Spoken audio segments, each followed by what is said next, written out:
Let's see what this is.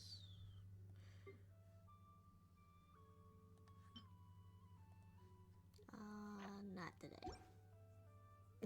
Not today.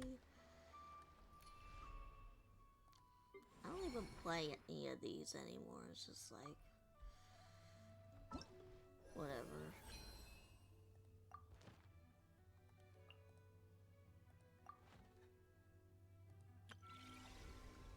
Yeah, we'll probably do this one first, and then we'll do hers another time. Sometime in June. So. But I am curious of how she plays.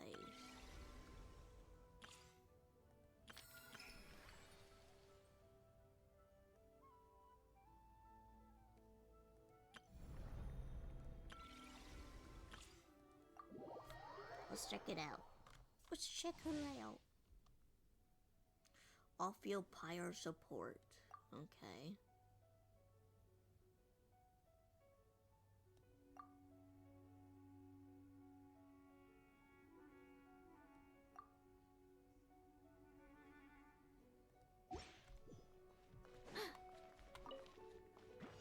Such defiance. Heaven's will made mine.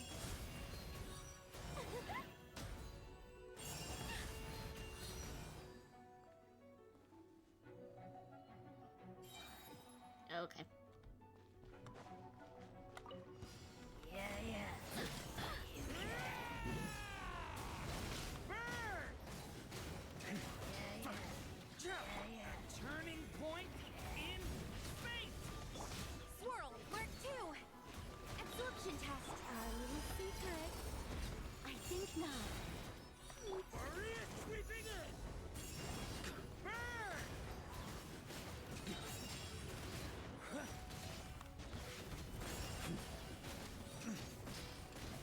The story has only just begun! Stay charge! Oh yeah, she would be really good with Varka, but I don't got Varka, so... ah! For supporting and whatever.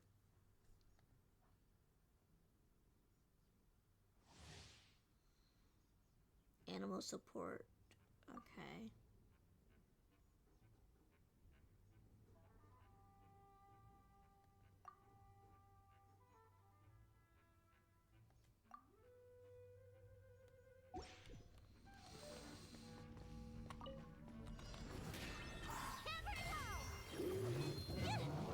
Maria sweeping in! Observe! Decay! New life! Stay! I'm going in.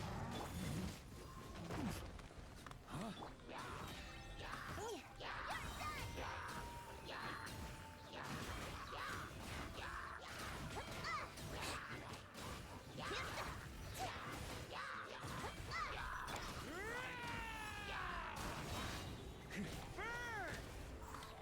A turning point in...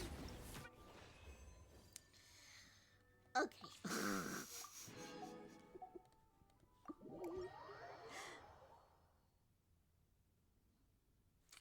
How interesting.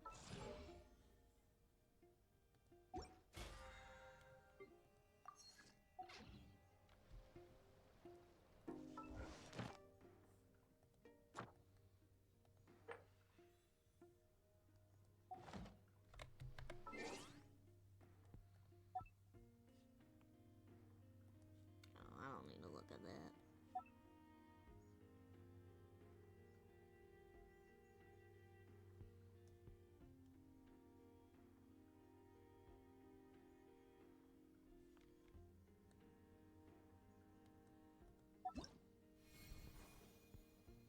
You can be a cat girl, cat boy. Some sort of soccer team. Or that, I guess. I don't know.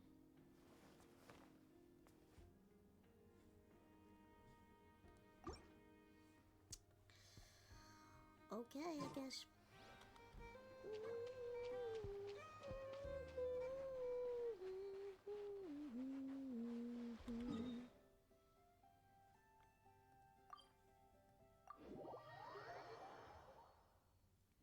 let's do this first, and then we'll maybe get onto it.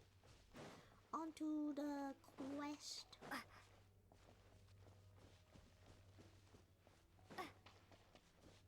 The Archon quest.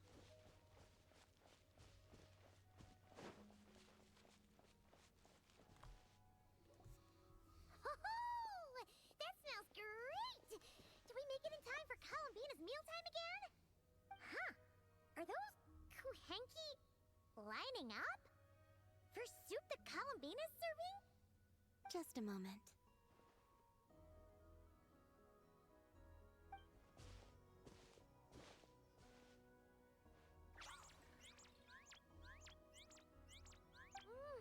Wow! This is really good! Refreshing, tasty fruit soup. Paimon's never had anything quite like it! Another serving? Make that two! Are you learning to cook too, Miss Spirit Lunatar? Yes. I asked Anefa for some basic recipes, and I've made several attempts. The Kuhenkian animals have both responded quite positively. Any issues? Well, my sleeves are too wide. They brush against the pot if I'm not careful. So it's not cooking itself that's giving you trouble. I struggle somewhat with making desserts, though. You have to get the temperature and proportions just right.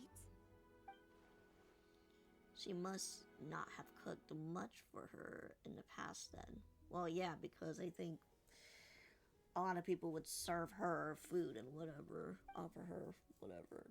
Besides, desserts and snacks are particularly hard to get if you're working solo. You want some help? Sure. Let's start with crumb kake, shall we? Crumb crackers. Would you like to try one?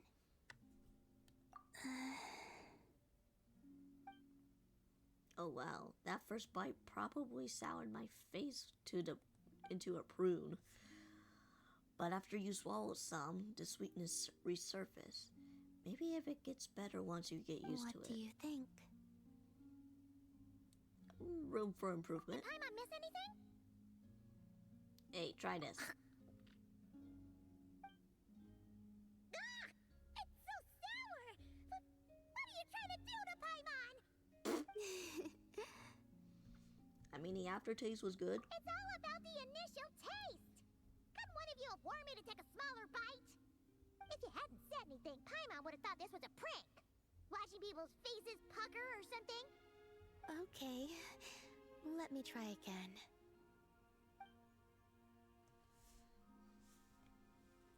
Here, try this batch. This is way better. Delicious. Really? Paimon wants some too! That's the stuff! Oh, so tasty! Good enough to be given as a gift? Totally! Wait, did you learn how to cook and make crumb kake because you wanted to make a present for someone? Yes, for my friends. Ah, great Do idea. you still remember the first time you came here together? You had prepared some food for me, though the food couldn't do much to replenish the power I had lost. Eating it did make me feel more relaxed. I did not give it much thought then, but now I understand. The time and effort put into carefully preparing food by hand is what gives it soul. What I enjoyed was not simply the food itself, but the warmth and kindness in the hands that made it. And the less those hands seek reciprocity, the greater the warmth and kindness required to match it in turn. Aww, Paimon's gonna blush if you go on like that.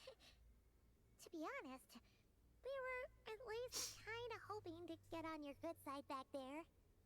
What is this? But things are different now. Indeed. But Why now are we that I holding- understand all this, I'd like to do a little more. It's a wonderful feeling. Would you come with me to visit our friends? Apart from the crumb kake, I have also prepared a few other gifts. But they must be sent in secret. Why in secret? If you don't mind Paimon asking. Well, you've always been the ones to pleasantly surprise me.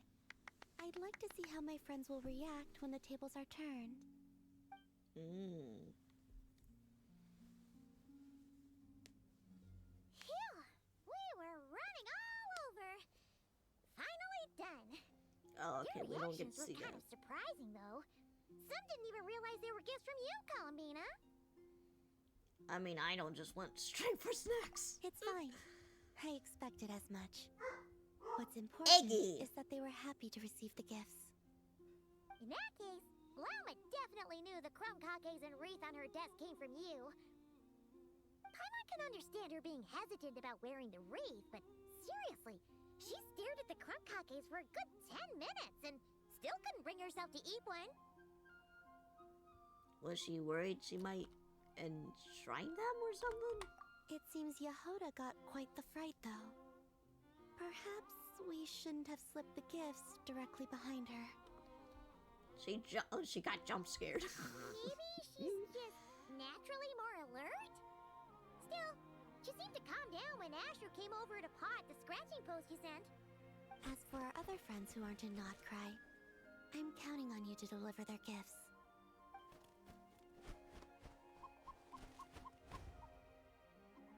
You're quite good at preparing gifts. Here. Ooh, is it finally our turn? Huh? Candies? Paimon thought we'd get crumb cakes like everyone else. Well, you already had some of those while taste testing. Some variety is nice, don't you think? Yeah, these are good too. That's good to hear. And there's one more gift. Here. For you. Oh, a wing glider. I've heard it said that the skies belong to the birds, and the land to the beasts, while the vast space between the two is reserved for adventurers wearing wing gliders. With this by your side, may your path forward ever be lit as with moonlight. Aw, thanks. And thank you for your companionship.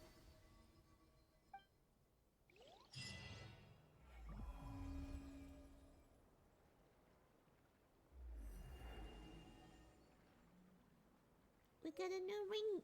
We got the new wing glider. That wing glider. Yes, that's what I meant to say.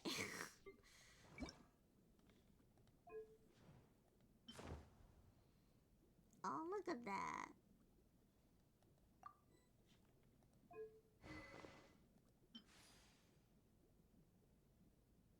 I don't know about that yet.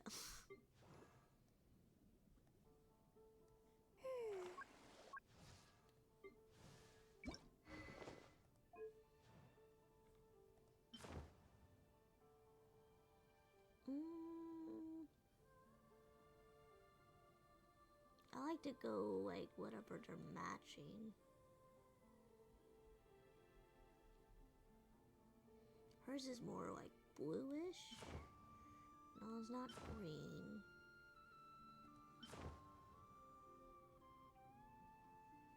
Yeah. That seems about right.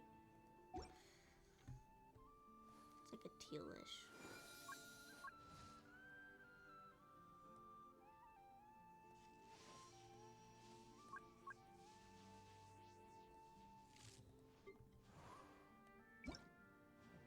Hers is the well. She does go well with the basic.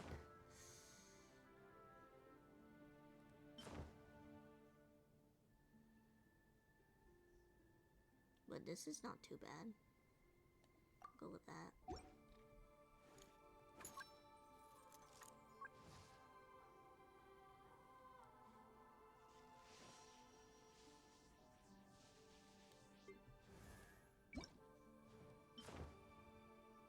Oh yeah, that works well for her.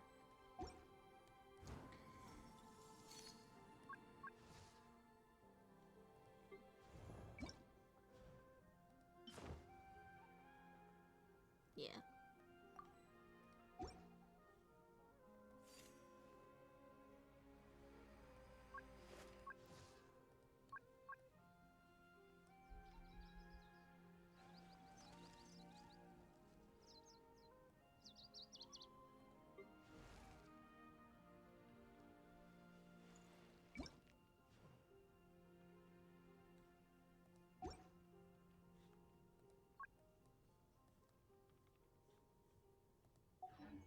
the world holds dear is but...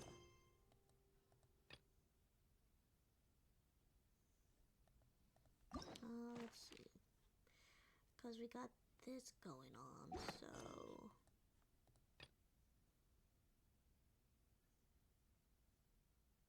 Yeah, let's just do that.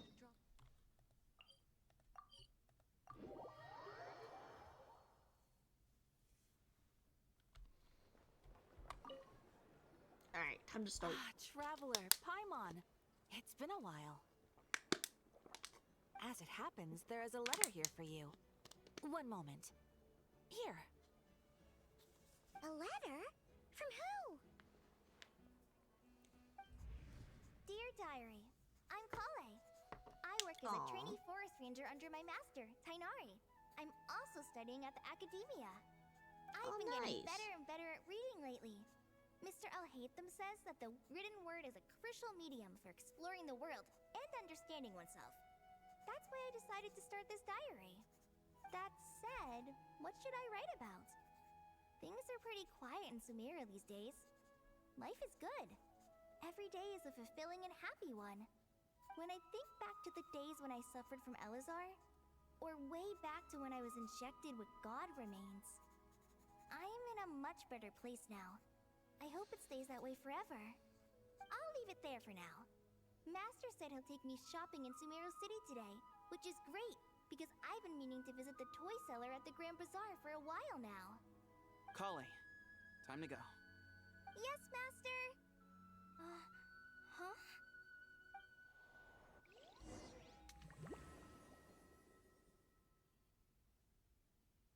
But that was Cephos. So... I don't know. Oh? What's wrong, Kale? Is there something on my face? No, sorry. I didn't mean to stare. Did Master Tainari send you to pick me up? Master Tainari? What are you talking about? Tainari is the General Mahamatra. He's probably busy arresting criminals in Sumeru City. Huh? I mean, if that's what floats your boat, I can introduce you, but... Wait, Master Tainari is the General Mahamatra? But what about Mr. Sino? Sorry? Oh, you mean that guy who just joined the Vahumana Darshan? Rumor has it he's the leader of the Temple of Silence. If that's true, it's pretty impressive. Sounds like you've been getting to know more and more people since you joined the academia. That's great, but don't let your forest ranger duties fall by the wayside, okay? What's going on? Sethos is acting like he's my master, and Master Tainari has taken over Mr. Sino's job. Is this some kind of prank? If so, it's a weird choice of prank. But anyway, Sethos doesn't look like he's joking. What is this all about? Hey, you're zoning out again. I'm gonna buy some tools for the rangers. Why don't you stretch your legs a bit? It's been a while since you last visited the city, right? It's like all their roles got like switched. Wait! He's right. It has been a while since I last visited Sumeru City. Was it always like this? I mean, it feels familiar, yet somehow... something seems different. Is this really Sumeru City?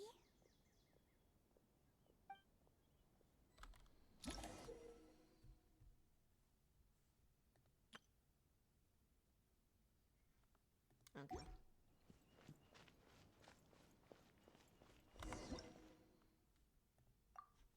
Alright, interesting. Hey, did you see who just walked by? I think she's that famous Merc. Famous Merc? Would you like some fruit?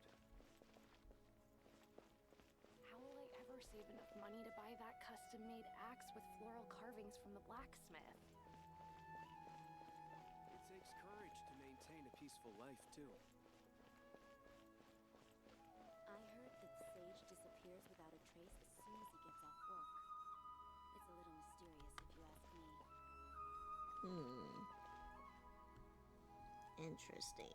Lord Something's a Kabe little... Bay, did you get a chance to review this month's accounts? Any feedback? You mean the version you sent over a few days ago?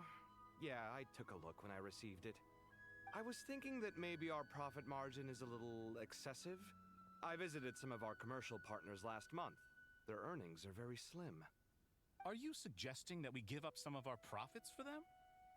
Well, since we have more than we need, yes. Making money for its own sake is pointless. Don't worry, I've already planned for it, and the numbers look fine.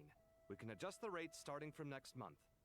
Also, about that designer you hired, I've had to revise his proposal 3 times now, but he just doesn't seem to... Let's cut our losses. Pay him his fee and send him on his way. I'd like you to get Layla on this instead. She was Cyrus's student, and she designed the Palace of Alcazarzare. Seems like a much safer choice. Who's sneaking around over there?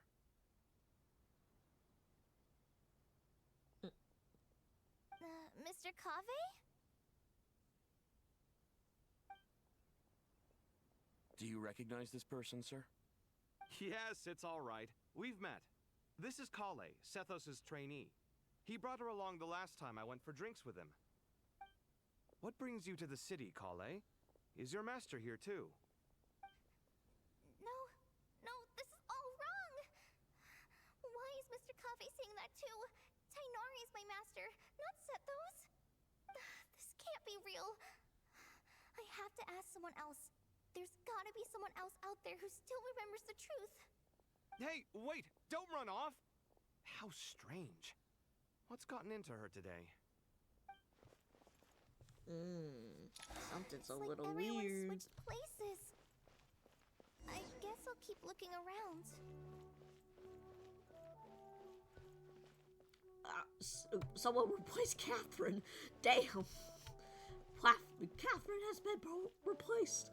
No, not Catherine.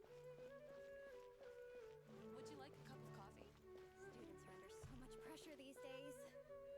Sometimes I just want to write their papers for them. What? Lots of visitors today, I see. Welcome all. It's been a while. Hey, Rahman. You know that guy who sells face powder on Treasure Street? I haven't seen him around in a while. Any idea what happened to him? Oh, you mean a Hongar? Yeah, he got into a brawl with Shavirme on Treasure Street. He's been banned from setting up shop there for now. Seriously? Oh, well, that's a shame. I was planning to pick out some makeup for you. Oh, don't worry about it. The legendary Flame Mane discussing makeup with the Zubair Theater star dancer. Now there's something you don't see every day. Flame Mane? You know, I'm not actually sure when people started calling me that. Maybe the other Eremites thought I needed a fiercer title to scare people off? To be completely honest, I think the title would fit you better than me, Dia. You think? Can't say I've never imagined myself as a merc. If I ever give up the dancing, maybe I'll head to the desert and give the Eremite life a try. You would? Is that so strange? Oh, not at all. In fact, I've actually had similar thoughts before. If I ever get tired of sleeping out in the wild, I think I might go look for a job at the Zubair Theater. I've adored the dance of Sub-Zeros ever since the first time I saw you perform it. If the chance ever came up, I'd love to try it out on stage for myself. Really? If our manager Sataria heard you say that, she'd hold you to it. Probably grab you by the sleeve and never let you go again. Hey, when that day comes, I'll do your makeup myself. How's that sound? Sure. If the day comes, I'd be honored.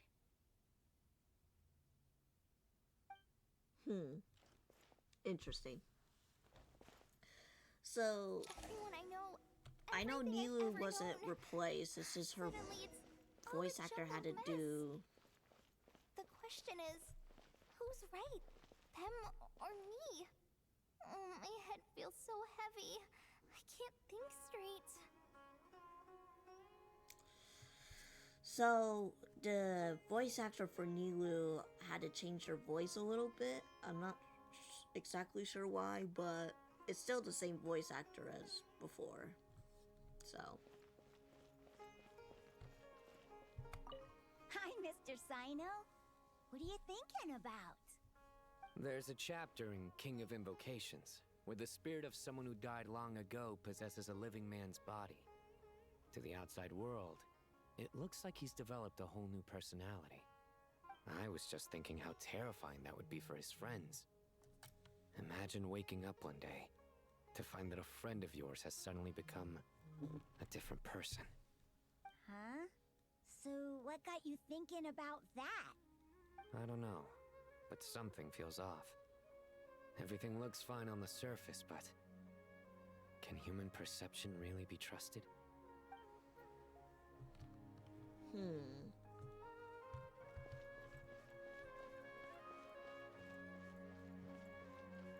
Very interesting.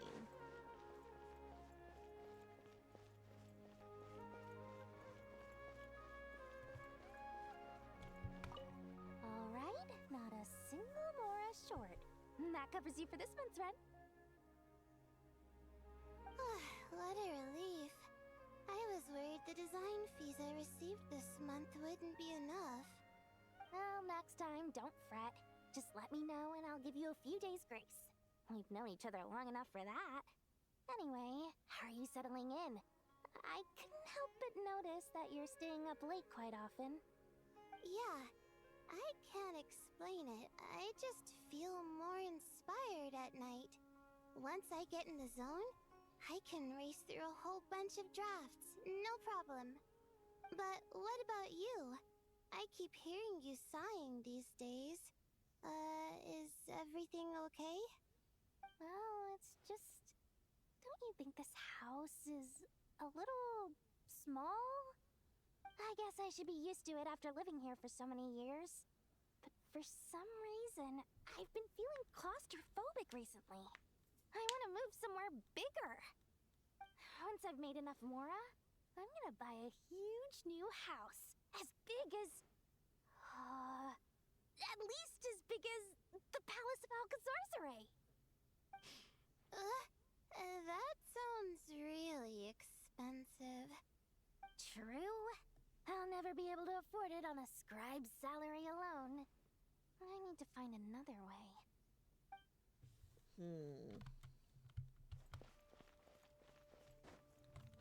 Get down from there!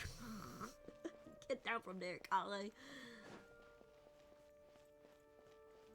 Why is it saying I'm in the red? I'm not in the red. Mahamatra Tainari, we've apprehended the suspect. They say that the fool is prone to blind faith, but the wise man is not immune to it either. Siraj, do you have anything to say in your defense? Tainari, you were the one who turned the sages against me. Just a few words of caution from you was all it took to destroy my research. And now you're trying to stop me again? You should know that mechanical life is the future! We must cast aside our useless flesh and... That's enough. I'm not in the mood to listen to your lunacy. Anyone could tell you how amateur your work is. Karina, Ilias, put him somewhere safely out of the way. Yes, sir. Next on the agenda is... Master? What is it? Wait, did Professor Zahahati send you? She's been encouraging me to take on an apprentice. Might be getting a bit ahead of herself there, though. No, Master! It's me! Kale! Listen to me. Something really weird is going on in Sumeru City. It's like everyone's identities have switched around. You're not the General Mahamatra. You're a Forest Watcher. Just yesterday, we agreed to come to Sumeru City today to go shopping together and... All right, there's no rush. Let's back up a little. Your name is Kale, correct? Although this is our first meeting, you do seem strangely familiar somehow. Is there anything I can help you with? No.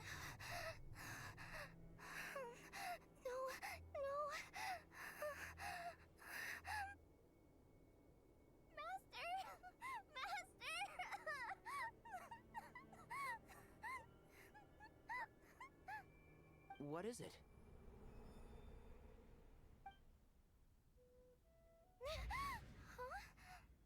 Did you have another nightmare?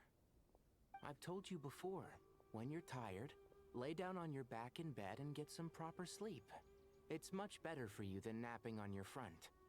Poor posture obstructs your breathing, which can lead to all sorts of weird dreams. Now, we're supposed to go shopping in Sumeru City today, remember? Cheer up. I'll take you to Hushang's. I heard he's got some new toys in stock. Go wash your face, take some deep breaths, and when you're ready, we'll head out. Okay. Thanks, Master Tainari. So it was just a dream. Or was And it? yet, dreams can sometimes be a warning of things that will soon come to pass. Oh. Who said that? That dream felt unusually real, didn't it? Here's my suggestion. Since you're heading into Sumeru City anyway, you may as well tell Lesser Lord Kusanali about everything that happened. And just to be on the safe side, I think you should also inform your 2 traveler friends who once helped save Sumeru. I'd write them a letter if I were you. Time is short. Nicole. A storm is coming from beyond the bounds of fate. Oh. Uh-oh. Uh-oh. Uh-oh.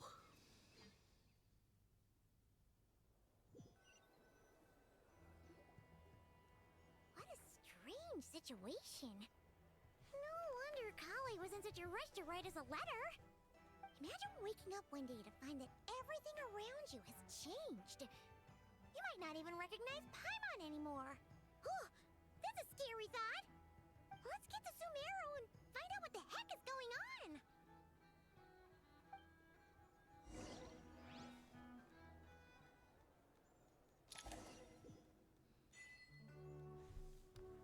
Oh, we just teleported here. Okay.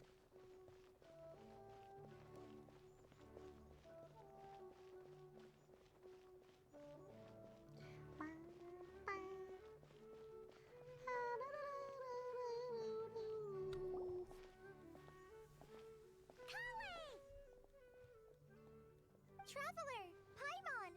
Thank goodness. I'm so glad you made it. Of course. We won't let anything happen to you, Kale. So, what's going on in Sumeru City? Looks like lots of people are moving or something. Yeah, I was just gonna say. After I wrote my letter, Master and I went to Sumeru City and told the Dendro Archon everything that I experienced, from start to finish. And what did Nahida say? She was silent at first. It seemed like she was deep in thought. Then the next day, we got told that she was ordering everyone to leave Sumeru City immediately and move the caravan Rebot. The entire population of the city has to move? Not just Sumeru City. The evacuation also includes Lokapala Jungle, Avidia Forest, Ashavan Realm, and Ardravi Valley. Basically, everyone living in the rainforest must temporarily relocate to Caravan Rebot. Holy smokes! That's crazy! Yes, it's quite an operation. Even if people only bring the bare essentials, the scale is simply enormous. They've requisitioned almost all the Sumpter Beasts in Sumeru for the task, including the entirety of Dori's Sumpter Beast Park. Did it have to do something with the dream? The Dendro Archon said that what Kale experienced was not a dream, but a warning. After our meeting, she immediately summoned the 6 sages to analyze the situation and discuss countermeasures. They concluded that the events seen in the dream are very likely to become a reality, and that an unknown danger is rapidly approaching. Oh, please keep that to yourself. We don't want to cause widespread panic. The official reason they've given is a large-scale renovation of the rainforest ecosystem. People are skeptical, but there haven't been any major incidents. So far, at least. The Dendro Archon seemed really worried when we spoke to her. She said you can go visit her in the Sanctuary of Surasthana when you arrive. She also said she'd hold out until the very end.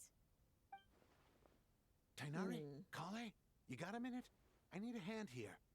One moment, I'll be right there. As a forest watcher, I've been tasked with assisting with the relocation work. There's a lot to be done, and they need all the help they can get. This will be the final group of evacuees from Sumeru City. While they're away from home, they'll be heavily reliant on outside help. Thank you for coming in our time of need. As you can see, another crisis is upon us.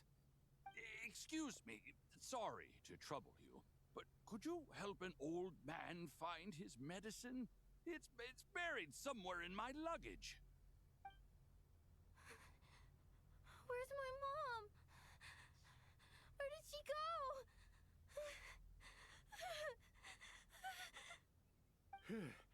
Don't worry, it'll be okay. Those items are worth a small fortune. Make sure you store them somewhere safe. You understand? I bet you thought you'd get away with this in the chaos, huh? Guess again. No petty thief gets past me. A mass evacuation inevitable comes with all kinds of problems. Nahida wouldn't have restored to this unless it was absolutely necessary. The strange events of Kale's dream took place in Sumeru City. Whatever danger is afoot. It must start here, which is why everyone has to leave. We should go help the evacuees. See you around. I'm so glad that you believed me and came all this way to help. It means a lot. Please stay safe. Don't worry. We may not know exactly what's going on yet, but as long as we stick together, we'll find a way through this. Goodbye! Look after yourselves! Will do. See ya!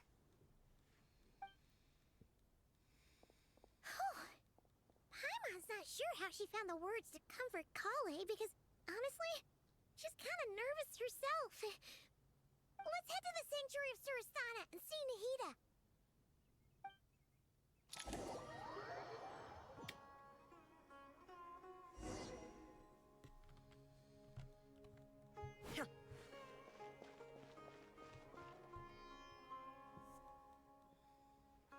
Who goes there? No unauthorized access to this place. By order of Mahamatra Sino. Are you blind? It's the Traveler and Paimon. Surely you've seen them before. Huh? Oh, so it is.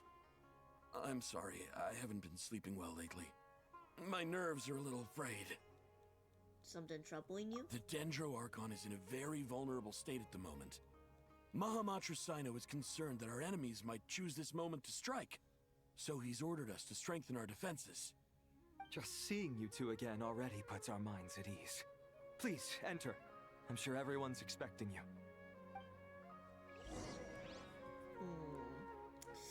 Well, she may know something.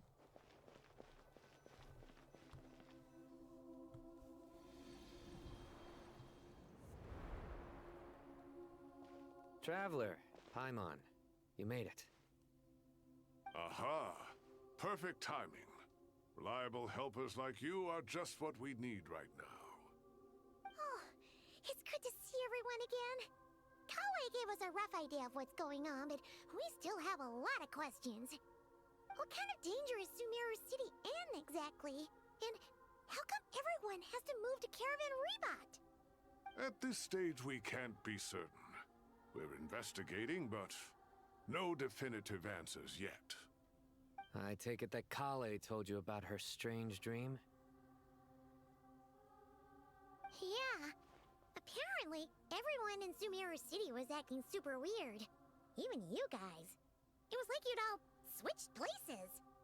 That's right. Kale and Tainari reported the situation to the Dendro Archon. She believes that it wasn't merely a dream, and that whatever it was has something to do with Irminsul. It's a reasonable inference. Only through Irminsul can people's memory and cognition be so significantly modified in such a short time. We don't know why Kale would dream of these things, nor who was trying to warn her. The Dendro Archon decided to connect to Irminsul to investigate more thoroughly. Did she find anything? Irminsul is connected directly to the ley lines. The tree serves as a central hub where the ley lines converge, and its core function is to record and store the world's knowledge and memories. But something has gone awry, Why does he have those funny glasses severely on? compromising the performance of this core function. Information is bottlenecking inside Irminsul, hampering the ley line's flow. If this continues, new information will languish unrecorded, with existing records thrown into disarray. In short, the souls of the dead will be stranded, while the living have their sense of reality warped. In the long run, Kale's dream could well become a reality. And that's just the beginning. There's no telling what other nightmares could end up coming true. Irminsul, the ley lines.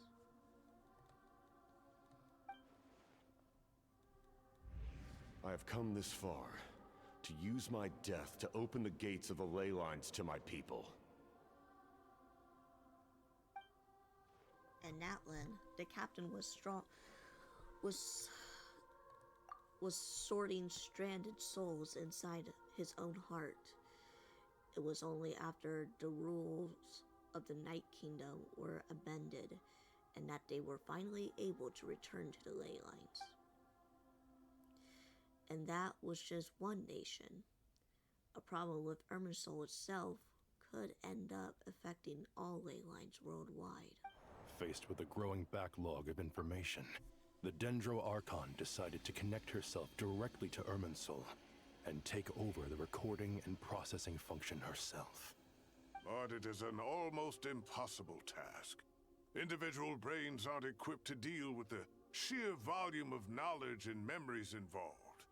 All that information flooding in at once would instantly fry any human mind. And for a god, even for a god, the suffering must be unimaginable. The Dendro Archon's power originates from Irminsul. Any issue with the tree itself takes a toll on her to begin with. On top of that, she's subjecting herself to the grueling task of processing all that data. It must be torture for her. And despite all of this, she is somehow finding the strength to investigate the Irminsul situation from within and send us her findings. I finished analyzing the latest data. Looks like our working theory was wrong. There's no signs of Irminsul having been attacked from the outside. So it's internal then? Some sort of disease, perhaps? No. I've spent half my life studying the ley lines. If Irminsul malfunctioned this easily, the world would have met its end long ago.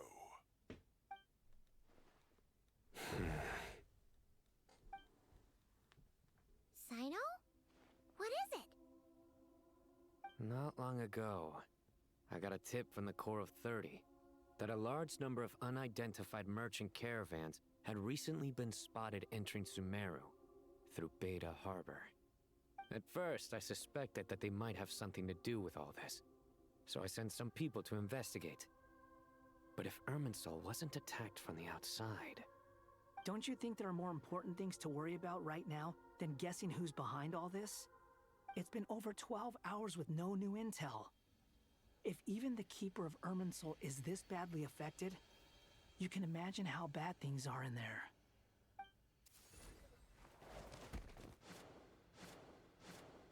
Dendro Archon. No, Nahida! Nahida! What's wrong? Her breathing is weak, and her elemental energy levels are dangerously low. Looks like it's time to move to the backup plan. What's the backup plan? Get out of the city and take the Dendro Archon with us. The entrance to Irminsul is directly beneath the sanctuary of Surasthana. That means this is ground zero if anything goes wrong. The Dendro Archon has a very strong connection to Irminsul. But theoretically, this connection should grow weaker with distance. Under normal circumstances, she can unleash her full power here. But with Irminsul out of control, our first priority is to get her away from here.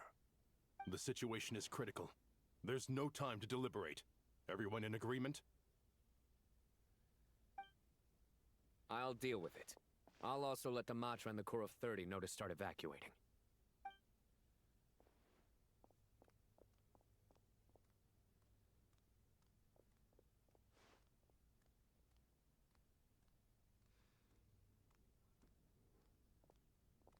Let's go.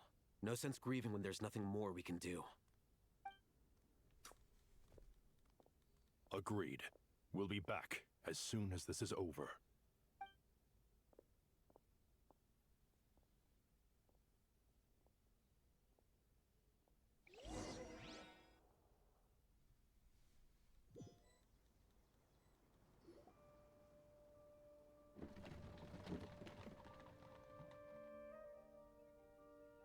The last group of civilians has been safely evacuated. Dendro Archon's carriage will travel with them. Sino and Hat Guy will protect the convoy. Well, that's good. With the Dendro Archon in a coma, we've lost our means of investigating the situation. And with Irminsul still deteriorating, we have no choice but to evacuate Sumeru City. Feels as though we're being pushed along by an invisible hand. Stop moaning, Cyrus. We're the teachers here. We should be showing a little more confidence, don't you think? A wise judgment. Let's move out to Caravan Rebot.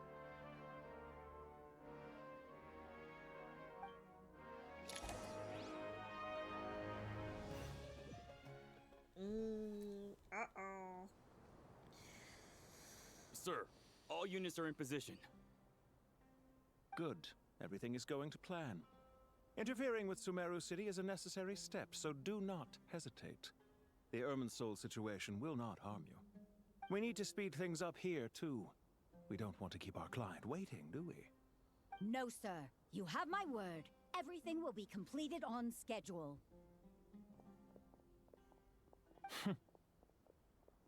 They say that fervent ambition attracts the favor of the gods, and with it, a vision. But we appear to be the exception. So, is our ambition not strong enough? Or does it threaten the very foundations of this world?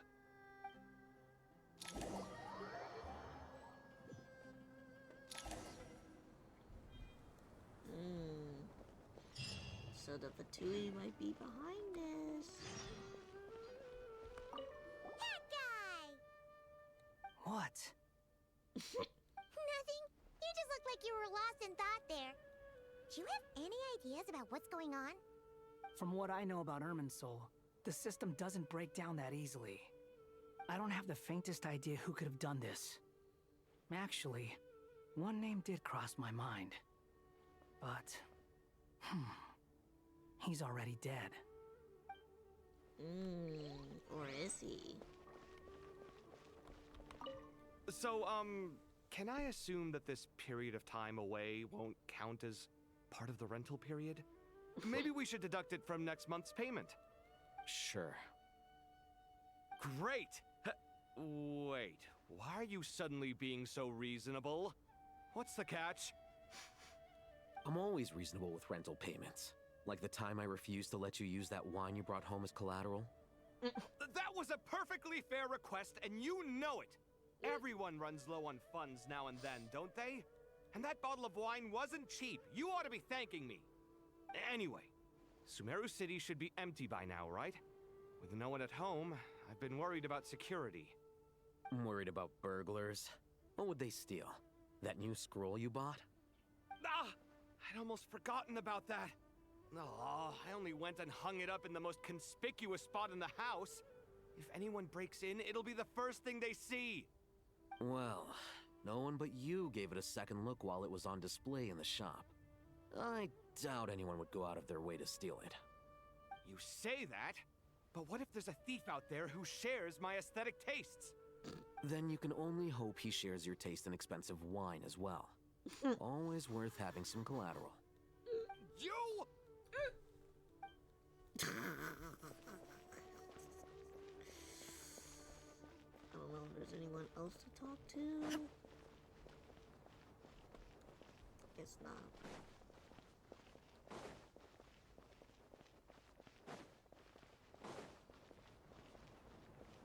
So he might have somewhat of an idea, but what if he's not really dead? How is the Dendro Archon? Her breathing is steady. I prepared some therapeutic incense for her, but it hasn't had much effect. Her vitals are still very weak. Based on the information you've provided, I have a working hypothesis. Her condition is partly due to Irminsul's influence, and partly due to a physiological imbalance caused by the rapid depletion of her power. Elemental energy usually flows through the body at a relatively constant rate. The body grows accustomed to this rhythm, so when it's thrown out of balance, physical symptoms will appear. Is this similar to the ley lines? Overloading and withering both directly affect their vitality, potentially causing irreversible damage. Correct. From a biological perspective, if you overexert yourself, you pay the price with your life. The Dendro Archon is not only drained of power, but her life force is at a critically low level. Is there any way to restore her health? I know the ley lines have strong self-healing abilities. As long as any blockages or pollutions are dealt with, they can quickly regain their vitality. But what about people? Well, gods. What's their capacity for self-healing? Before we think about that, there's a bigger predicament to resolve. Restoring the Dendro Archon's power requires us to heal Irminsul first. But that will be extremely difficult without the Dendro Archon's power. Paimon's already getting lost here. Tighnari and Sino discussing the current situation at pace. I have to concentrate hard to keep up. Master Tighnari and Sino look so serious. I've not heard Master speak in this tone for a long time. Tighnari.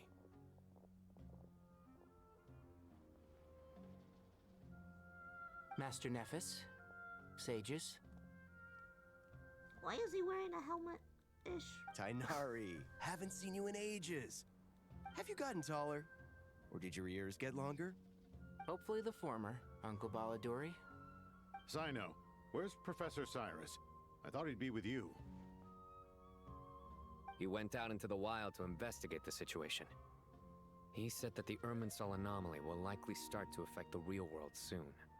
He shouldn't be trotting around alone at his age. Which way did he go? I'll look for him later. Would someone mind introducing us? Ah, yes, of course. Allow me to do the honors. I'm sure we're all familiar with the Traveler and Paimon. They're the heroes who helped foil Azar's conspiracy and save Sumeru. These gentlemen and I are the 6 current sages of the Academia. Balduri and I are part of the Old Guard, while the other 4 took office after Azar and his clique fell from power. We have Sage Alkindi of the Spantamad Darshan, Sage Farnas of Kasharawar, Rataoist Sage Shakir, and finally Harabatot Sage Rusht. Nice to meet you all. It's an honor. I've heard much about you. Delighted to finally meet you in person. You're younger than I imagined for someone with the power to stand up to fate itself. Thank you for lending your aid to Sumeru once more. Once we're on the other side of this, could we get a photo together? My daughter has a friend named Isak. He's always talking about you two. Of course! No true hero would deny a child their wish. Back to business. So with the Dendro Archon currently in a coma, the people have taken temporary refuge at Caravan Rebot, but they cannot stay here forever. We need to come up with a plan as soon as possible. Fernas, any thoughts? Well, firstly, having reviewed the data, I'm inclined to agree with your assessment. I can't get This doesn't serious look with like that an mask attack on. Irminsul from the outside. Rather, it resembles a malfunctioning machine. Calculations going haywire and sparks flying. That being said, before we consider how to fix it, we need to understand precisely what has gone wrong. Furthermore, we somehow need to ascertain this without relying on the Dendro Archon's power. We have no direct access to Irminsul. However, we might be able to gather the information we need from the ley lines. Study the branches to learn about the trunk, in other words. Wait, is that what Cyrus is up to? No wonder he ran off to research in the wild. Curse is always one step ahead of me, isn't he? I heard that while in the sanctuary of Surasthana, the Dendro Archon had to serve as the central information hub herself. This is a clear sign the situation within Irminsul might be far worse than we can imagine. Irminsul is vital, not just to the safety of Sumeru, but to all of Teyvat. We must be the ones to bear responsibility for this world. To be on the safe side, I think we need to consider some backup plans. Are you saying we should consider a scenario in which Irminsul is completely destroyed? I'm merely pointing out that the possibility exists. You have a valid point. But until worst comes to worst, I believe we should focus our efforts on resolving the Irminsul anomaly and helping it recover. Kale, I understand that you were the first to foresee this crisis. If it's all right, I'd like to talk with you about it in more detail. Of course, but even I don't know how I came to have that dream. If there are no signs of external damage, could it be a stress fracture? Metals tend to suffer from this issue with long-term use, and Irminsul has existed for centuries, after all. It's possible, but surely a stress fracture would be more likely to cause a complete shutdown rather than chaos. Sages, General Mahamatra, sorry to interrupt, but something has come up. What happened? Some citizens didn't believe that Sumeru City was really in any danger. They slipped away and hid during the relocation, intending to return home. How many people are we talking? About a dozen. Sakura found them while on patrol, but they appeared to be suffering from psychosis. For whatever reason, they were trying to kill each other. By the time we arrived, there were only 2 survivors. One was unconscious from their injuries. The other tried to attack us, but was subdued. Where did this happen? Near Yasna Monument. That's not far from Caravan Rebot. Master. I know. The Irminsul anomaly is beginning to have effects in the world. I didn't expect it to spread to Yasna Monument so soon. It almost feels like we're being chased relentlessly, with no time to catch our breath. Sir Cyrus said the same thing. He sent me back to report in, while he continues investigating. I'll go join him. Hey, we'll come too. Count me in too. Don't let my age fool you, I can still fend for myself. Very well. Meanwhile, the rest of us will continue discussing our next steps. Get back soon. Take care of yourselves. It's getting dangerous out there. Well, looks like a lot of people are going cuckoo. Not for coconuts. Thank you for everything, Tainari. Don't worry about me. I'm fine. But if you don't mind me saying so, Master, you're looking a little nervous yourself. I only just got appointed as Grand Sage, and now this happens. It's quite overwhelming. Looking back now, I don't think I handled the situation with Azar very well at all. Yes, I protested, but I went about it the wrong way. Instead of helping, I just ended up getting locked away. Now that I'm the Grand Sage, I have to be responsible for everyone's lives, including the dozen or so who fled to Yasna Monument. I can't help but blame myself for their deaths. It's only natural that you want to do the best job you can, but Master, we both know perfection is impossible. You're right. We may well be heading into the desert before long. Feeling up to it? We left in such a hurry that I didn't bring any sun lotion, but I'm sure I can make some from local ingredients here. That was a big part of my graduation thesis, after all. Still remember? Of course, like it was yesterday. I remember asking you if you'd like to stay and teach, but you turned me down without a moment's consideration.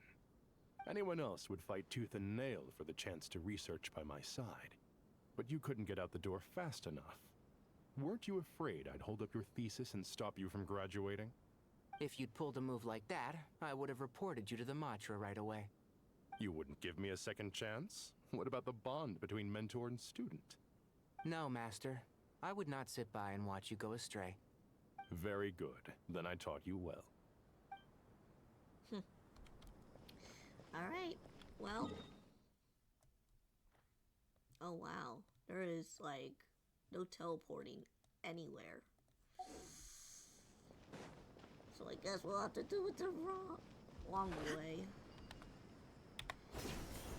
By ziplining!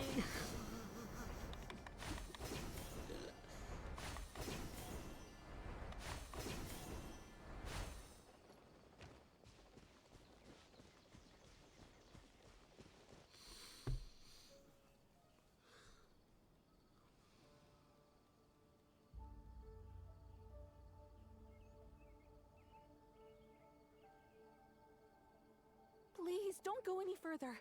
As you get closer to Sumeru City, there's no knowing what dangers you might encounter. So this is our mentally disturbed man? I'm going to gut you all! Okay.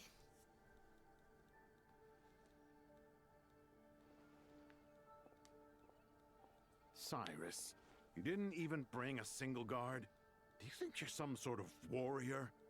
It's fine. Come here and look at this.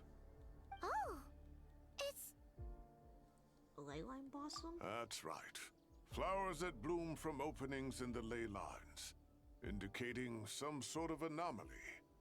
I don't believe I've ever seen a color like this before. Did you discover it nearby? Not just here. Way over there, too. They're everywhere. There's even more in that direction. How did you ascertain the situation further ahead? Didn't you just say that we can't go beyond this point? Yes. This area is relatively safe so far, but if you continue forward, delusions will start afflicting your mind. However, some vision-bearing mercenaries were able to maintain their sanity a little better. They're the ones who brought back news from further afield. Sino, do you remember the class I taught on dissecting ley line blossoms? I do, Professor. I received full marks in that course. Good. After all these years, it's time to put that knowledge into practice. There must be anomalous information hidden within these blossoms. Alkindi, I'll need your help as well. Been a while since we worked on a project together, hasn't it? Sure has. Well, what are we waiting for? Let's get to work. Anything we can do to help? Nahida once said that the Emerald doesn't contain any information about me. So theoretically, I shouldn't be affected in such anomalies. Let's head need out. My help? I should be fine. All right, well, don't go too far. There's too many unknowns at this stage. Let's regroup at Caravan Rebot later. Don't worry if you don't show up. I'll come and find you. All right.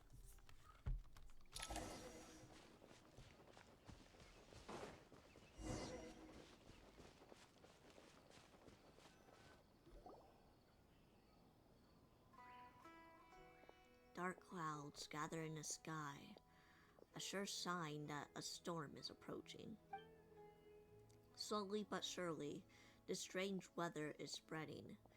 The rainforest creatures must have sensed that something is wrong, because they're beginning to flee too. We don't have much time left. Tighnari said that to help the Dendro Archon regain her power, we need to heal Irminsul. But healing Irminsul requires Dendro Archon's power.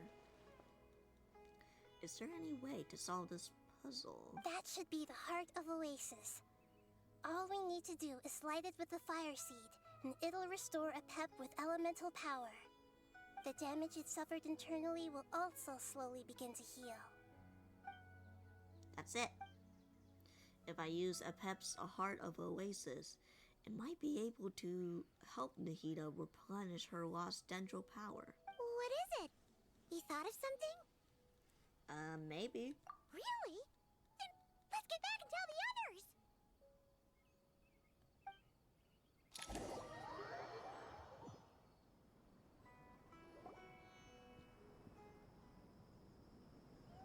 Whew. Glad to see you've returned safe and sound. Any longer and we would have gone out looking for you. Well, this is a nice surprise. Paimon sure feels better with everyone we know here. Great to see you all, I guess. We've made some progress, so let's start by giving you and Paimon a quick update. By dissecting the ley line's blossoms, we've been able to deduce that although Irminsul is experiencing an anomaly, it has not completely rejected access from the outside. The Dendro Archon has the power to connect to Irminsul, but there's also another way. I assume you recall the devices everyone was wearing when you first arrived in Sumeru? Devices? Oh, wait. You mean... The Akasha terminals? That's right. Of course! It's been so long, Paimon almost forgot all about the Akasha. What is? Wasn't it shut down, though? What is? Yes, but although the system isn't currently operational, the technological infrastructure is all still there. And it turns out that a certain someone gets so bored at work that he's actually read through every single one of the instruction manuals. No prizes for guessing who that was. If praising others is that embarrassing for you, you can simply spare yourself the ordeal. As much as it pains me to say anything nice about him, there's no denying his intelligence. He rarely forgets anything he's read. The Akasha is exactly what Sumeru needs at this moment. Between us, we should have all the knowledge and expertise we need to get it up and running again. But if I recall correctly, doesn't the Akasha need a Gnosis to function? That's exactly right. The Akasha relies on the Gnosis as a power source, and in its absence, we'll need to find an alternative. To tackle this problem, it looks like we'll be relocating once again. Namely, to the Temple of Silence. Ring any bells? It's the only major institution in Sumeru dedicated to preserving the knowledge of King Deshret's civilization. You might find the answers you're looking for hiding there. I agree. There's a good chance. Master Nephis and the other sages have discussed it. As the chaos from Irminsul continues to spread, Caravan Rebot won't be a safe haven for much longer. We have to move into the desert next. The scholars and sages will head to the Temple of Silence, while the civilian population seeks refuge in Aru Village. The Eremites will keep everyone safe during the journey, and Candace will be there to receive us at the village. This leaves us just one thing to worry about. That Dendro Archon. She's very weak.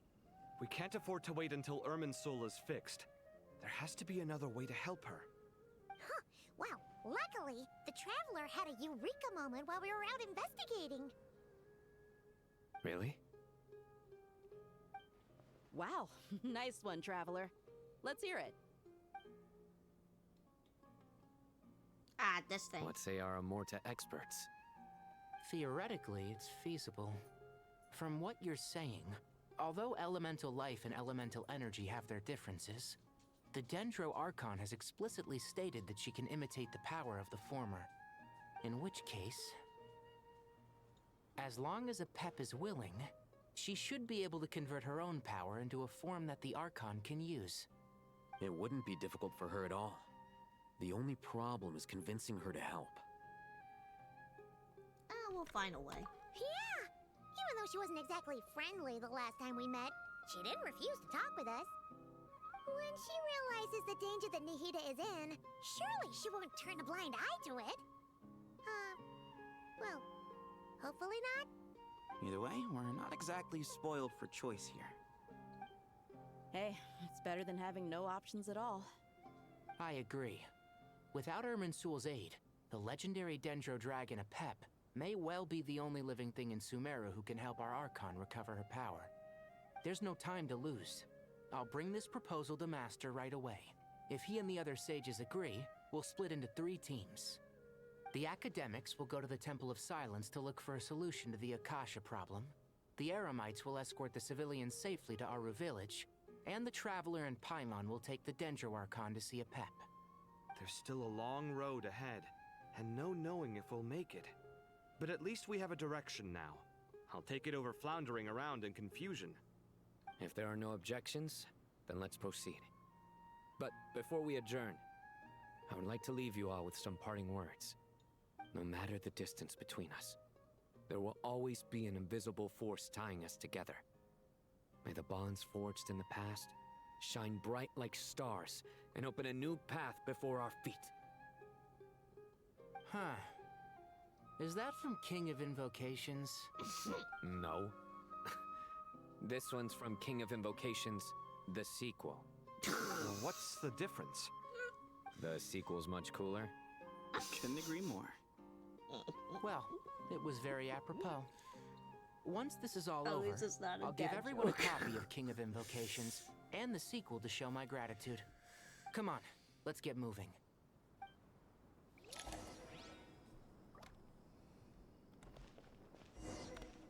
Excuse me.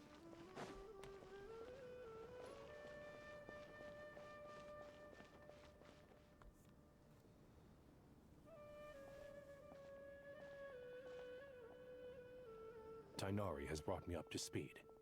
I approve of your plan of action, but we can't proceed with everything right away.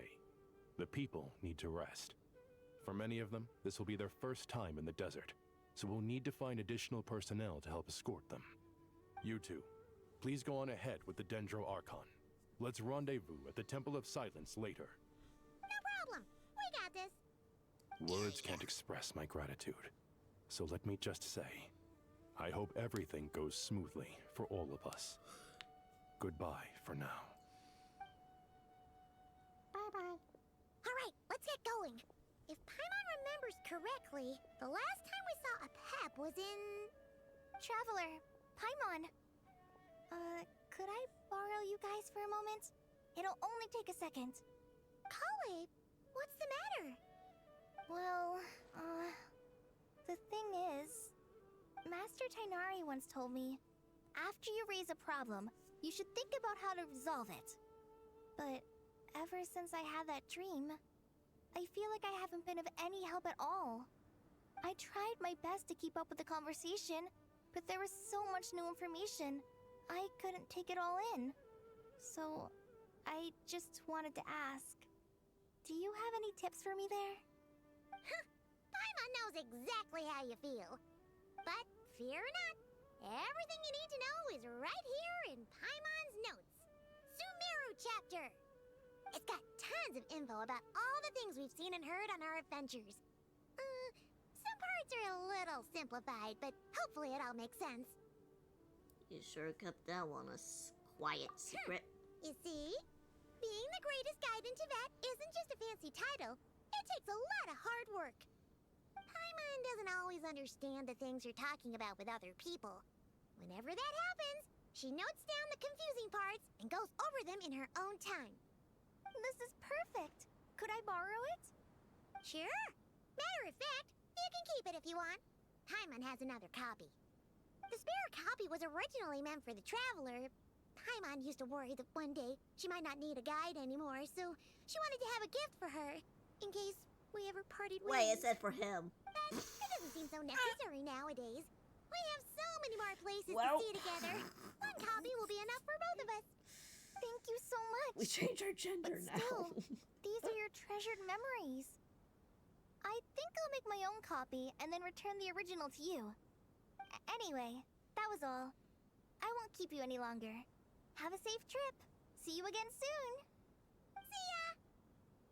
Peace. Alright, time to bring Nahida to see a Pep.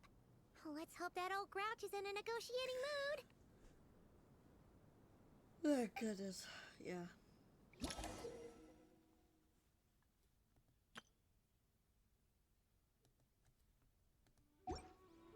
Hey, here's a thought.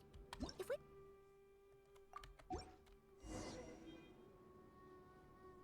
Actually, never mind. In a Pep-sized Nervalet's probably one of those dragons who's grown too close to humankind. They might end up fighting for all we know.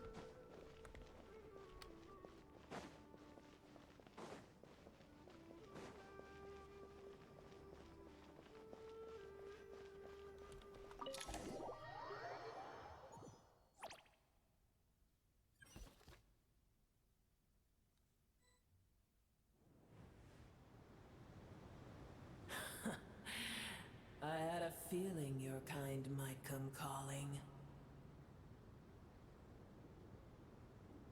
The ley lines are in disarray. Something has gone wrong with Irminsul, yes.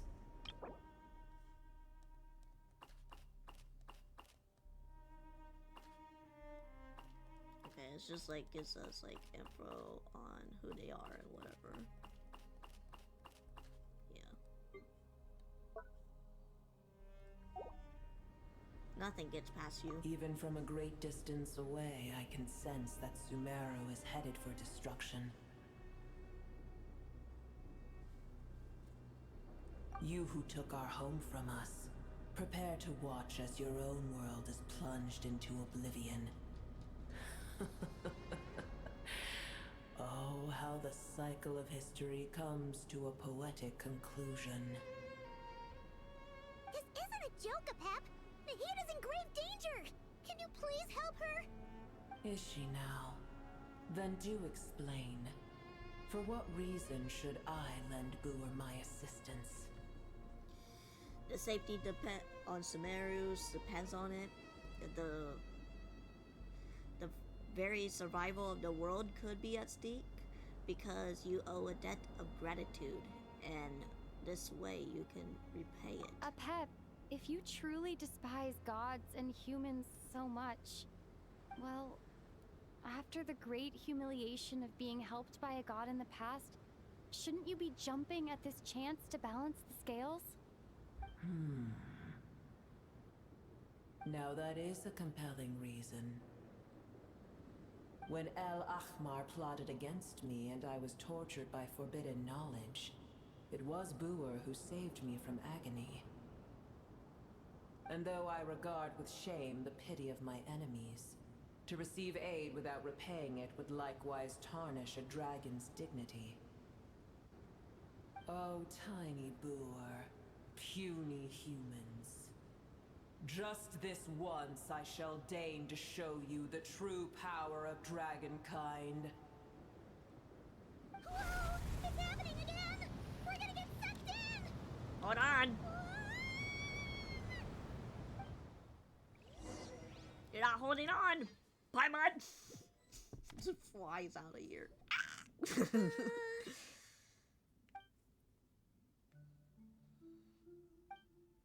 This is an awkward silence. Is silence a mandatory part of an audience with a dragon? It is done. The heart of Oasis is supplying her with life force as we speak. It shall not be long before she recovers. But I should warn you. Booer's existence is closely intertwined with Irminsul. Unless the issues plaguing it are resolved, she will never completely recover her former strength. Thank you. Spare me your words of gratitude. Will giving your power to Nahida affect you in any way? You may also spare me your feigned concern. Just like last time, it's impossible to have a normal conversation with this dragon. A dragon's sovereign's power is far greater than you can imagine. While I was indeed weakened when the heart of Oasis ran dry, providing Tiny Booer with a morsel of my life force shall have little consequence for me. Oh, good to hear.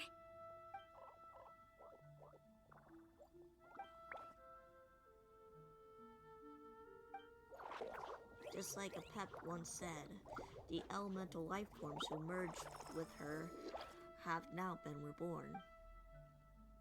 The knowledge, memories, and emotions they once had are gone. They're brand new individuals now, and yet for some reason, they seem to drawn to me, to Paimon and me. Ever held in high favor, I see. Oh, well, you know. The compliment was sincere. Simply accept it. Come to think of it, I'm curious how a Pep senses the ley line anomaly from so afar and immediately guesses that something was wrong with the Irminsul. Because she knows that's something that we don't know. I did once. That tree was not planted by the heavenly principles. Irminsul existed before they ever arrived in Tevat. What? There was a time when it belonged to Tevat, to dragonkind.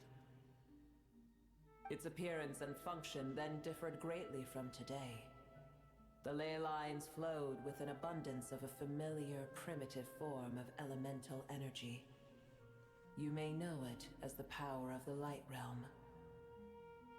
The heavenly principles usurped and refashioned Irminsul, made it serve humanity, and used it to anchor the fate of the world. Yet in the end, humanity has failed to protect it. Heavenly principles, God of gods. It makes me sick. The enmity between your kind and mine can never be bridged. Even so, you still helped us. As things stand today, holding a grudge against you would serve no purpose. But there will come a day when we reclaim this world for ourselves. The opportunity will arise no matter how long we must wait. I can already sense that far away from here, the Hydro Dragon has wrested his authority from the hands of the usurpers. Though we have yet to meet, I know that we are both preparing for our revenge day and night.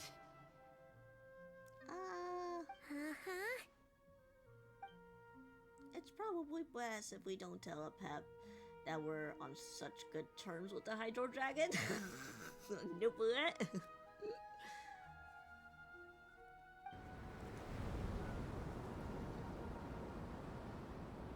I hear a great disturbance out there.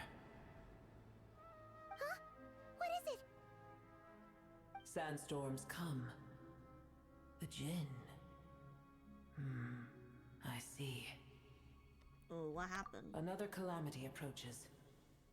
You both seem restless. Let us part ways here. Booer is safe with me. Once she has recovered, I shall return her to your side. Oh, thanks again.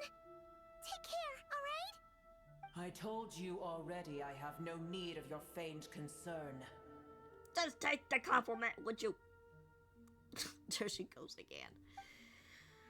We've done what we came here for. Time to check on what's going on out there. Oh? Nahida? You're awake! Are you okay? Cease your interrogation. Yes, she awoke for a brief moment, but she has now lost consciousness again. Take it. We shall talk more at another time.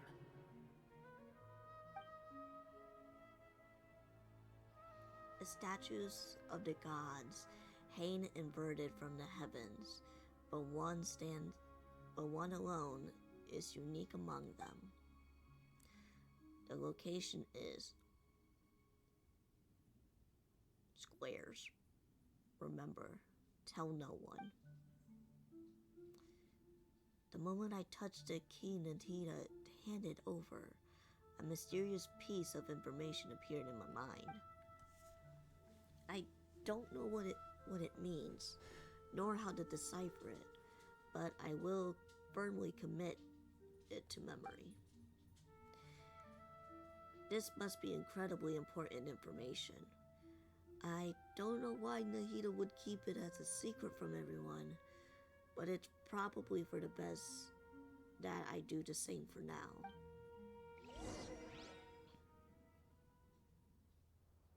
Where the heck are we? Did you just dump us in the middle of nowhere? Wait. No. Paimon remembers now.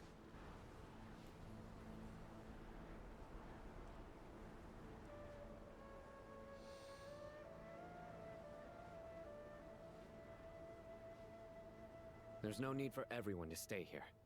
I'll protect the sages. The rest of you, return to Aru village. Yes, Mahamatrasaina.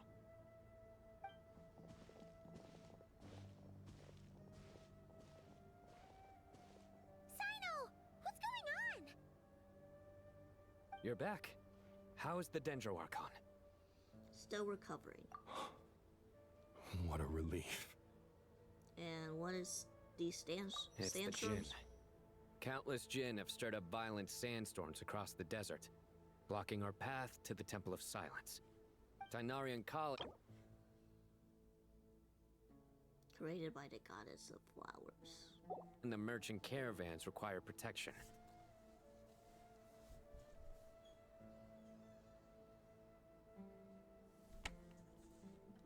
Oh. It's just one thing after another. Where did all of them come from anyway? In all my trips to the desert, I've never seen anything like this before. As I see it, the only possible candidate is Gurabad. Gurabad? Baladuri could explain in more detail if he were here. All I know is a rumor I've heard about from previous trips to the desert. Supposedly, a great number of dormant Jinn lie sealed beneath that city. Jim from Garabad, huh? A familiar figure comes to mind. Oh yeah, a little... Gorabad is, for me, a fated land. I must therefore return back to this city, where my destiny awaits me still. Known as the Mother of the Jinn, was once the daughter of the Water Lily under the Goddess of Flowers. Later, at the King Deshret's command, she sought out to serve the kings of mortals.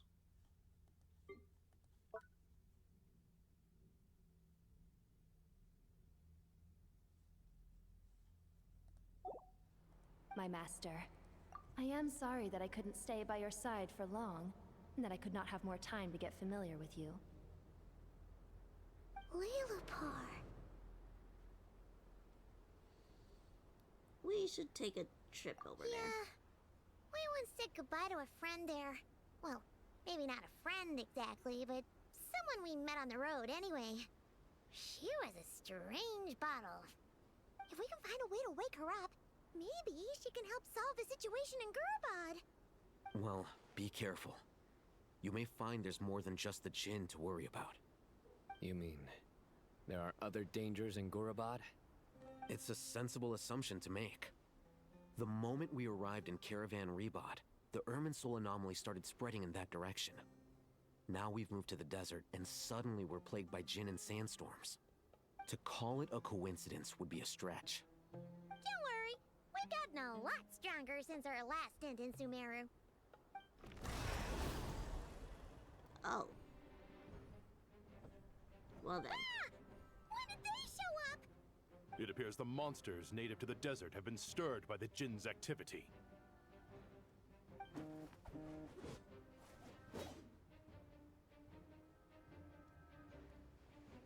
Oh, we got our sword ready, so...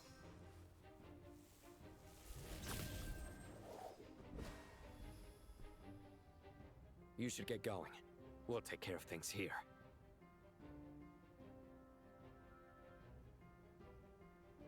Be careful.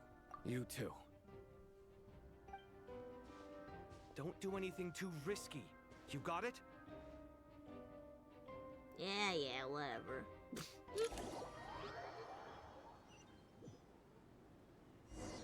Yeah.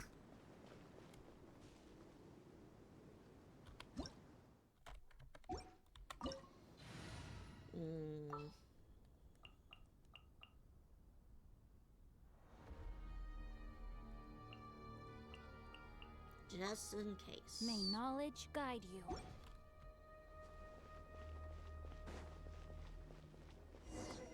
The Jinn are swarming out of Gurabad! Looks like Alhaza was right! Let's get inside and see what's going on! Outlines your fate. Let everybody stand back! I see everything! Make yourself a move! Illusion shattered! Absurd! Torn to oblivion!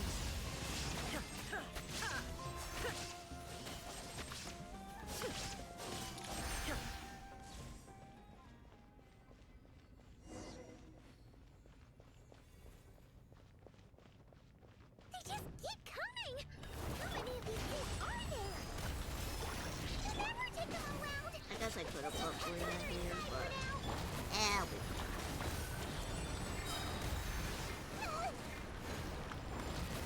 Shine down.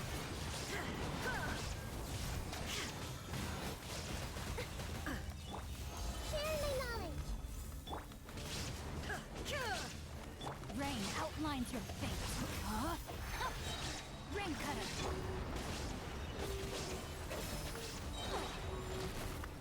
I'm going in. Committed to memory. I'm so sorry. Illusion shattered. Inazuma shines eternal.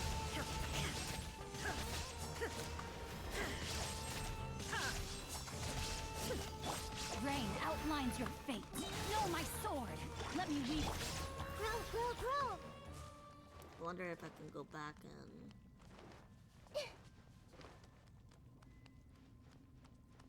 redo the party.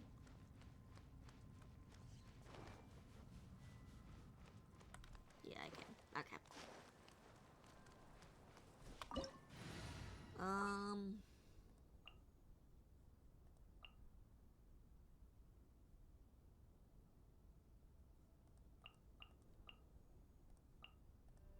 Witness my magnificence! This might work. It might.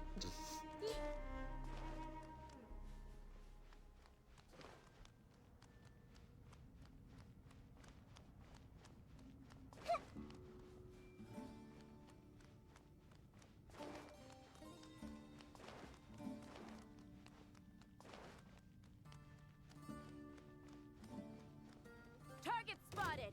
All units at the ready. Chewie! They must be using this place as a stronghold! Are they the ones behind all this? There is no escape!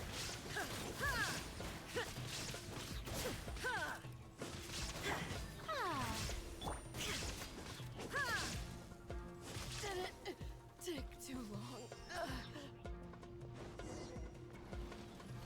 Illusion shattered!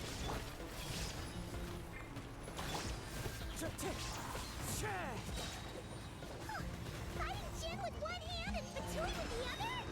This is pure chaos!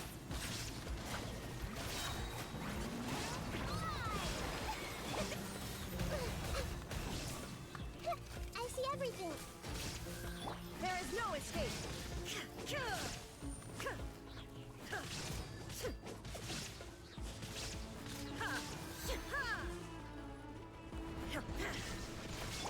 The Temple of Wisdom. Torn to oblivion!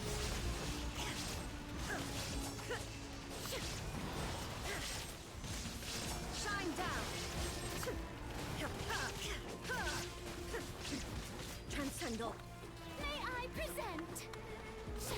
Committed to memory. Yeah. There is no escape! Let my name echo in song. Fallen leaves, adorn my... Shine down! Now you shall perish!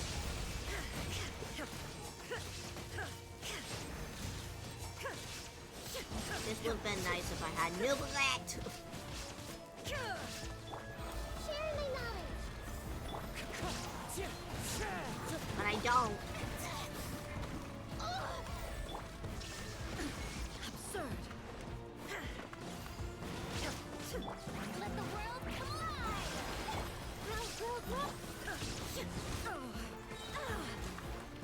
Clouds high, the birds call!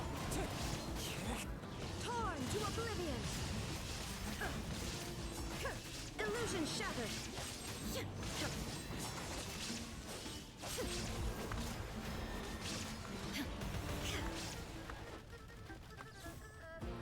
Let's get out of here. Murder's gonna keep coming and coming after us. I'm gonna fix your skull.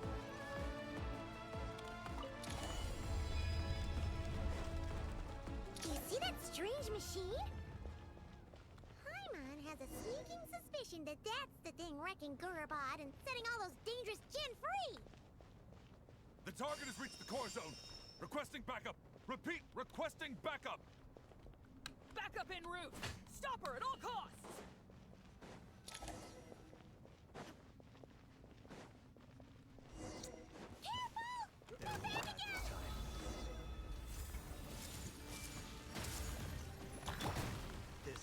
Wind strike! May I present? Time to shine! Now you shall perish! There is no escape! As one with wind and cloud! This may hurt a little. Sharing my knowledge! Pretty scarf.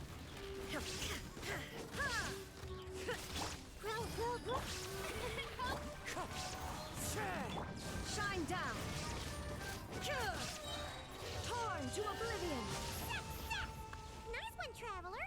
Let's keep going! Let the world come alive! Committed to memory!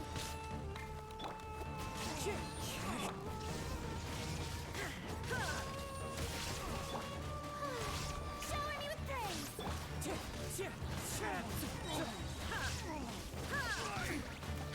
There is no escape! Fallen leaves, adorn my night! Wind strike! The Temple of Wisdom! Time to shine! Shine down! Now you shall perish!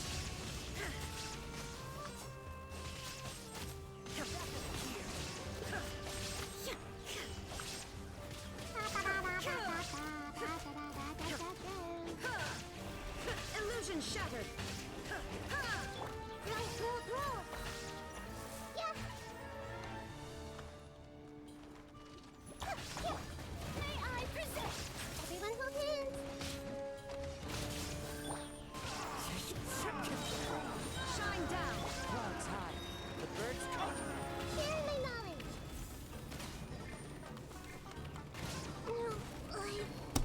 I was stuck! I was literally stuck! Torn to oblivion! Illusion shattered!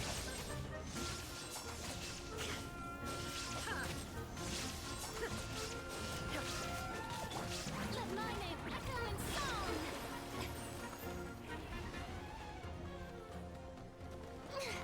The show begins! There is no escape!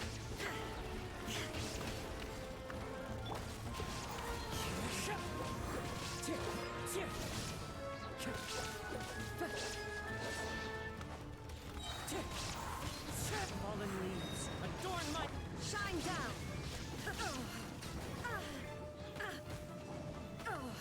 Oh my god. Bitch! May I present? Illusion shattered! Now you shall perish! God. I need a break. I'm gonna get something to eat.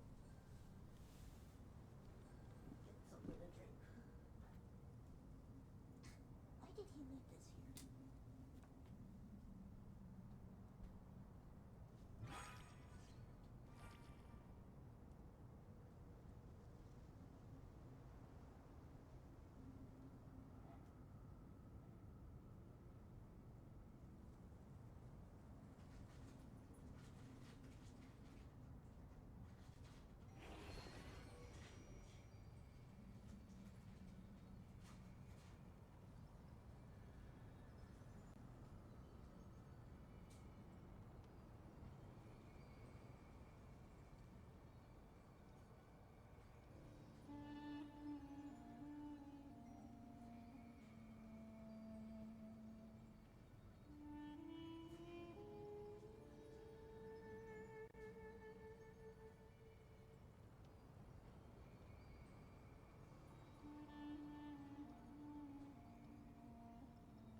here? Cancel.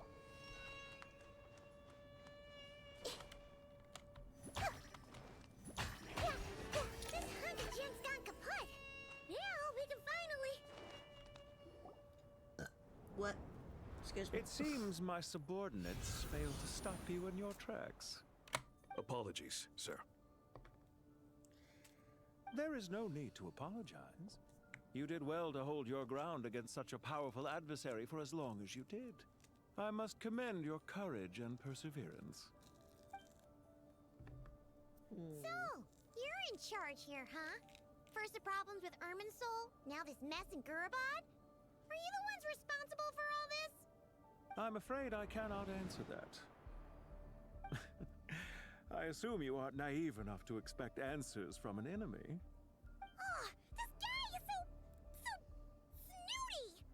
However you want to spin it, you're clearly involved in this somehow. So you can either start talking, or we'll have to make you talk.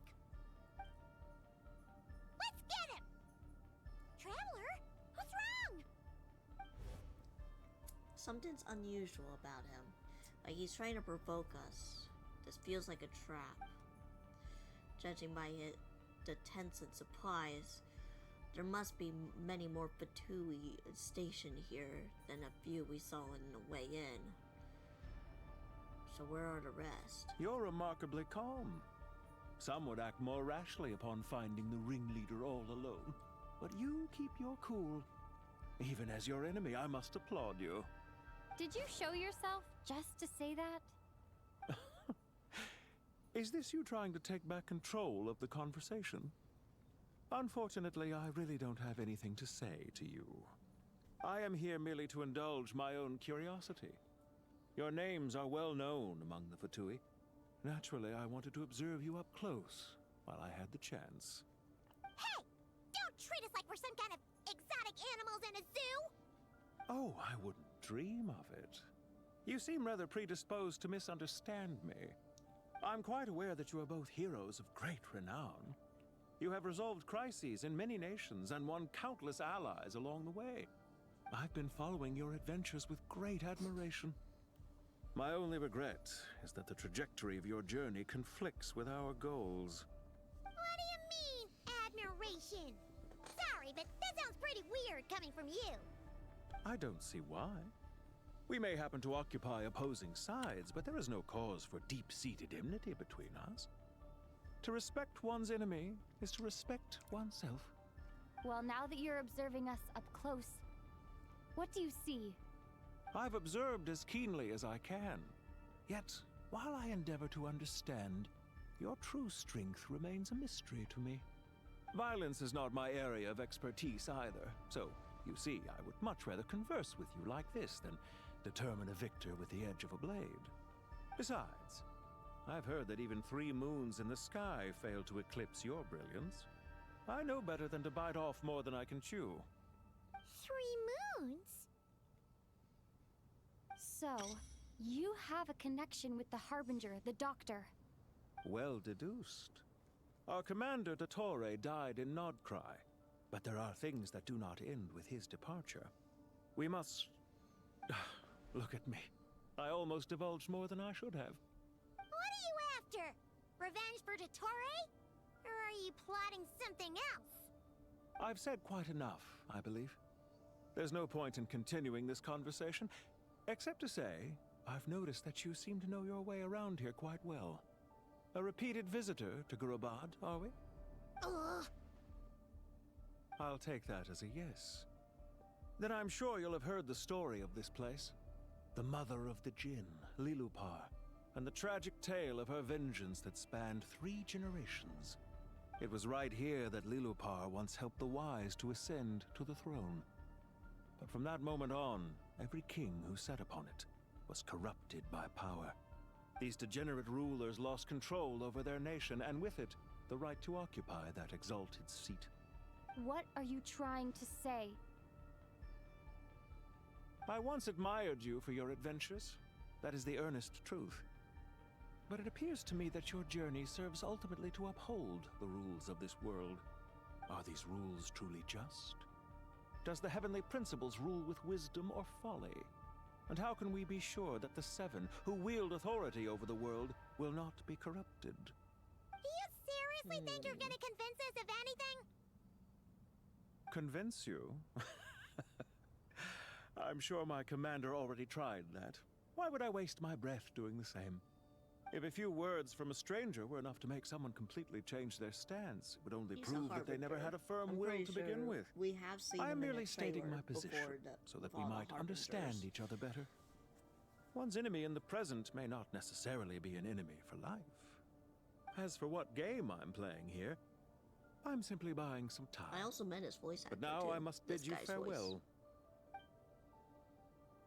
It was a wise decision not to attack me immediately. Since you did not fall for my ambush, I will now have to ask those in hiding to reveal themselves. Leave this to us, sir. Very well. I trust you to do what is necessary. Stall her while I execute the next step of the plan. Sumeru City, Irminsul. Hey! Stop right there! Don't you dare leave without explaining yourself! All units, stop them! Protect the commander!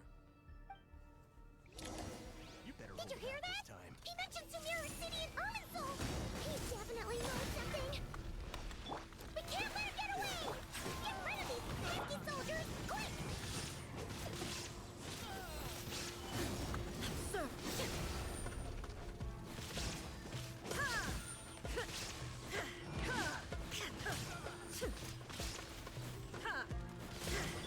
Everyone hold hands!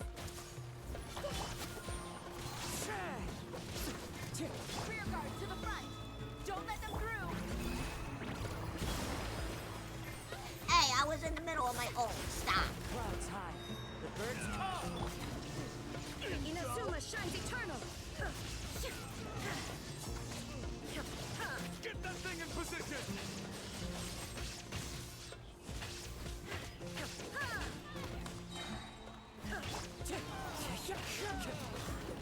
Commit it to memory! Hold on. Just a little longer.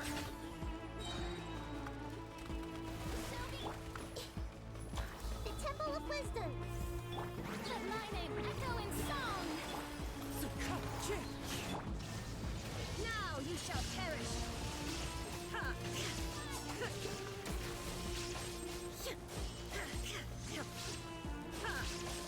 Wind strike. As one with wind and cloud. May I present?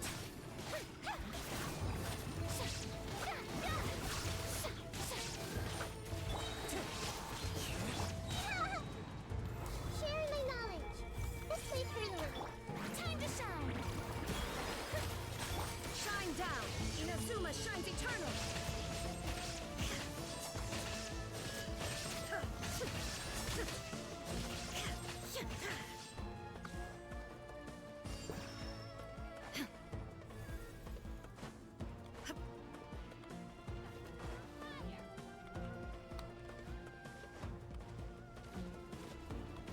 The hell you doing down there? Commit it to memory. Clouds high. The birds call. The show begins. Get him. We finally beat them. That mysterious guy can't have gotten far. Let's catch up with him.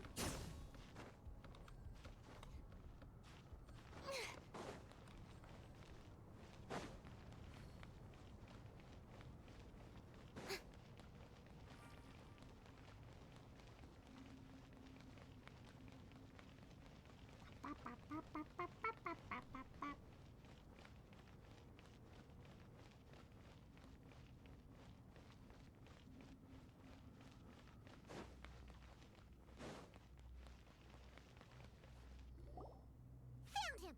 Over here! You're very persistent. Hey, you! Stop running and explain yourself! What are you trying to... Wait.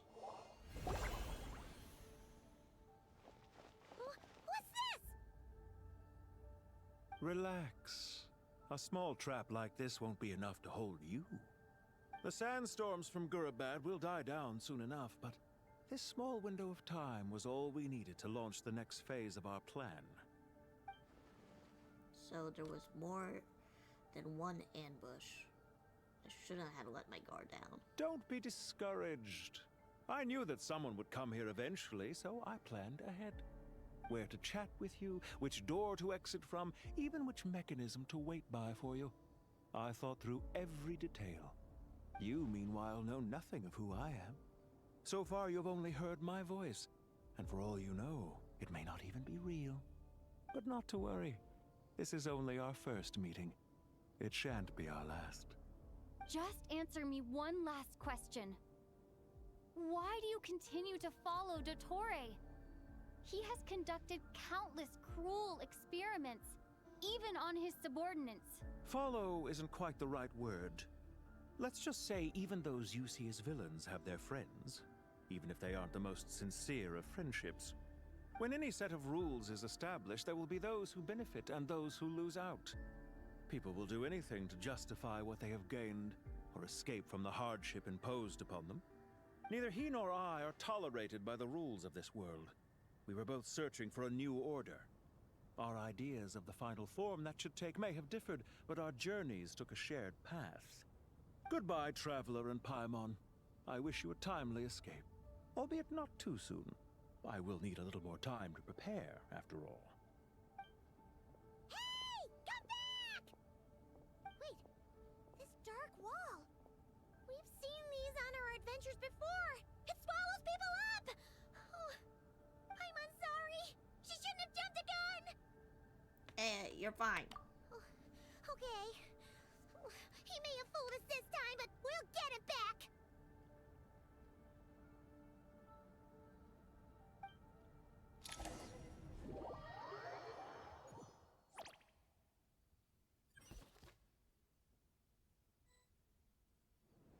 Sino and his team are guarding the north. We'll take this side. There's so many Jin. We can't let them get into Aru village. Don't fret. I am well prepared for this situation. Huh. So you have a solution? Perhaps you're unaware that I have a trusty genie partner of my own, Plumpy. If I send her to negotiate with the others, this whole thing will be resolved before you can say Mora. Off you go, Plumpy!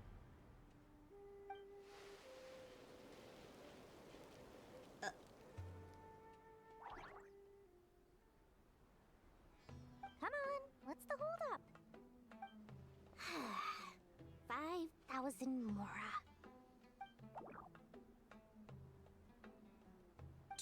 20,000 Mora.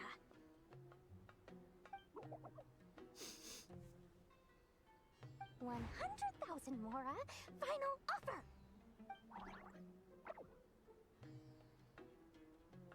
Ah, so she's a hired partner.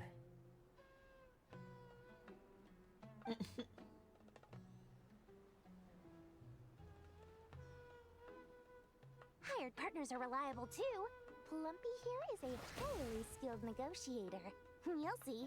Just a few words from her and... Plumpy! Don't you Jin have any respect for the rules? This was supposed to be a negotiation! How dare you treat my messenger like this? You wanna play rough? Two can play at that game!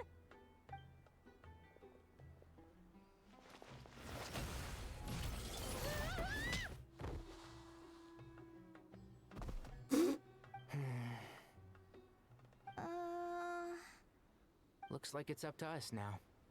Be careful, Kale. Yes, Master. Well... What happened? How did I pass out? Never mind. Plumpy, it's time for rampage. You know, this reminds me of when you first arrived in Avidia Forest. You were trying to help a child retrieve a lost toy when you stumbled upon Spino Crocodile territory by mistake. Yeah, I remember. Our first time fighting side by side. Fighting side by side? I seem to recall swooping in to rescue you with a team of forest rangers. Please stop.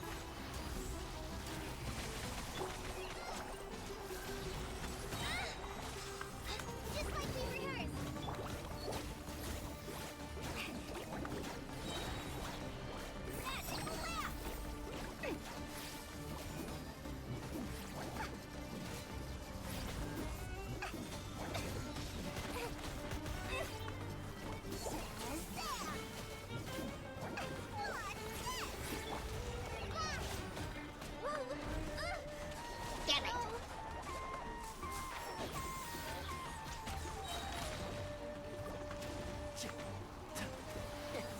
Nip that in the bud. Yeah, what? Yeah, what? One with the force. Here's the good.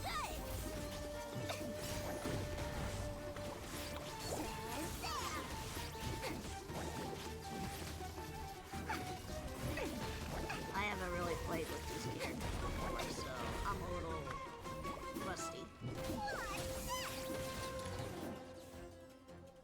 There's too many of them. I can't believe I used 12 rare items in one battle. Ugh. I shudder to think how this is going to affect this month's accounts. The sight of that glaring deficit might be more than my poor heart can take. Tainari, how's the situation on your end? We held the line, though it was a close call. But it looks like they're preparing for another attack. Has something happened? They've breached our defenses in the south. The Jinn are pouring in. We're moving the villagers to the north as we speak. We're hemmed in. This is getting precarious. Our margin for error just got a lot smaller. That's why we wanted to confirm your status. We need to consider our next move carefully. Bad news! Another line of defense has been breached. Kale, go with them and assess the situation. Dory and I will hold the line here. But Master, even with 3 of us, we barely managed to. This is not a discussion, Kale. Don't worry about us. She clearly still has plenty of tricks left up her sleeve. Wait, you can't pin all your hopes on me. Oh, great. I've almost run out of the things I brought with me, and the rest is back at the caravan. I should be able to hold out for a little longer, but still... Master! Need any help? Huh? What is it, Kale? If things continue like this, it won't be long before Aru village is overrun by Jinn, and the sandstorms are sure to follow in their wake. I do have a plan, but I can't guarantee it will work. Alright, Nicole. I don't care. Whoever you are, please just help us. The only one who can help is you. I am merely here to guide you along the correct path. I am a spirit created at the beginning. I am a flickering illusion. I am the shimmering light that flows from the eyes of the Creator. What do you mean? It doesn't matter. You don't need to understand it. Just repeat after me, one line at a time. Watch out! Jinn incoming! I am a spirit created at the beginning. Here goes nothing. I am a spirit created at the beginning.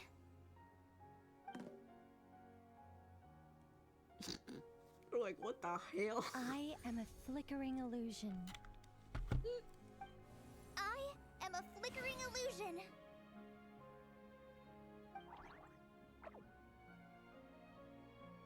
What's wrong, Plumpy? I've never seen you so agitated before. That's... But how do you... Do you know what Kale is reciting? I am the shimmering light that flows from the eyes of the Creator.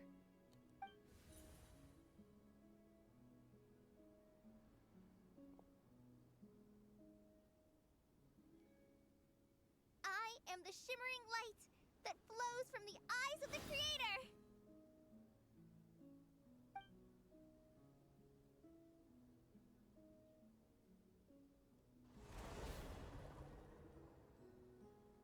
It's a song composed by the goddess of flowers. But very few records of it remain, even in historical texts. All we have is a few fragments. Is Kale an avid historian? Not to my knowledge. The Jinn have actually quieted down. Although... No, it's more than that. It looks like they're showing... submission. Clearly, the songs left by the Why goddess is of Nilo in the flowers have a back? soothing effect on them. At the very least, they're much calmer now. Really?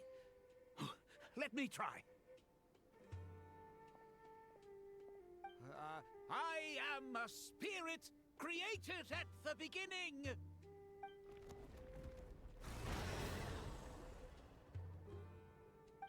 Don't stay away. I'll stop. I'll stop. It seems like the song only works when Kale recites it. But why? Kale.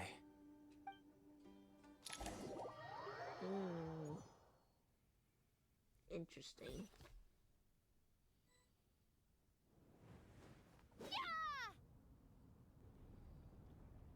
Any luck?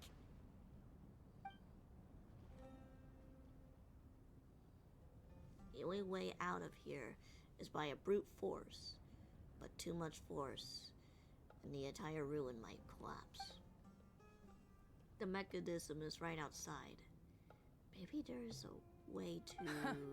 When I heard that loud rumbling in the distance, I thought the shifting sands had bust open the gates to some ancient treasure vault. Turns out it was just you guys. Huh? Wait, that sounds like... It's been a long while. Did you miss me? Jet! Ben! Let's save the catching up for later. First, I gotta get you guys out of there. This should be the right mechanism. Ben, can you handle it?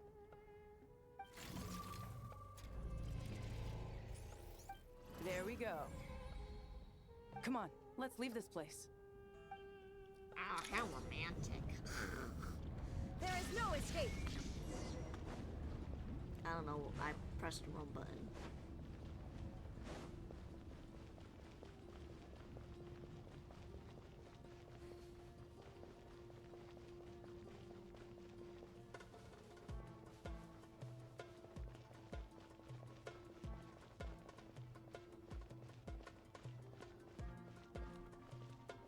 Ah, it's coming!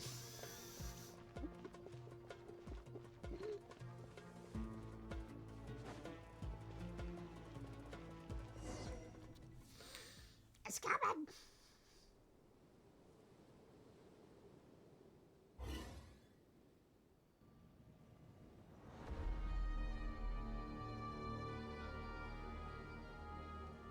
Huh! Those Fatui sure made themselves scarce. It's like they were never here. The Fatui? They came to the desert again? Yep. No idea Why what is they're her planning this mouth time. not They were speaking? being very coy about it. It's not opening. How have you been, Jet? Well, since we last met, I've started my own band of mercs. We've actually made quite a name for ourselves. Oh, yeah. On a slightly different note, I have some good news. I finally took care of Masaira. Not much to write home about. It was just another day. Found his hideout. Dragged him out of his cozy little bed. He tried to talk me into seeing his point of view, as usual. But I'm way past that by now. There was nothing he could say to save his life. Damn, okay. What about you guys? Bet you'd forgotten all about me and Ben, huh? Of course not! We're super duper best friends!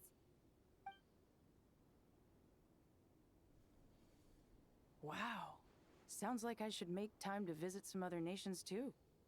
Anyway, what brings you to Gurabad? Oh, right. Paimon almost forgot. We're here to look for Lilupar. That bottle? Seriously? Yeah!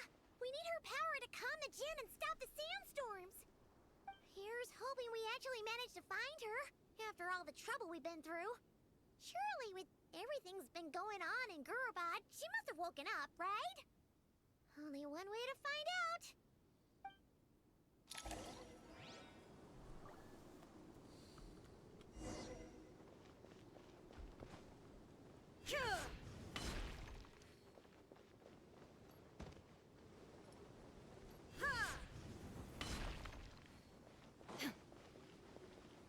Oh boy. I remember all of Sumeru's stuff. It's so long. It was a long one.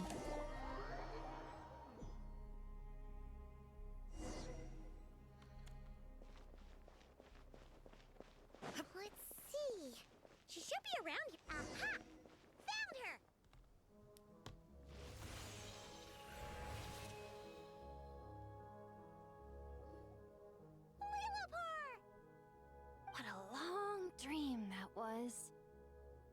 It's been a while, my master. Oh, and you're here too, little wildcat. The four of us back together again. Imagine that. How have you been? After we last parted ways, I merged with the land beneath Gurabad to suppress the dark calamity stirring in the depths. It rekindled the flame of vengeance within the Jinn, depriving Gurabad of any hope of peace. I fought against it for a long, long time. Until one day, I sensed a change in a foreign land to the west. Suddenly, the pitch-black abyss fell silent. Could she mean Natlan? Garaband isn't far from there. Did the abyssal presence beneath the city fall silent when we defeat it? Once satisfied that dark power could no longer bewitch the Jinn, I too fell into a deep slumber, from which I have only now awoken. Why have you returned to Gurabad, my master? And why is my sand-swept homeland in disarray once more? Well, basically, Sumeru is in danger and a lot of our friends are affected. Some bad guys messed around with Irminsul and now they've released the Jinn in here. We managed to chase off the culprits, but we have no idea how to seal this place back up and stop the sandstorms. Child's play. I shall quell the Jinn and scatter the storms. Thank you, Lilupar. No need to thank me, my master. I have granted many wishes in my time, and this was the most trivial of them all.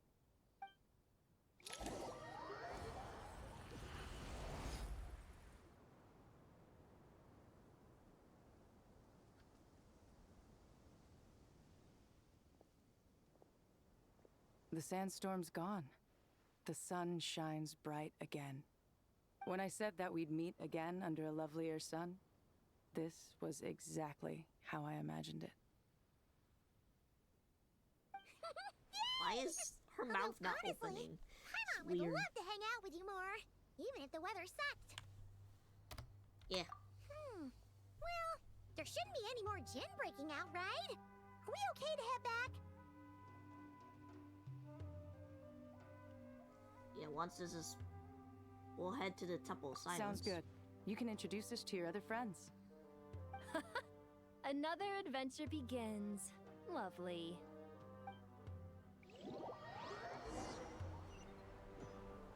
The storms have stopped. We should be able to get to the Temple of Silence without any problems now. Time to regroup.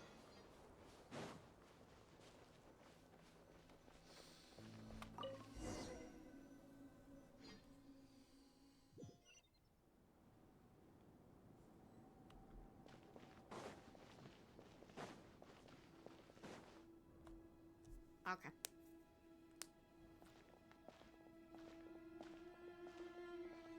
So, this is the Temple of Silence. I've heard the Nagarjanites mention it in passing, but I never imagined it would be this big. It's colossal. I thought the temple moved to the rainforest ages ago. When did they scamper back into the desert? I don't know. This plan sounds a little too risky for my liking. Even in King Deshret's day, this was experimental technology. We have no idea what could happen if we activate it. Well, unless you know of another viable alternative for the Akasha terminal, I'm afraid this is our only option. The plan is sound, and the risks are manageable. However, if we are to proceed, we must act quickly. The scale of this project is enormous. Even with Kaveh, Faruzan, and every other scholar of mechanics working on it full-time, the proposed modifications won't happen overnight. Where is Faruzan anyway? Where'd she go? You're The back. Miku clone. Everything all right? And who are they? Friends of yours? Yeah. Pretty much everyone in the Temple of Silence is. This guy's Kaveh, and the one next to him is Alhaitham. Hello, I'm Jet, and this is Lilupar. Oh, a famous name from the history books. Pleased to meet you. friend of a friend is a friend of mine, as they say. Who's they? Huh? Do people not say that? Not in the desert. Friends you can trust, but friends of friends? Gotta keep an eye on them. Still, I do trust the Traveler's judgment. I'm sure you're good people. The sandstorms have calmed down.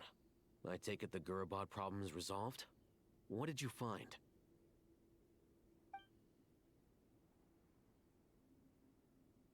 And after getting all smarmy with us, he trapped us there. Luckily, Jet used the mechanism outside to free us, and then we got Lilupar to put a stop to the chaos. Wow. Thanks for being there to help them.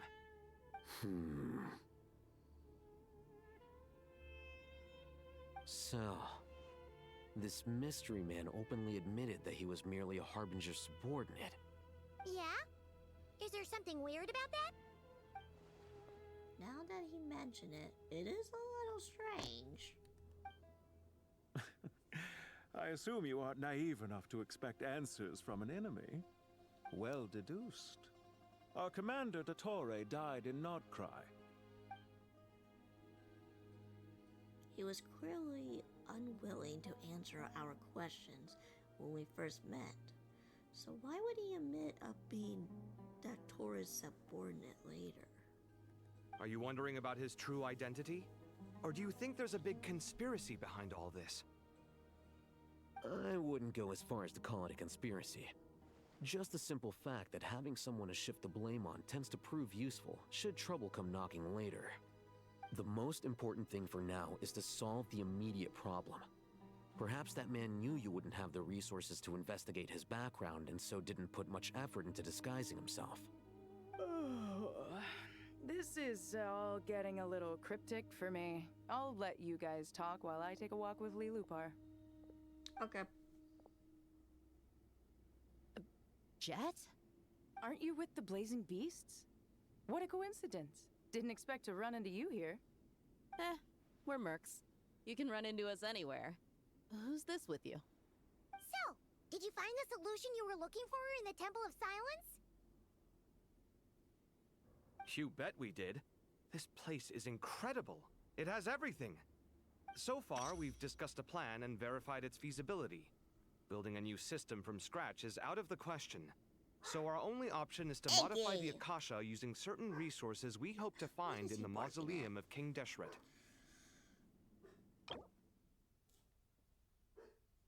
Oh, it's this big pyramid thing. And these are like the little chess pieces.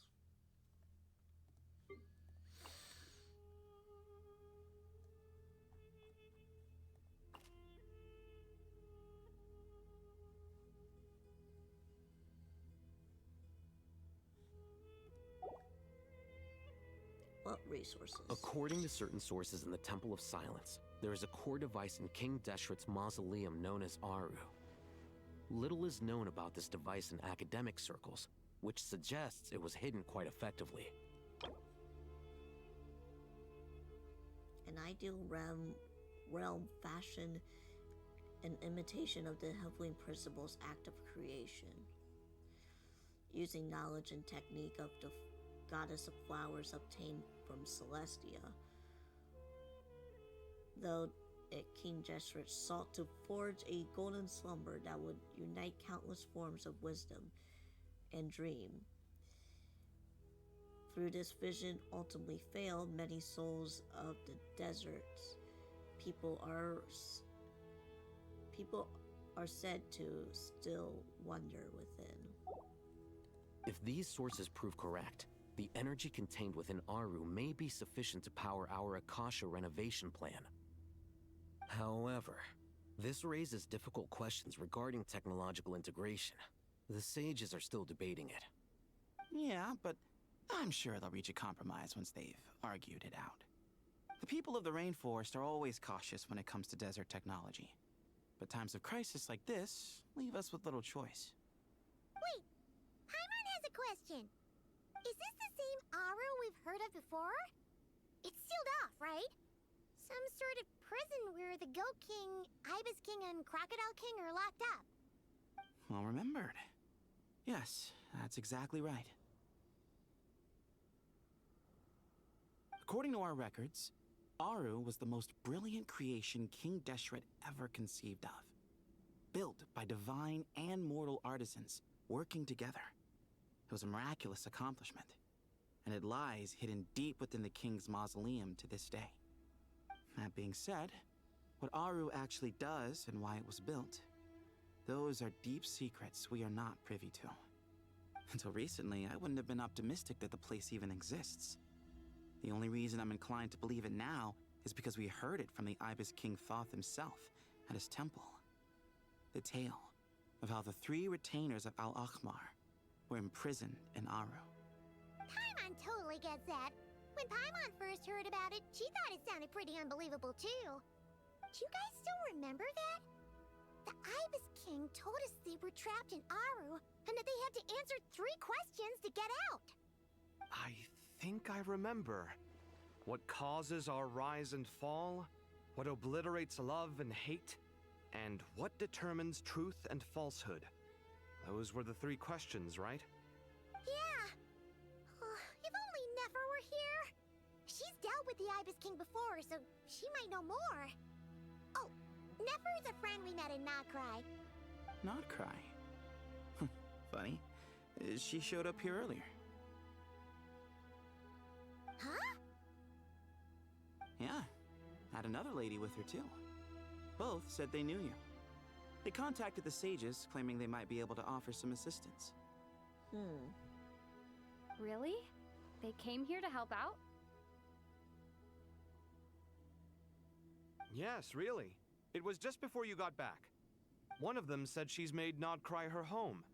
If she's the person you were talking about, then... Looks like betting on Aru was the right choice. See? They're right over there. Oh, it's Nicole. Nicole! Nefer!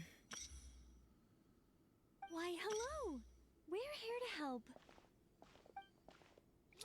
And you were also helping Kale, I see. A little twit. It's a good thing we left early. We almost got locked out. Locked out? What do you mean? Oh, you haven't heard? An invisible barrier has appeared around Sumeru's borders, cutting off all travel in and out. No one can leave and no one can enter. Sumeru has become a lonely island. Are the Fatui behind this too? Actually, no. This has nothing to do with them. I suspect it's a defense mechanism within Irminsul itself.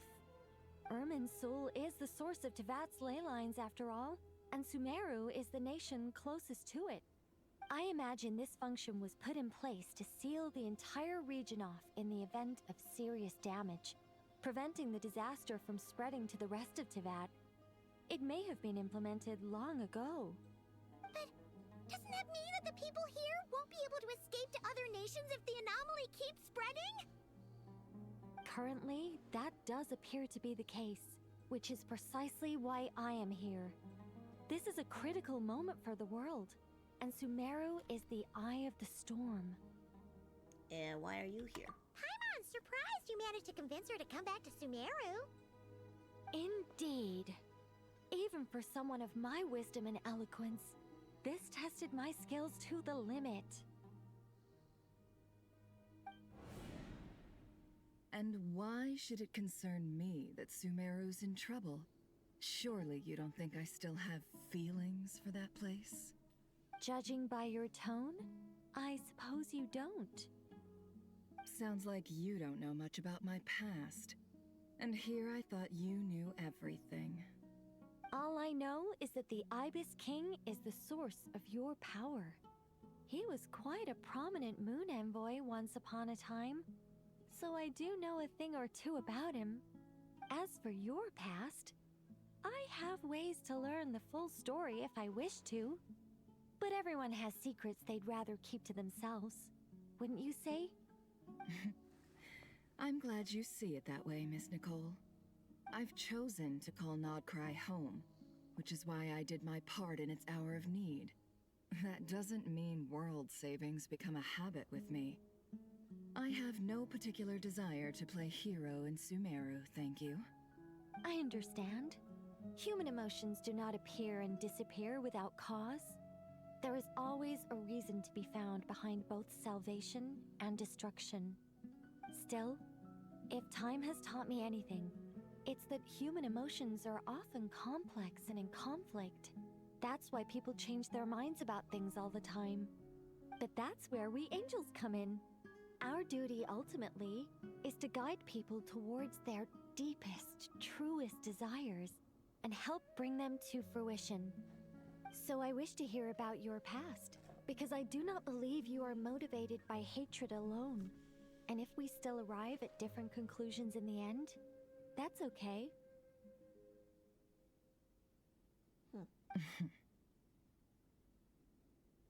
I refuse.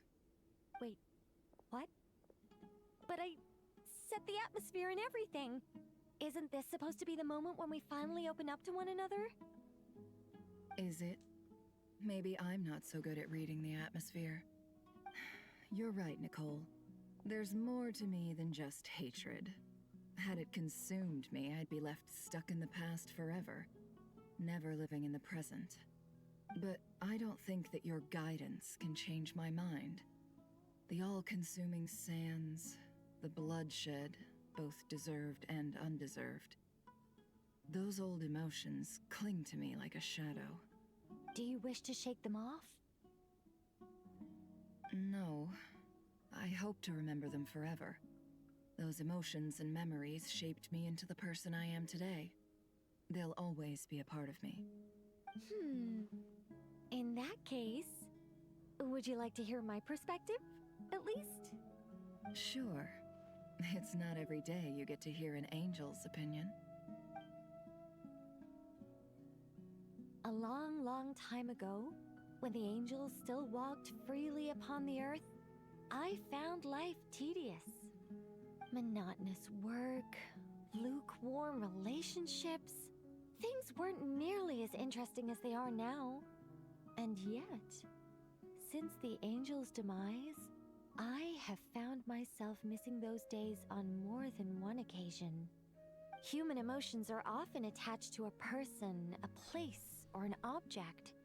When those things are gone, the memories quickly fade, and the emotions slip away along with them. If Sumeru were destroyed, both rainforest and desert would be no more. With the object of your hatred wiped from existence, it would not take long for the memories buried deep in your heart to slowly fade. Both love and hate are intense emotions, but they are nothing compared to the void left behind when they disappear. Most sophisticated, Miss Nicole. But anyone focused on the future could only ever applaud the destruction of the things they hate. Still, I'm a special case. Someone once told me that human memory is more selective than a Mora-hungry merchant choosing between customers. We all need a reality check once in a while, so we don't forget the truth. As much as I dislike Sumeru, this is no way for it to perish. All right, you win. I'll help you out a little, but I won't work for free. How much will you need? You're not gonna milk this for all it's worth, are you? What do you think? I'll be upfront with you. I don't have much more on me. If that's what you need, I could borrow some from Alice. Or perhaps I could pay in sculptures. The ones I carve are actually worth quite a lot. Just cover my travel expenses. Huh? Is that all? That's all. Given all the people I owe favors to, I can just about justify a trip to Sumeru.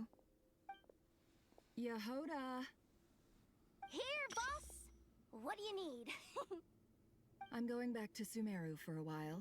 While I'm away, you'll be in charge of the curatorium. Me? I'm in charge? Whoa! Don't worry, boss. You can count on me!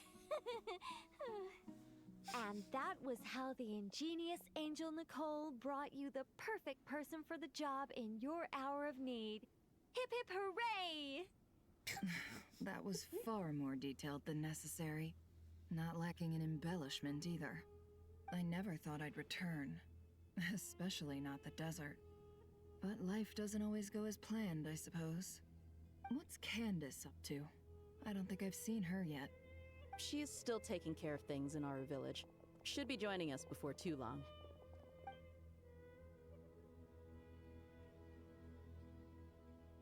Oh, and sorry. Hope we're not interrupting anything. We have some good news, though. We're planning to go to the mausoleum of King Deshret to look for the legendary Aru, then use it to try and restore the Akasha system. According to records in the Temple of Silence, the mausoleum houses something called Aru's Shoot, which can be used to establish connection with Aru. We still have some time Sounds before like we Aru's leave, shut, so there's but no okay. rush. By the way, who are these two new faces? Just call me Nefer. I'm based in Nodcry. Did I hear you mention Aru? Correct. Well, I happen to have a connection with one of the 3 retainers imprisoned inside, the Ibis King. I'm here to get things done, so if you don't mind, I think I should come with you. That sounds perfect. Miss Nefer, are you from the desert by any chance? Why do you ask? I don't know. There's a familiar air about you. Plus, you mentioned Candace. Sorry, I don't mean to pry. It was just a random thought. I'm Dia, an Eremite mercenary. My work usually keeps me out in the desert. I'm on good terms with Dory, and she's mentioned you all before. It's nice to finally put faces to the names. However, my associate here is probably less well acquainted with you. Why don't you all introduce yourselves? Actually, I'm a little better acquainted than you might think.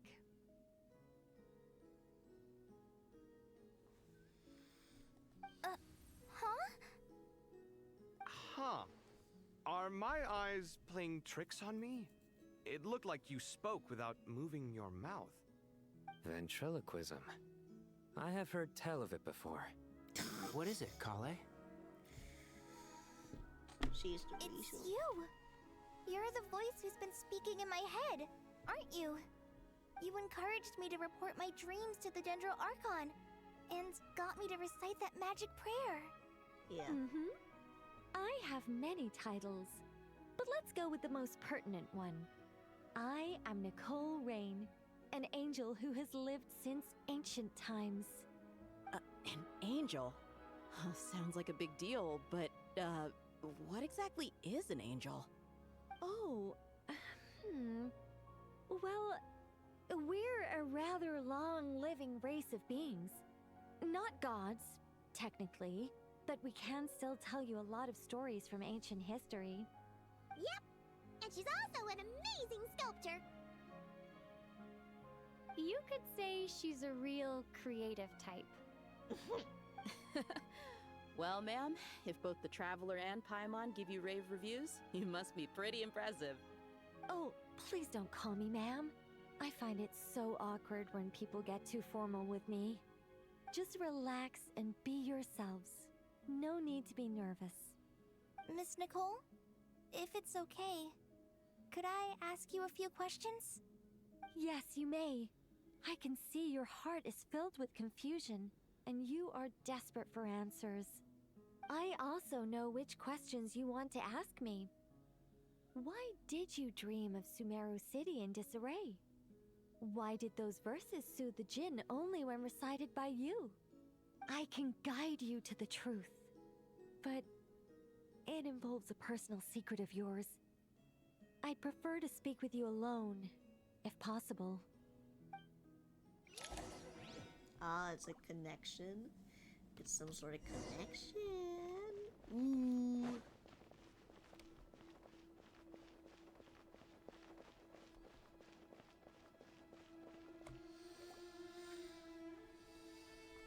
I thought we going to speak alone. This is a lot more people than I was expecting. What's wrong with it? Even the doctors at Dar al-Shifa allow patients to be accompanied by family members. Well, if Kale doesn't mind her secret being revealed, I have no problem with it. Thanks for being so considerate, Miss Nicole. I don't know what secret you mean, but whatever it is, there's no need for me to hide it from my closest friends. Closest friends? It's so nice to hear that. Hey, we're here to support. All right. God, In that maybe, case, like- I'll get right to it. I got Kale, privileges. are you aware that there are god remains inside your body? I am. When I was young, I got sick with Elazar. Nothing could cure it. The Fatui convinced my mom and dad that they could help, and I was sent to an unfamiliar place. There were a lot of other kids just like me there. This creepy guy injected us with some strange medicine, which I heard contained god remains. I can still remember the pain like it was yesterday. But thanks to the friends who've stuck by me all this time, I've gradually been able to overcome those memories. Anyway, so you're saying that what happened to me has something to do with the god remains they injected me with? Yes. Those were the remains of Nabu Malikata, the goddess of flowers. What? Fascinating.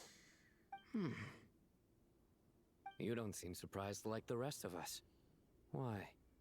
The possibility crossed my mind when Kale recited the Goddess of Flowers song and calmed the Jinn. You made Paimon jump! What are you doing here, Lilupar? I was merely passing through when I heard the name of the Goddess of Flowers. Be assured that I share your surprise. You, with the hat. Are you certain? I sense no trace of the Lord of Flowers within her. Well, it is a very small fragment. Unless special methods are used to manifest its power, even her closest acquaintances would find it near impossible to detect. After the goddess passed away, her remains were scattered across the desert. King Deshret gathered all the pieces he could find and buried them in the Eternal Oasis. But some fragments remained unaccounted for. Eventually, the Fatui must have found a way to track some of them down. Presumably for use in some experiment. It's not an uncommon occurrence. You're more shaken than I thought. In one sense, you've been extraordinarily lucky. So many people who yearn for this kind of power never attain it, yet you have coexisted with her all this time without even realizing it. I don't know what to say. I'm glad that I could help everyone with this power, really. But knowing that a fragment of the Goddess of Flowers is inside my body is... it's a strange feeling. Well, people value their autonomy very highly. Even a well-intentioned intruder can shake one's sense of self. I understand how you feel, Kale. But once you get used to it, you'll find it's nothing to be concerned about. Huh. I guess you, of all people, have a good reason to speak on this. 2 good reasons, in fact. Incidentally, 3 is the maximum number of Hermanubis' Ba fragments that I could bear. Let me guess. Because 2's company, but 3's a crowd? Thanks for helping to explain the joke, Tainari. Not my intention. Goddess preserve me. I should take my leave. This boy in his wolf's head hat speaks much too differently from the Hermanubis I remember.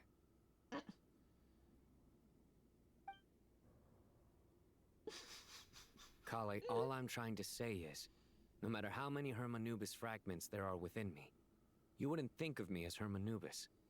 In the same way, you are simply you. Yeah, I know what you mean. So about that dream I Arbanus is had, the spirit that was he it a warning summons. from the Goddess of Flowers? Yes. Just like me, she was an angel created by the primordial humans, born with the instinct to guide living beings. Though her body and soul have perished, Her essence retains its natural instincts. Even her smallest remaining fragments would do their utmost to send you that warning. The Mother of Dreams? Lord of Flowers and Oases? She must have had a premonition. That is why she gave that dream to you. We won't let our efforts go to waste. But I still don't understand. Why me? Yes, why indeed? You weren't the only one injected with God remains, but only in you have her fragments persisted. I suspect it may be because of the firm will you showed in the face of suffering. She was likely assimilated by that will. Of course, this doesn't mean you have to shoulder any extra responsibility. As this young man said, you are who you are, and that will not change. All right, any further questions from the family members of the patient? If not, we should head to the mausoleum of King Deshret. Let's move out. Time to put our plan into action. We all hope it'll work. But will we really be able to open Aru? And even if all 7 pillars of King Deshret agree to let us proceed, the scale of the work to follow is daunting, to say the least. Haven't you handled other big projects before? I mean, the biggest project I've worked on to date is probably the Palace of Alcazarzaray, I guess? But this is orders of magnitude beyond that. It's a total nightmare. Look on the bright side. At least this time you're actually here when Sumeru needs you most. You won't have to come asking me for details after the fact. Mock me all you want. But now that I'm here, things will be resolved far more quickly and smoothly than last time. Kave's self-doubt disappeared in an instant. Like magic. Well, this confidence is most gladdening. Now, go and pack your things. We'll head to the mausoleum as soon as you're ready.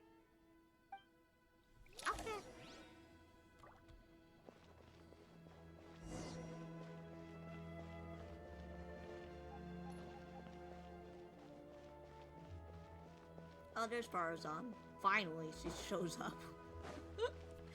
She shows up finally.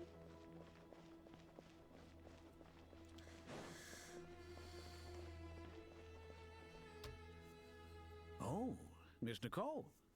I heard you're a very talented sculptor. Is that true? Oh, I don't know. I wouldn't want to blow my own trumpet.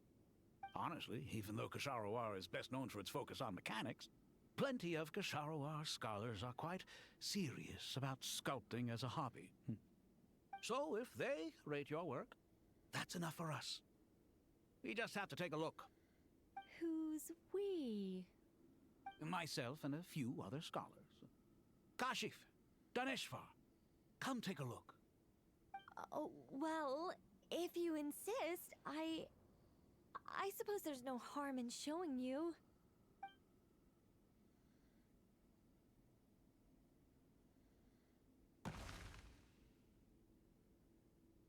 Whoa! Where did that come from? Look at the level of detail. It's so lifelike. The squirrel descends from the heavens like a champion, and the earth trembles beneath its feet. What do you think? Striking, isn't it? Kaveh? Kaveh, come here for a sec. Oh, and Madame Farazan, didn't you used to study in our darshan? Come take a look. All right, but hang on a moment. I have to finish reviewing this proposal first. You called? What is it, youngster? This squirrel statue. Isn't it cute? Oh, a squirrel. I wouldn't say cute per se. The realism is what stands out to me. Were you trying to carve a statue of a hero, young lady? Oh, a hero? I suppose so. Actually, I didn't really have a specific theme in mind. I just started working on it, and this is how it turned out. I see. Well, do you tend to read novels about heroes in your spare time? As a matter of fact, I do quite enjoy those. Everyone loves a good tale of daring do, right? Then perhaps this statue represents the heroic tale you long to see deep down inside. Also, on the subject of heroism, I feel that if the subject posed with a finger raised towards the heavens, it would lend a greater gravitas to the overall image. I'm sure some would call it cliché or old-fashioned, but not me. I think it would be a perfect fit. It has a certain classical beauty about it. Kaveh! Sorry, Madame Faruzan, I'm a little busy right now. Don't wait up for me. What a pity. That young man has excellent aesthetic tastes. I was hoping to ask him for his opinion. What a genius idea! Why didn't I think of that? Classical beauty is a great direction to explore. That's it. Once I get back, I'm going to sculpt a heroic squirrel pointing its finger towards the sky. Precisely. A declaration of victory. You understand my vision. Then place the two statues face to face. Yes! That's exactly what I was thinking. I gotta turn that. It'll be a masterpiece. Miss... I'm sorry. I didn't catch your name. Just call me Nicole. Madame Faruzan? Was it? What? Oh, no. That wouldn't be right. Why ever not? Madam is a state of mind cultivated from within. Anyone may call me Madam if they so desire. My dear Miss Nicole, once we make it through these trying times, should we have the pleasure of meeting again, I shall look forward to seeing your new work. In this day of age, it's rare to find people with an appreciation for classical aesthetics. Meeting you was truly a pleasant surprise. Honestly, I feel the same way. It's been a long time since I met anyone interested in this style of statue. Clearly, they don't call you Madam for nothing. Also, I have to say, you're a very good judge of character. Because when I think about it, I really am someone who likes stories about heroes. That must be why I've quietly kept watch over generation after generation of them. Sorry, keeping watch over heroes? What exactly do you do for a living? Oh, never mind that. Let's not tell Madame Faruzan about Miss Nicole's true identity for now. Good idea. Let's limit the conversation to aesthetics.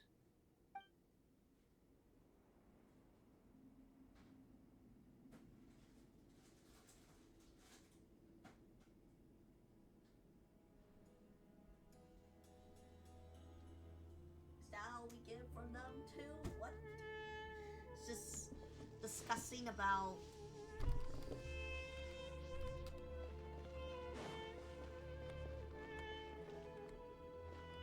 Okay, I guess I can't really talk to him. Paimon! Thanks again for your notes. I'm done copying them, so here you go. You're welcome. Just let Paimon know if you ever need help again.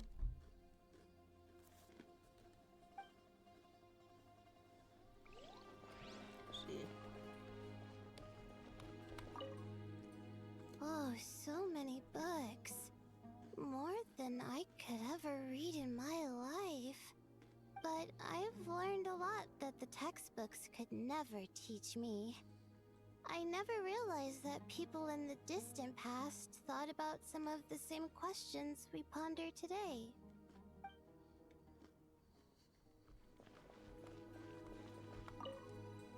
What's wrong?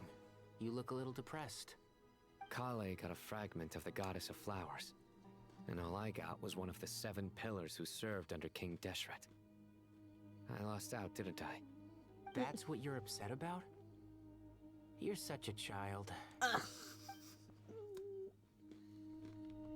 Illusion shattered!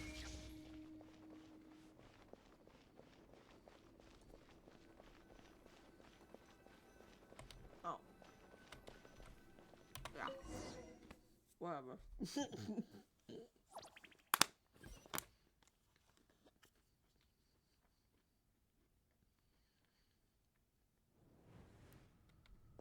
I hope everyone's ready. We'll be arriving at our destination very shortly. Yeah. I keep pressing the wrong button.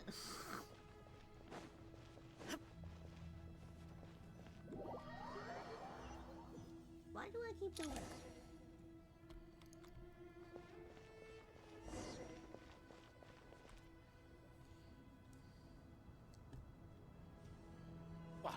seen so many visitors ever, really. What is this place now, a tourist attraction? Ah, closer inspection reveals many familiar faces.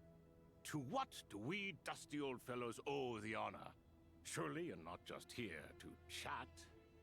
You surmise correctly. We are here to carry out a rather enormous project. Ho ho! Enormous, you say? How large, then? Larger than the gaping void in our lives? Why, you've even put a smile on Goatee and Crocco's faces. All this activity is making for quite a special day.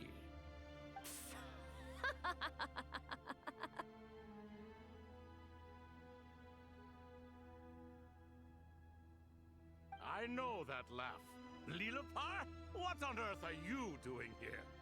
Oh, this is hilarious. Turns out good things really do come to those who wait. As long as you stay alive long enough. When did you three get locked up in here? And still you act all high and mighty, putting on a show for the younglings. Truly hysterical. Why, you... Yes, I know. No need to shout. You're right, Lilipar. Goatee, Crocco, and I all have the same problem. But didn't King Deshret seal you away? How did you break free, and how did you get in here? Who knows? Perhaps you can ask my master one day, should you ever get the chance. Behold, the executioners of old. Some have turned into fragments residing in human bodies, and others are imprisoned eternally, leaving not a single shard behind. It's almost tragic, watching lowly prisoners like you act all self-important. Curiosity gnaws at you, doesn't it? Your interest in the outside world threatens to burst you at the seams. I'm starting to take a liking to this magic bottle lady. Time is of the essence. Let's get down to business. We get come to you, down O to three ancient business. lords, to request your assistance on behalf of the Academia. If we can help you regain your freedom, then please consider lending us your aid. As for precisely what we need your help with, it's a long story. So, to demonstrate our sincerity, we are prepared to first resolve the problems that plague the three of you. All right, stop arguing, Crocco. And Goatee, don't you start. What's the harm in letting her speak? It's not worth getting so angry about. Forget about her. The three questions are the crucial thing here. But do you really have a way to answer them? You once answered the final question, Nefer, but the seal did not open. Unless, with the passage of time, you have found a new answer? You could say so. When you first asked me what determines truth and falsehood, my answer was a liar's soul. Liars are the best at seeing through the falsehoods of the world. But if you want them to tell you the truth, you have to reach their soul. I think that makes sense. I found it quite compelling myself, and I told Nefer so. Unfortunately, it brought us no closer to liberation. Well, that's simply because it was my answer, not the one King Deshret was looking for. Can you guess which answer Al-Ahmar wanted then? Time. And that's not only the answer to the final question, it's the answer to all three of them. All things wax and wane with the passage of time. Love and hate eventually fade into nothing. Current affairs are always fraught with conflict and controversy. Only time can distinguish between right and wrong. You once described King Deshret as a proud man. I'd say that the prouder someone is, the more inclined they are to believe that only time is qualified to be their judge. Time. Well. Indeed. Perhaps in building Aru, our king was in fact attempting to reverse time, to bring love and hate, right and wrong, the rise and fall of all things back to their point of origin.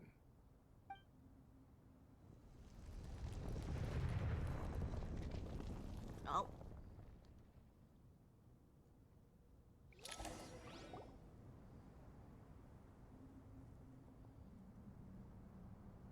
So that's what they look like. Okay.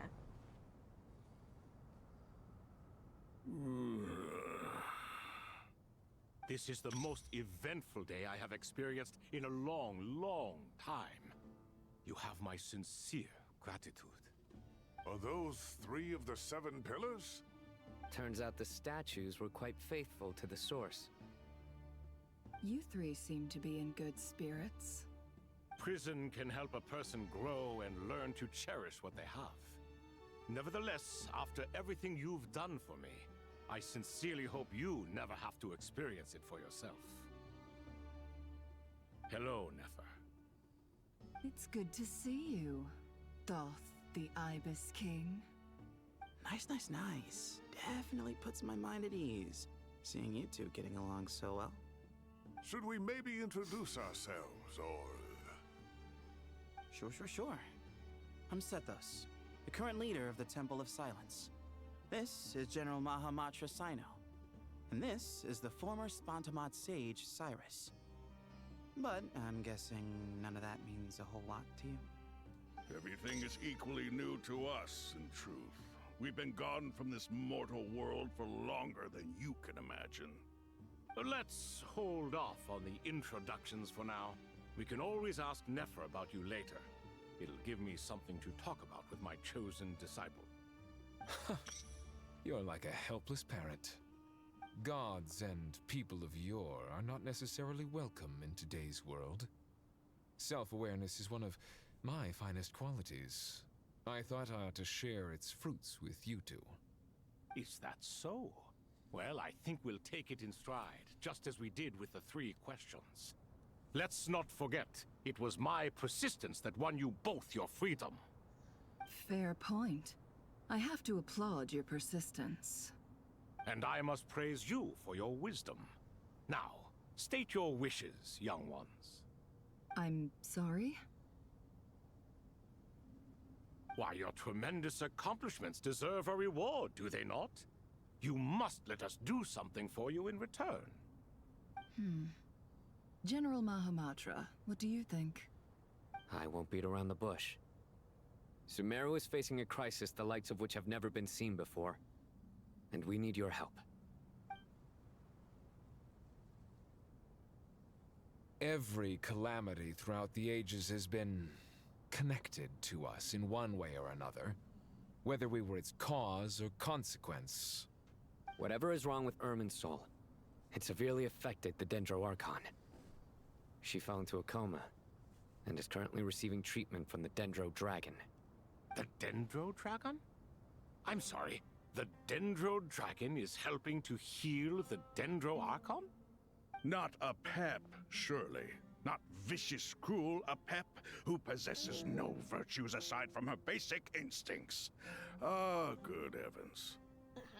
I shudder to think what could have caused Lesser Lord Kusanali to suffer such a plight. Still, why would the Dendro Dragon lend you her aid? She has always held nothing but contempt for the Archons. I suppose she and Kusanali must have some history. You can help us make history, too. A smooth talker. Well said, lad. Currently, no one can connect to Irminsul. We hope that by opening up Aru and making some modifications to it, we can use its technology to our advantage. Unfortunately, Aru is an imperfect creation. King Deshret never managed to realize his full vision before his death. Much remains to be done if it is to be pitted against Irminsul itself. Besides, I hear your reasons, but to give Aru up over such would be... The archaeological records clearly indicate that although Aru's construction took a long time, it was not beyond human means to achieve. Modern technology should solve the efficiency issues. We have no choice but to go all in on this. This is by no means a threat. But the only reason we helped you escape from Aru was to gain the necessary leverage to negotiate with you. You asked us to state our wishes, and we have. Each one of us here needs your help, as do all the thousands of people living in Sumeru. They need you, and they need Aru. What do we think, my fellow old fogies? Shall we lend our support or not? Since you ask so nicely, naturally. Naturally what? Are you for or against? I simply mean we shall do what comes naturally. You claim that you wish to open Aru. Know you then that the golden slumber created by King Deshret is preserved within? We do. We understand the risks involved. In all likelihood, the mortal world will never again be able to replicate King Deshret's work. Never will there be another chance to come so close to creating a utopia. Knowing this, are you sure of your decision? We are sure. Before people can dream, they must first live. If your minds are made up, very well. We shall summon our erstwhile colleagues to discuss this further. Saint Shezepank, Saint Bennu, once you surrendered to silence and were buried with King Deshret. But now, we invoke the right to awaken you with our voices.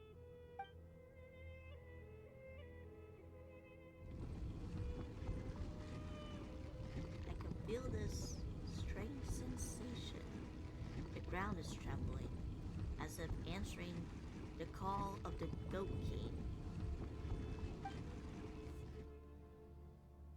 Saint Bennu, responding to your call. 3 kings detected. Initiating autonomous will. Saint Shezbank, responding to your call. 3 kings detected. Initiating autonomous will. Ah, Lord Herreshoff. What a long time it has been. I trust you are keeping well. Then your trust in my well-being has long outlived your physical body. You have always opened with that same phrase, in life, death, and now even beyond. Al-Akmar is long gone. What is the reason for this meeting? You're awake? Good. We are voting on whether to give the people of present-day Sumeru access to Aru and permit them to perform technological renovations. You have the right to support or oppose the motion. Aru is the pride of Al-Ahmar. Opening Aru requires the unanimous consent of the 7 pillars. I hope you have a convincing reason to present to us. Sumeru is currently in the midst of a major calamity. Let us not forget that while Al-Ahmar was a stern ruler, he was also a teacher of wisdom. A god without his people shall cease to exist, and King Deshret's greatest wish was to provide protection for his people. Let us then honor our God King's wishes as we consider our decision. I do not mean to mock these proceedings, but what is the point of a unanimous vote when we know that the last of the 7 pillars, the Dendro Dragon Apep, will never communicate with us? This will no doubt surprise your mechanical mind, and I have no intention of trying to persuade you it is true. But Apep is, in fact, healing the Dendro Archon as we speak. Huh? Can someone attest to this? Do we have any proof? I ask the 3 kings. Can any of you vouch for the truth of this claim? Naturally, the Ibis King, Thoth. What? It was Thoth's disciples who revealed the truth to us. We need not debate its veracity. Simply let Thoth bear accountability. That way the rest of us may have a clear conscience. Herreshoff, you diabolical fiend. I awakened our former colleagues for you, supported your opinion, and backed your decision. What sort of fiend would do that? I miss the days when Hermanubis was still around. At times like this, he would offer to take accountability. What are you trying to say? Is my word worth less to you than Hermanubis's? Hypocrite though you are, Lord Thoth, you are humorous in equal measure. How could we bear not to associate with a character such as you? I, Saint Shezpank, approve the Goat King's proposal. Since King Deshret is no more, we shall receive no reprimand for acting beyond our remit. Nevertheless, I sincerely hope that those before us understand the significance of what they intend to do. Remember, the moment that Aru is liberated, the myriad souls residing within the Golden Slumber will return to the ley lines. And once the ley lines flow again, these souls shall in turn be received by Irminsul. To take this step is to bring the perfect afterlife created by our king to a permanent end. We understand that well, and we have decided to proceed regardless. Furthermore, the contemporary human perspective would contend that confining souls in this way is no act of benevolence. The deceased have a right to rest in peace. Really into this King story right Deshret's now, so creation is clearly a place of rest and peace. It is just that many do not see it this way. But no matter. Saint Binu approves. Hermanubis' representative and the Dendro Dragon Apep made their choice ahead of time, while the Goat King, Ibis King, and Crocodile King have also granted permission to liberate Aru.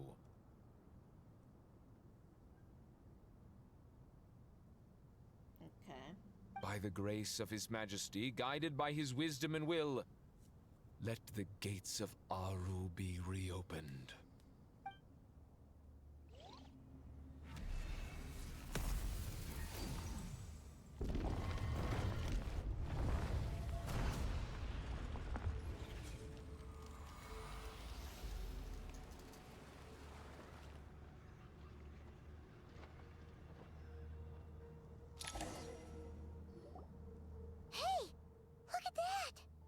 What's this? Are we under attack? No. Wait, it's... These look like souls. Silhouettes approved. Approach us from within the light. Then pass through our bodies like wind through a veil.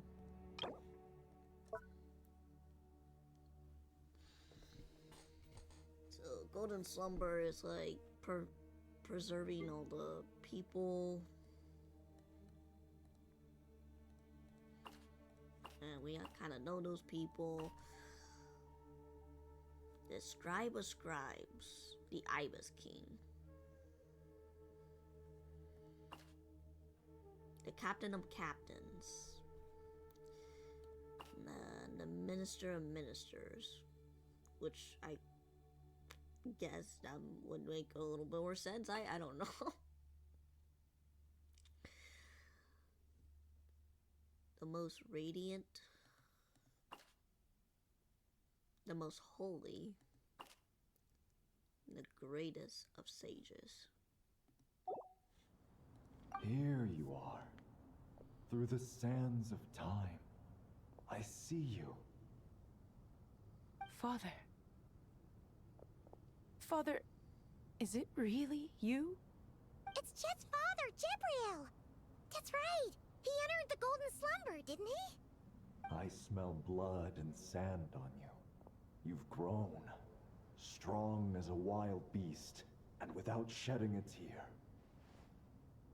You have to leave, don't you? Please, just answer me this. What should I do for you? This meeting is a blessing from the gods. My soul, once imprisoned along with that of Semail, is finally free. I am truly grateful for the chance to see you again. That the dead should meet the living is itself a miracle. One brief, precious moment is enough. Enough to set my heart at ease. Do not weep for me, Jet. I know you will accomplish many great things in your life. You will go further and climb higher than I ever did. All I ask is that you take good care of yourself.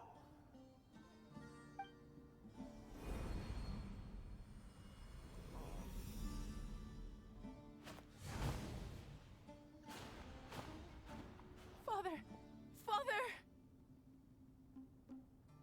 Father. Hey, Jet. want something to eat? Maybe it'll help you feel better. I'm fine. Thanks, Paimon. It was just a little sudden.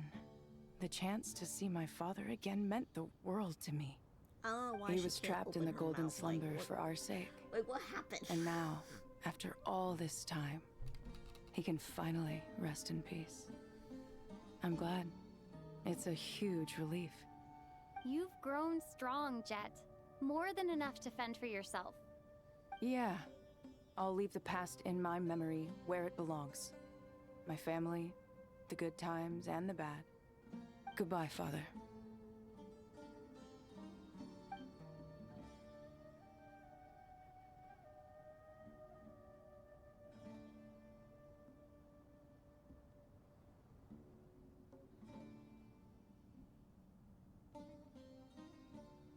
Ah, me, what a touching reunion that was.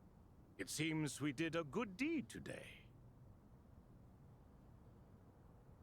We three retainers, once imprisoned for our iniquity, are surely the least qualified to judge whether this deed is good or bad.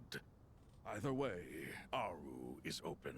Now you have your opportunity, and with it, whatever trouble may ensue. Although Aru was created by a god, human craftsmanship was nevertheless required to build the gate that connects it to this world. Perhaps the relationship between gods and humanity follows a similar principle. As for your proposed renovations, we cannot determine which functions to keep or discard. Proceed as you see fit, but please entrust the task to your most accomplished scholars, or Bennu will be most displeased. It matters not. The Ibis King shall be accountable if any problems arise. Ibis, you chose to take on disciples, and so it follows that you must accept the risks of associating with humans. If I'd known you'd be like this, I would have locked all of you away in Aru, never to leave again for all eternity. All of us? What does this have to do with me? Vilify me no further. Scholars, since you have liberated Aru, allow me to present you with a gift. Using Aru's power, we shall install a defense mechanism at our king's mausoleum. You must be guarded even against Irminsul itself. This shall afford you some convenience. Unseen and unheard. From this moment forth, none may by sight or hearing perceive anything said or done within the mausoleum. Amazing. And all this is achieved just with the power of Aru? With technology from the heavens, the possibilities are endless. Just because King Deshret did not use it for this purpose does not mean that it cannot be done. So, marvel away.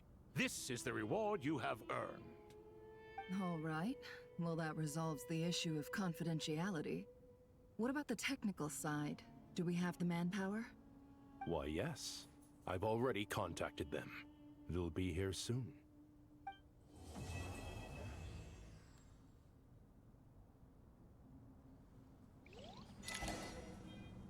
Alright. Take a little break here.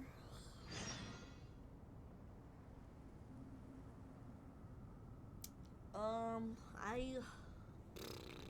on.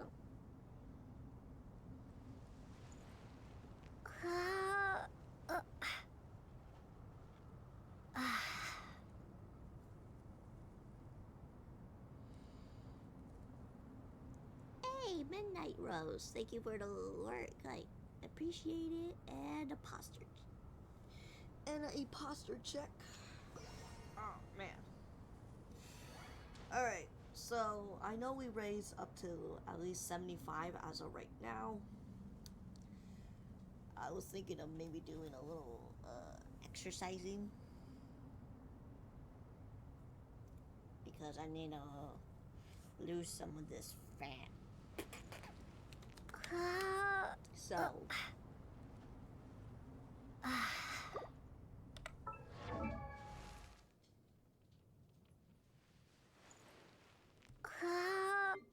Alright. I don't want to keep doing that anymore.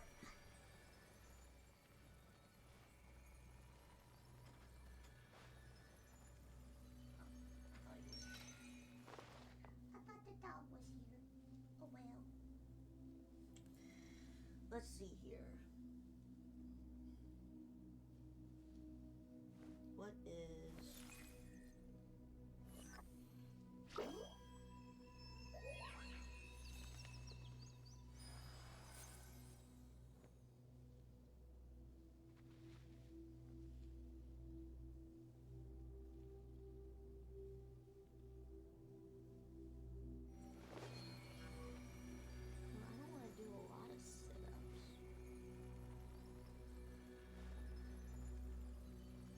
Trying to research here.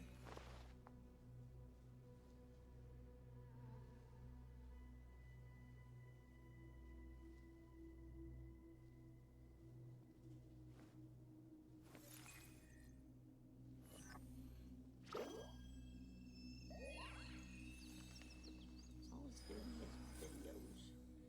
I don't really want to focus on videos right now. Alright. Let's see here.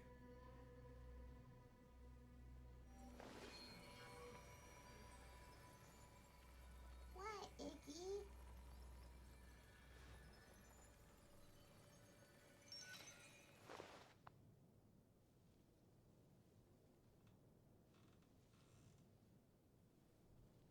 What?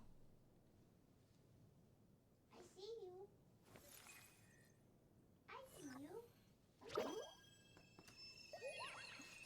He's looking through the crack of the door. It's like, can I come in? Aren't you? Yes.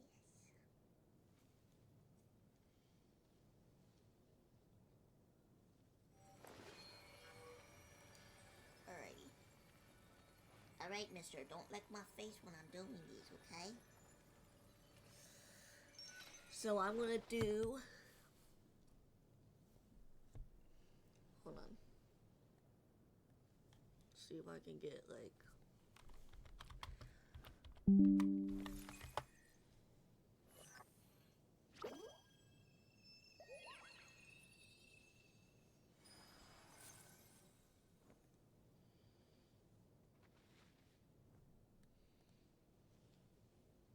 Hold on, I'll put some, like, music or something. So I'll do 10 of these guys, and then I need some stomach muscles.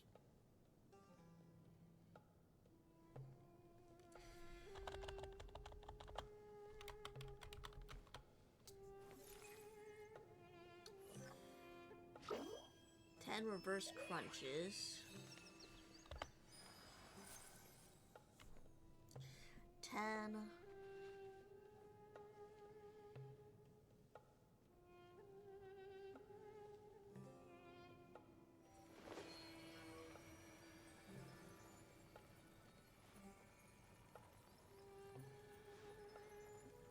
Let's see here.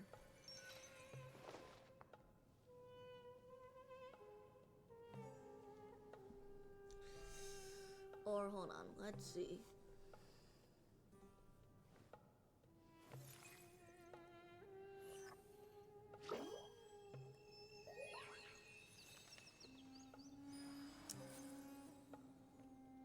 If I can.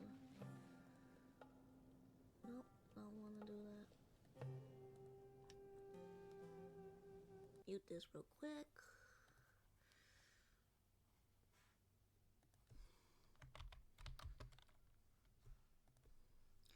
See here.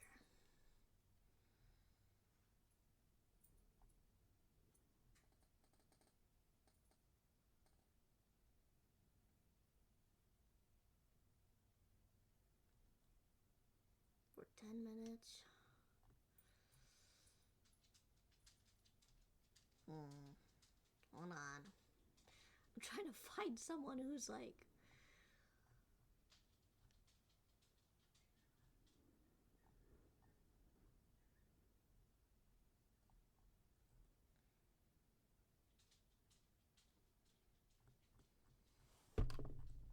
I'm gonna be exercising for my goals that we reached.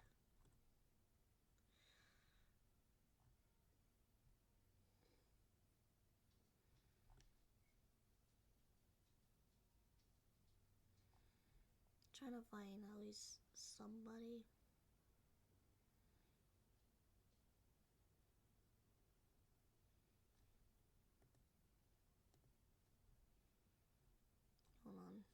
Maybe this will work?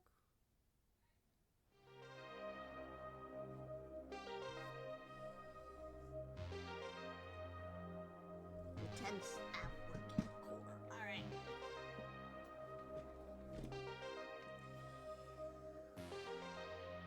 Wait, I'm not I'm not even on the floor yet.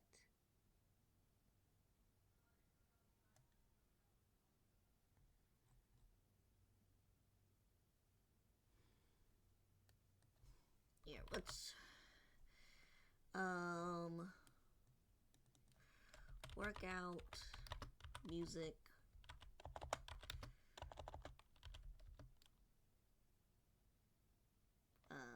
Free copyright.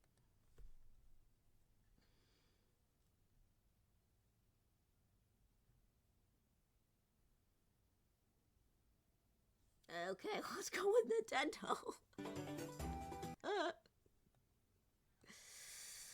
Alright, so I'll say which ones I'm gonna be doing. Of course, it's not gonna take an hour long. So we got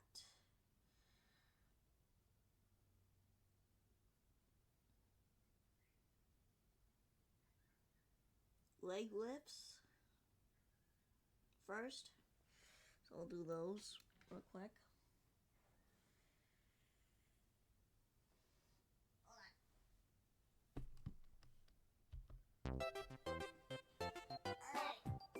Alright. A little flat on the floor. I'm gonna count for you guys. Alright. Wait. Am I doing it right? Okay. 1, 2, 3, 4, 5. These are harder than it looks. 6,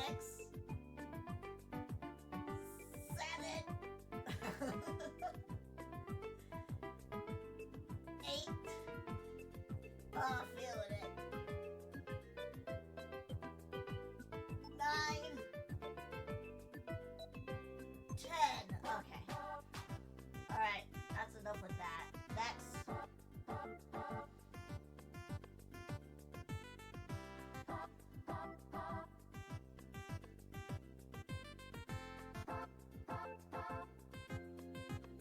Reverse crunches? Oh, my back is gonna hurt.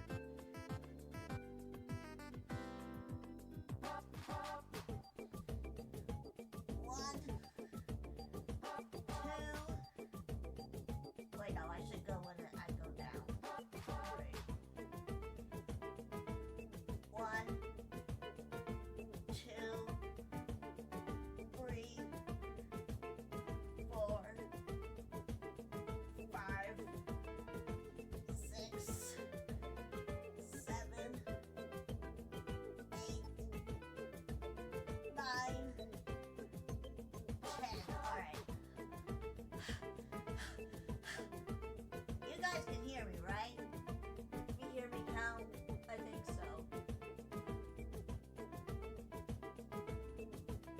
Alright, I'm saying that I can.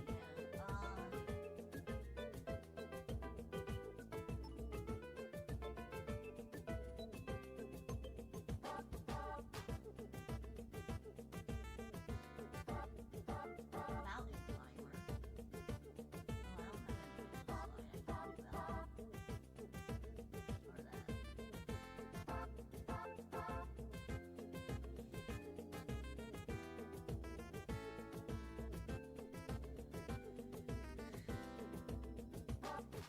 It's the squats. I'm not doing squats. Alright, mountain climber is when you basically have to move your knees back and forth.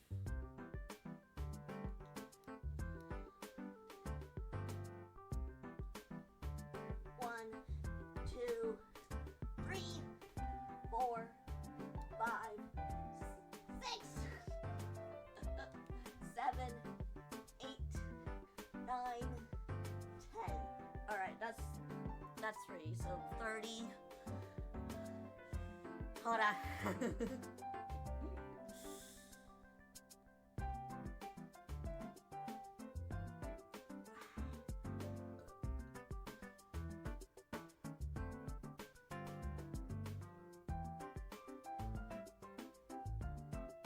Guess I'll have to do the bicycle. So basically, you have to lay flat on the floor, and you have to face. You have to put your elbow to your knee. Alright. 10 bicycles.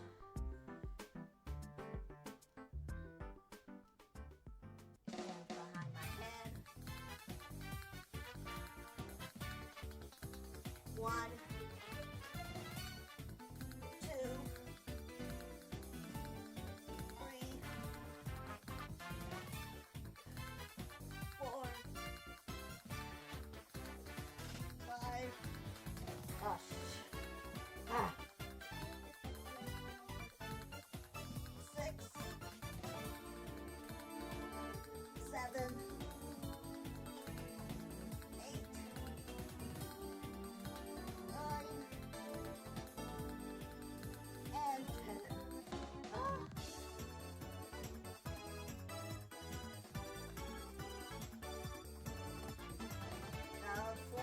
$40. Gotta do 3 more,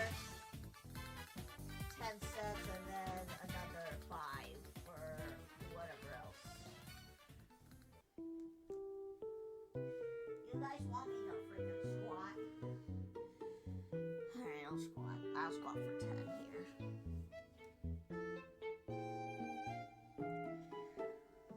One, 2, 3, 4, 5, 6, 7, 8, 9, 10. Alright, that wasn't like too bad, but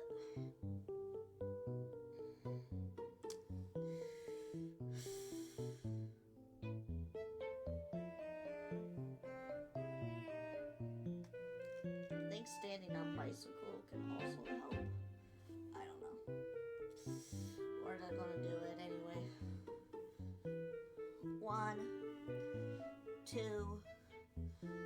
3, 4, 5, 6, 7, 8, 9, 10. I don't even know if I did it correctly. I don't even know if I did that one correctly. Push-ups. Push-ups. 10 push-ups.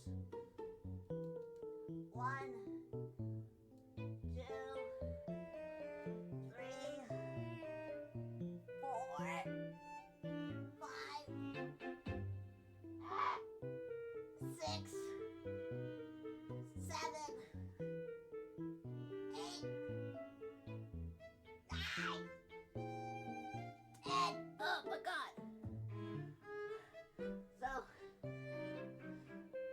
I need one more 10 thing. 1 10.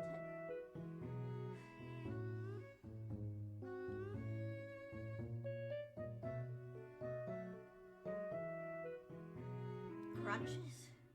I guess I could do crunches. I'm feeling hot. Ah, it's hot in here. Oh, that's hot. Okay.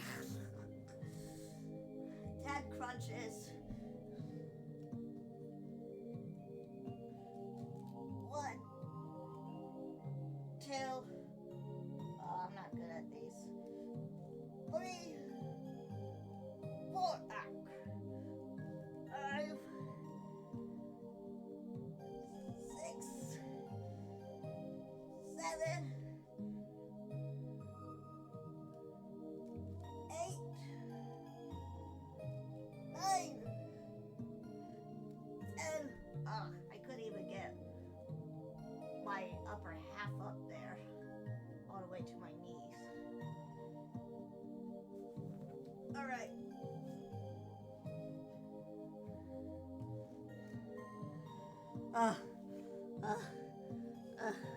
Alright, five more for whatever exercise I'm gonna do. Go do 5 squats, why not? Because that's easier.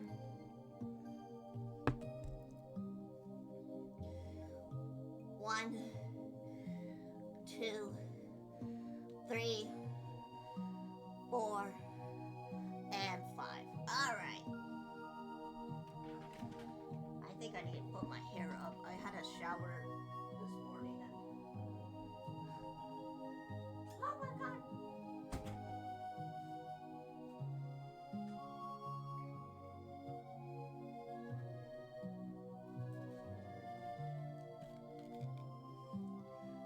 So yes, I still have that goal set up to 100 because I don't know how many people were gonna donate, honestly. So, thank you all for the donations so far. We do have one more day left. And, yeah. If you can't donate now, I will link a donation site to YouTube videos.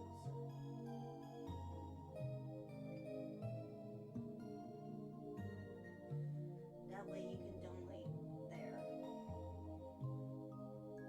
So, and that will be like, I think I'm going to put all of these up like during June for YouTube.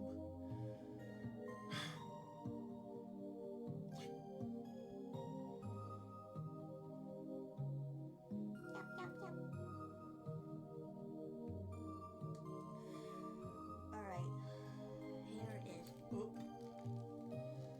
fan needs to turn on because I am hot, even though outside it's a little chilly. I don't, exercising.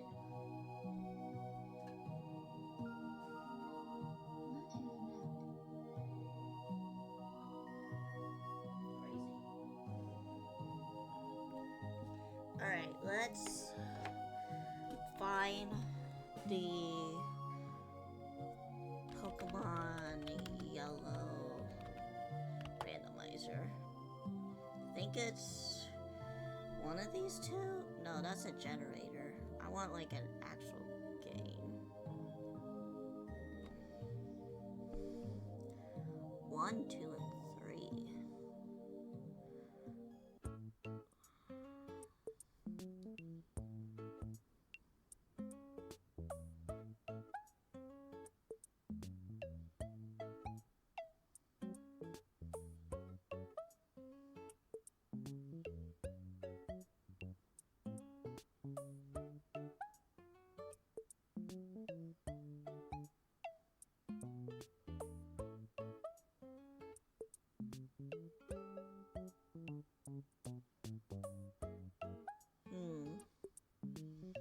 I'm not sure because I don't know where you can get hold of randomizers.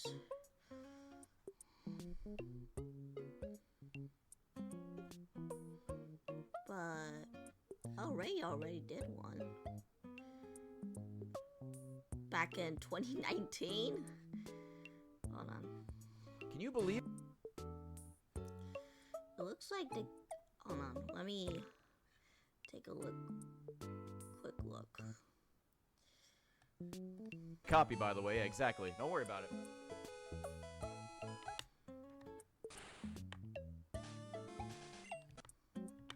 Fine. You know, gonna be... This is what we're getting. Oh,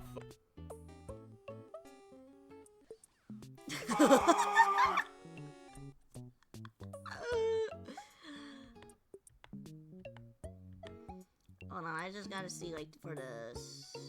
There we go. Oh, God.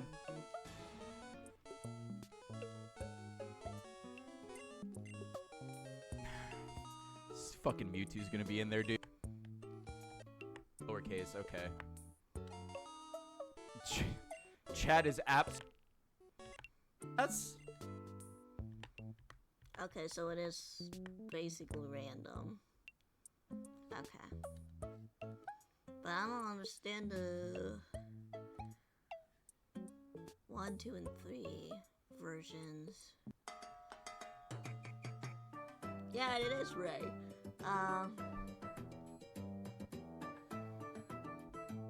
Maybe version 3?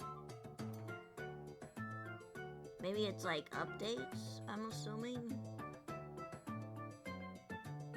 I don't know, we'll do version 3 and see. Alright, it's downloaded. We'll play this after Genshin, so...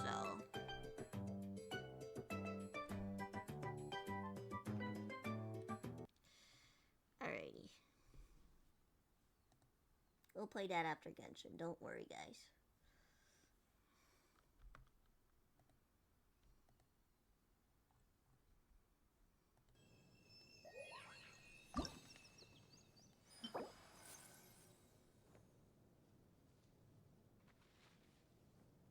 Okay. Alright, now let's see what they have to say. Ah, fresh air. A wondrous feeling. Naturally. Ah, I have a sudden urge to stretch my legs. Can anyone recommend a suitable leisure activity? I might have had some recommendations for you were this the past. But here and now, for someone who has just left prison, there could be no greater joy than simply being outside of it at last. I could not agree more.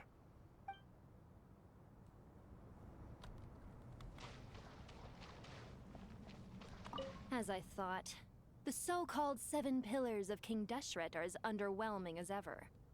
What do you mean? Not a fan of the boys' club? As men, as individuals, and even as gods, they are entirely undeserving of my attention. Al-Akhmar once commanded me to select a king from among the people, so naturally my eyes will open only for one who is worthy. Ugh. Can we talk about something else? It all sounds pretty complicated, and I haven't read that many storybooks. You think this is a mere story? Well, many would also say that the journey you shared with your father is not but a tale. My life, your life, they are nothing but stories. Little girl, it appears that you really have grown. In the past, you would have flown into a blind rage at my words, but now you are unperturbed. Oh, it's nothing. I just feel like you're right. Getting all pissed at someone for telling the truth is pointless. It only makes me look petty. This alone is proof enough of your growth. You're doing well, my dear girl. You're becoming ever stronger. Strong enough to defend the people and things you hold dear. You think so? I hope you're right.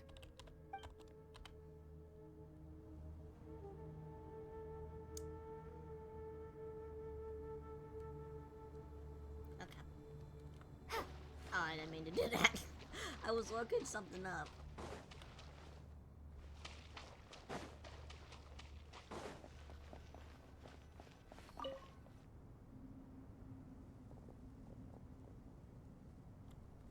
You must be the ones tasked by the Academia with renovating Aru? That's right. Good afternoon. I'm Kaveh, and these two are Termezi and Naisaburi. Hey, I'll hate them. Come and introduce yourself. We've met before. This is Thoth, the Ibis King, and everyone knows these two.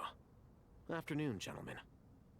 I've only ever seen these two in murals. Ah, the paintings in the temple. They show us chatting, playing cards, playing chess. Precisely the activities we most enjoy, funnily enough. No, only you enjoy playing chess. We were just humoring you. I wouldn't go that far. Back to the matter at hand. A preliminary assessment by the Academia indicates that this project requires expertise in various disciplines, including the deciphering of ancient texts, mechanical engineering, the restoration of ancient ruins, and elemental theory. The most capable minds in their respective fields are here before you. If there are no objections, we'd like to begin our work. The artisans who built Aru for Al-Akhmar gave their very lives to create this splendid work.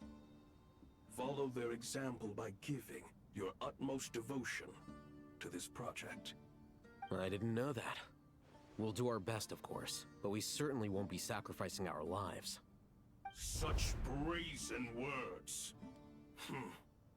Humans these days are a far cry from their ancestors. What little respect you show for King Deshret. No, that's not what he meant. Please, don't mind him. He shares your sentiments, just not your, penchant for hyperbole. Assuming that's what you were going for? I just think it's important to manage expectations. Forgive my lack of courtesy, but we simply can't sacrifice our lives to the gods on completion of the project like people in the legends of old. Here's a first draft of the project proposal for your perusal. Please let us know if you have any requests. Normally, I'd have made it look a lot more visually appealing, but we were really pressed for time on this occasion. I hope you'll forgive me if it's a little rough around the edges. Naturally. If my fellow ministers deem this meager display of respect sufficient, I suppose I can consider agreeing to their proposal. Why are you so preoccupied with the ostentatious displays of respect to Al-Ahmar? We should be trying to make things easy for them. You never know. We might have to rely on these young people to look after us in our old age.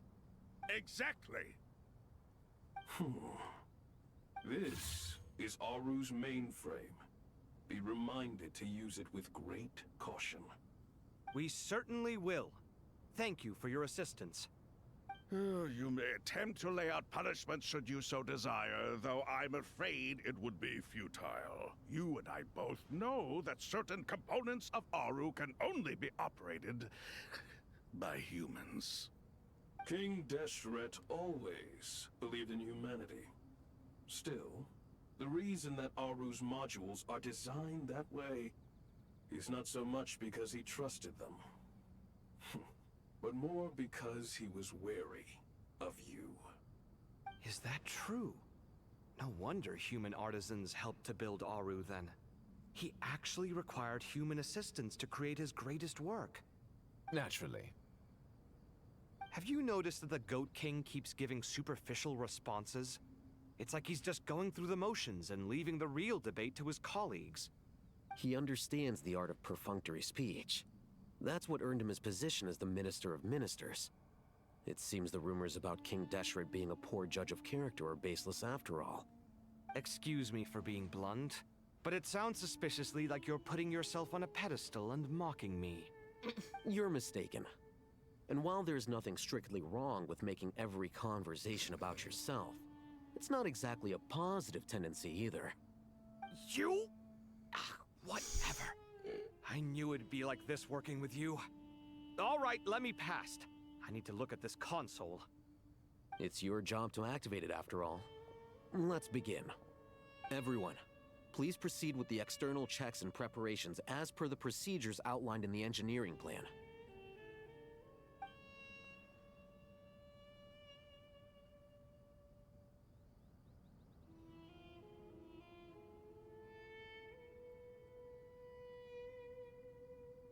Hello there, youngsters.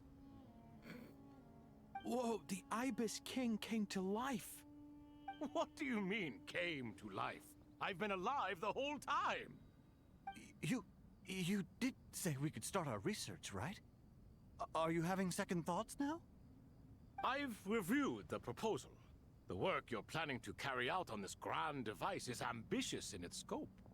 You have ample confidence in your abilities, I take it?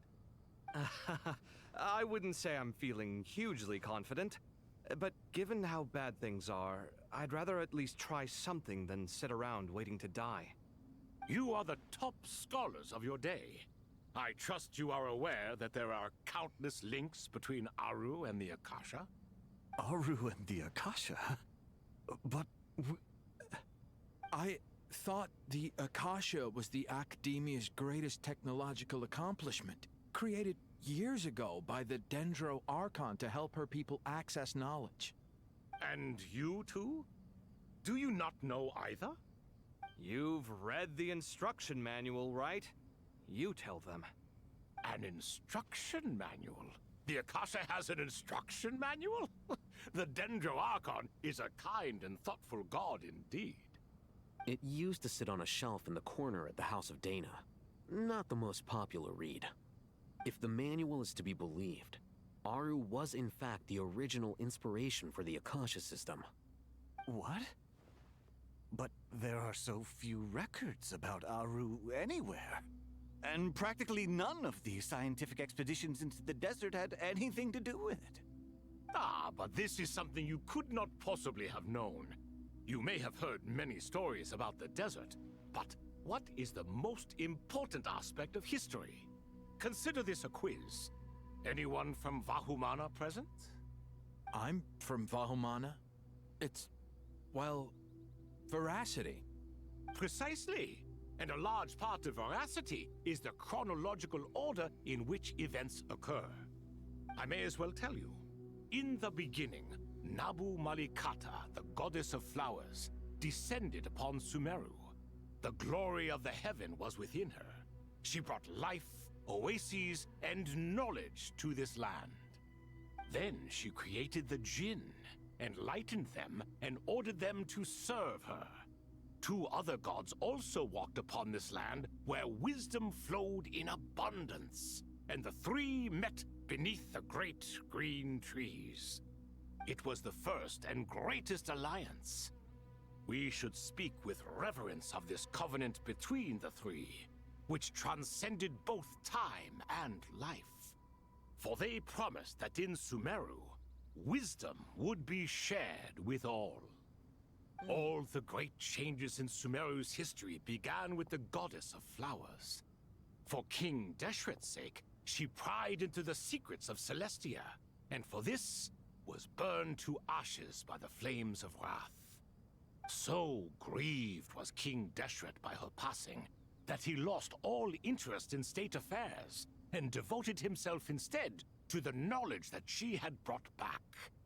It was after learning of the technology from that floating island in the sky that he first conceived of Aru. And so, the Akasha was inspired by Aru, while the basis for Aru itself came from Celestia's technology. Well, if the 2 share a common technological origin, then connecting one system to the other is an entirely feasible idea. Unbelievable. Have you no reverence at all for celestial technology? No, I do, but there's no time for that. The schedule is too tight. Blame it on the deadline. Perhaps you could try coming up with our cutoff dates. You know what it's like having to turn around 5 different drafts in one day? I wouldn't wish it on my worst enemy. Yeah, also, Sir Ibis King, you don't plan on getting directly involved at all, do you? Yes, well, you strike us more as having come to give a popular science lecture. Or, wait, does this count as more of a first-hand witness statement? Neither. Anyway, this sounds like far too much work for me. Still, if Aru is so powerful, why didn't King Deshret use it for more ambitious ends? Because it was never fully completed. King Deshret had grand plans, but he perished before they could come to fruition. In the beginning, his wish was to create something that could rival the very world itself. The Lord of Flowers sacrificed everything for that ambition. What he desired, she bestowed, and thus was knowledge brought into the world. Her courage and sacrifice had to be honored with the most splendid of monuments, or King Deshret would surely have deemed it a grave injustice. And that monument, built from knowledge and technology, etched with a sacrificial and courageous love, even in its unfinished form, it deserves to be treasured. At that time, King Deshret said the following to the Lord of Dendro. Since we share an eternal covenant, I shall never be your enemy. Hence, the fruit of wisdom from the heavens is not to be devoured. Remember, It is not that I lack the power to become the enemy of wisdom. Yet you and she have taught me much and shown me kindness. For this, I cherish you both.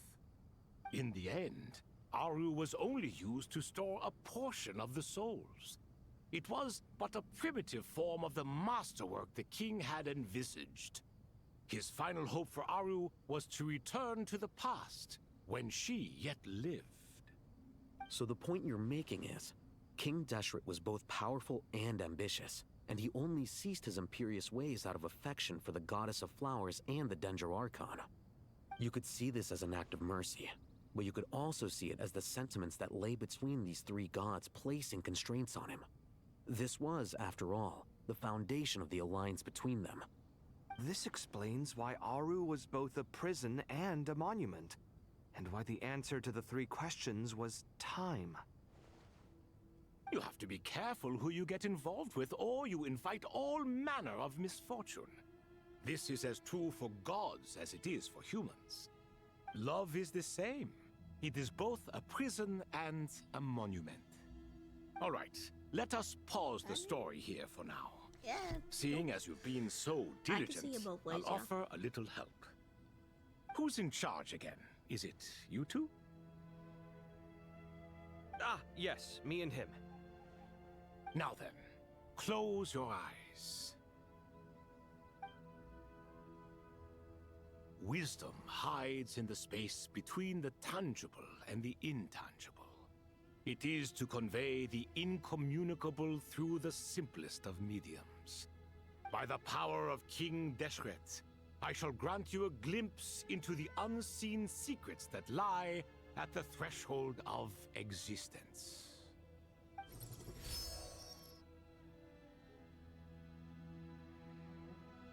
Where did this come from? Is it a new mechanism? It looks more like some form of externalized information. You've rendered it visible? Just as the Akasha allows you to access a greater range of knowledge, the power of our king permits one to perceive ingenuities that do not belong to this world. This is no ordinary mechanism. It reflects the internal structure of Aru. Whether you choose to increase or decrease, keep or discard. Come, use these to achieve the outcome you desire.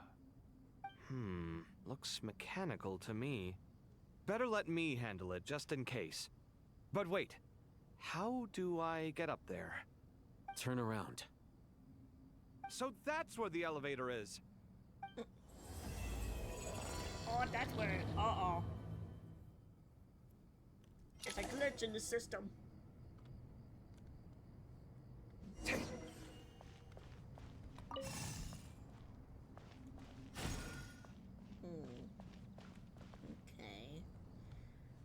So let's see here.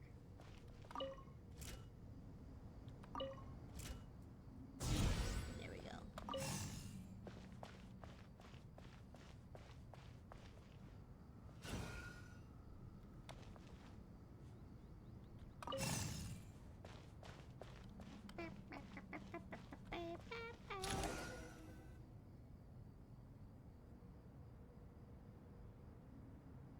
Obelisks were used to record important information in the ancient desert civilization. Hey, Alhaitham, there's some writing here I'll need you to decipher. I've sent it to your screen. Do you see it? Got it. It's a little blurry, but I should manage. Take a look and tell me what it says. Oh, and I'll send any other similar text directly to you from now on. Let's start with this one. It's a variant of an older script. Herein lie verses written for the Yellow Sands. Looks like cultural information from the age of King Deshret. If so, I suggest you delete it. Words thrown together merely for fun. I had no idea Aru kept a record of this. Well, as long as you're certain that this is strictly private information, that's fine. It is unimportant. All right, well, I guess I'll start now.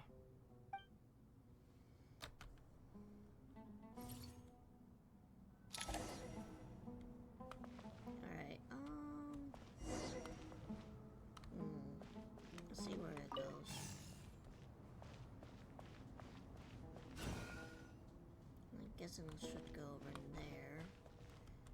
So...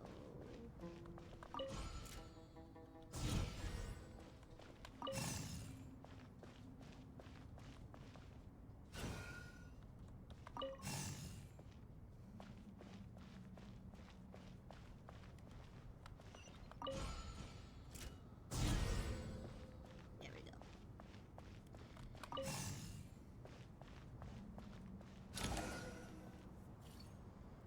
I figure out puzzled. Huh.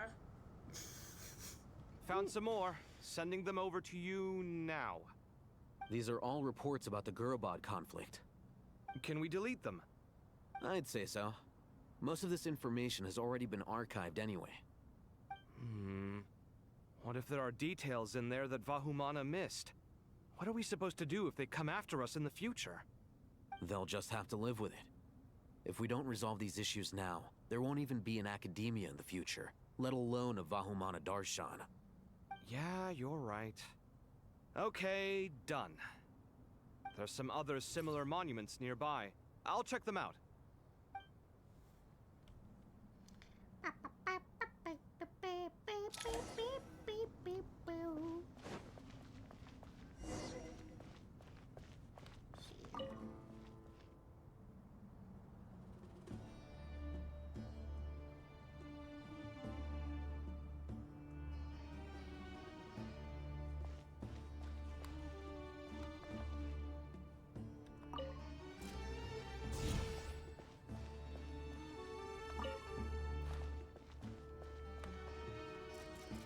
Ah, it's timed, okay. Hold on, let it go back.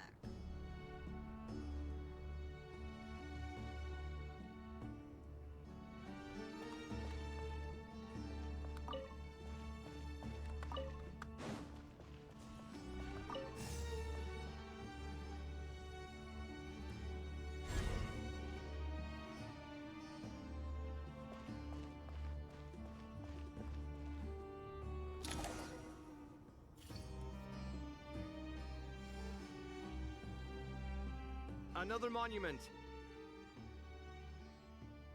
Hold on.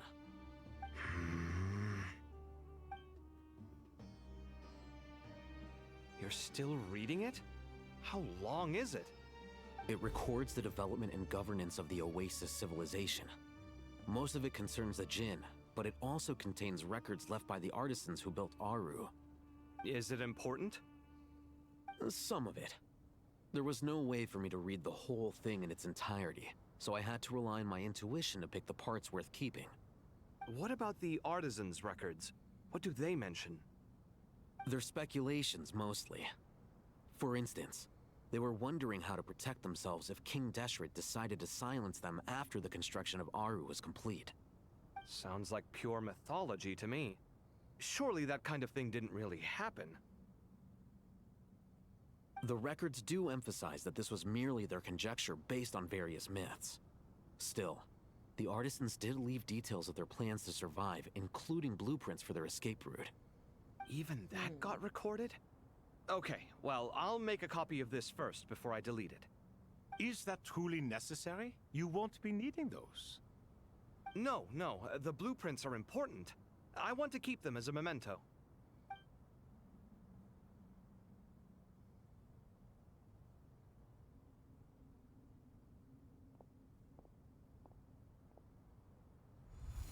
I think that should just about do it. It meets the requirements of the contingency plans, so we should be good. I gotta say, it's the strangest feeling, this cross between reality and the intangible. It's like drifting between life and death, or in and out of a dream, using my own hands to manipulate illusions that are forever out of reach. Chasing dreams in the most literal sense. Definitely a novel experience. What happens if my spirit just floats away? That won't happen. Anyway, I wouldn't celebrate just yet if I were you. There's likely to be a phase 2 of this project. All right. I'd better keep my wits about me then.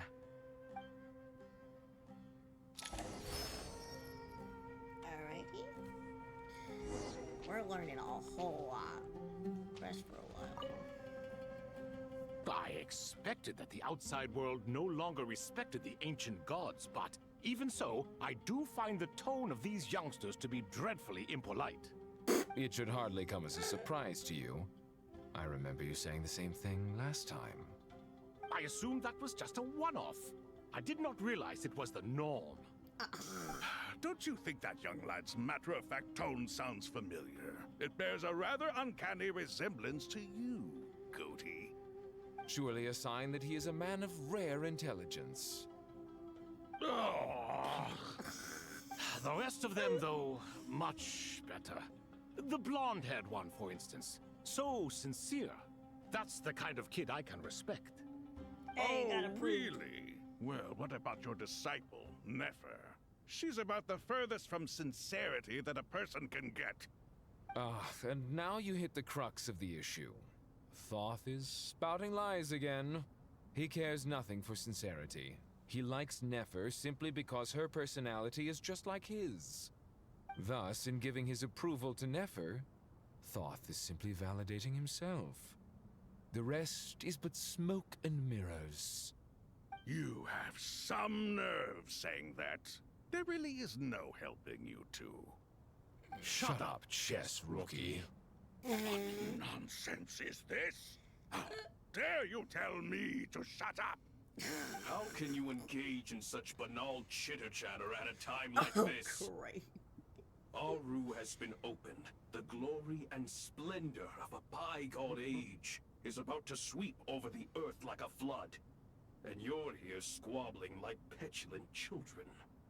All three of you are insufferable. King Deshret was merciful, indeed, giving you a chance to be released from prison. I say, you should have been locked up for good. Ah, but Bennu, look on the bright side. Had they not been released, we would not have been awoken. Oh. You've been here this whole time. You should be scolding them along with me. I miss Hermanubis. It's not a real reunion without him here. And now you're avoiding the topic and talking to yourself. Why King Deshret designed your personality like this, I will never understand. Isn't this simply proof that our king supports my free will? Oh, look at those two rust buckets. Suddenly, you two do not seem so bad after all. Here, here. If being stuck together for thousands of years fosters no friendship, I cannot say what would. Naturally. Alright, that was quite the something.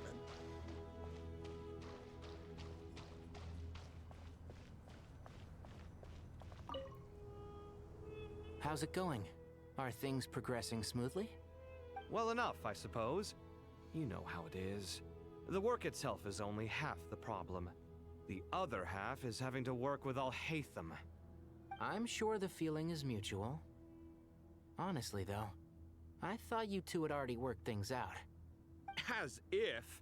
Turns out working closely together is the best way to expose any tensions lurking beneath the surface. Besides, I just think that some people never change. Agreed. Case in point, you didn't make sure I was out of earshot before you started complaining about me. Old habits die hard.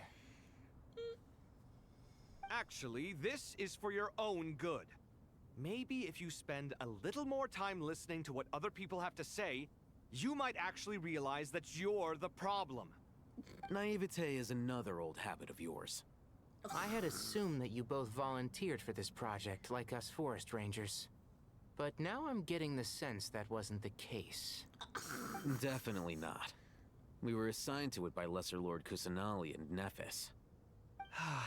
As much as I'd love to be doing normal work for normal clients, these Titan projects are all that's on offer right now. Though I'm sure they wouldn't be roping us in if they had any better options. Just goes to show how short-staffed the academia really is. I'm sure you've prepared yourself mentally, but I still feel the need to advise you to lower your expectations. It might make the process of working together a little less intolerable. I know! Same to you! but if you already understood that, you should also know not to say the quiet part out loud. Why don't you come help me with my forest patrols? Might help you avoid any further disagreements. Good suggestion, but unfortunately, differences of opinion will always exist. Changing the nature of the work won't get rid of them. For once, I actually agree. There is zero chance of us ever resolving our differences. Zero! Didn't you But just even resolve so, it the just now? work must be done. Care for some coffee? I'm glad to see you making progress. Don't act so smug! It'd be nice if you made some too! I feel like even I've made some progress today. In the past, I never would have dared to try and mediate a conflict between you two while you're both right there in front of me. Apologizing probably makes it sound like I'm in the wrong, but... I'm sorry. I was just kidding. Truth be told, I don't have any work to do at the moment, so I'm just here to kill some time. How's Kale? She's studying with Nicole. I'm not sure how she's getting along, but she seems to be in good spirits at least. I wouldn't worry. Angelic affairs are probably above your pay grade anyway. I know what you mean, but Sino and I are still a little concerned for her.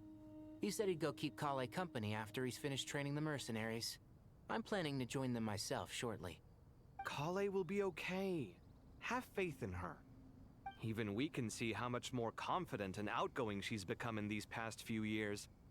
Thanks to you and Sino being there for her and providing guidance every step of the way, she can finally stand on her own 2 feet. On her own 2 feet. Does it feel bittersweet? Watching the younger generation grow up and move on? No, not yet, at least. I was just thinking, I wish there was more I could do for everyone. She'll be fine. Yeah, she will. Just try to relax. He's just trying to look out to her. Oh, what does he have to say? Okay, I can't talk to him.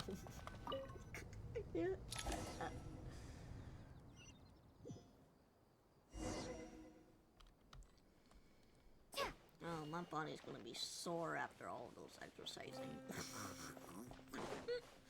Even though if it's 10 sets and whatever.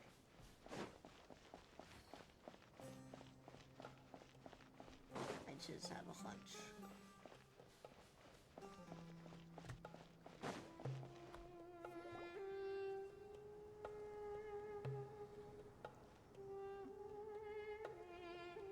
Traveler from afar, do you worry for the fate of Sumeru as well? I mean, sort of. It's Sobek the Crocodile King! Greetings, Crocodile King. Please be at ease. I'm just here to chat with you about Lesser Lord Kusanali. Sounds like you really care about her.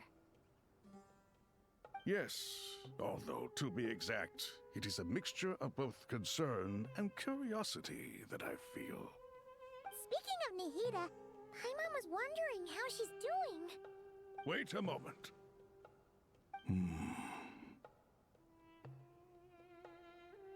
What is it?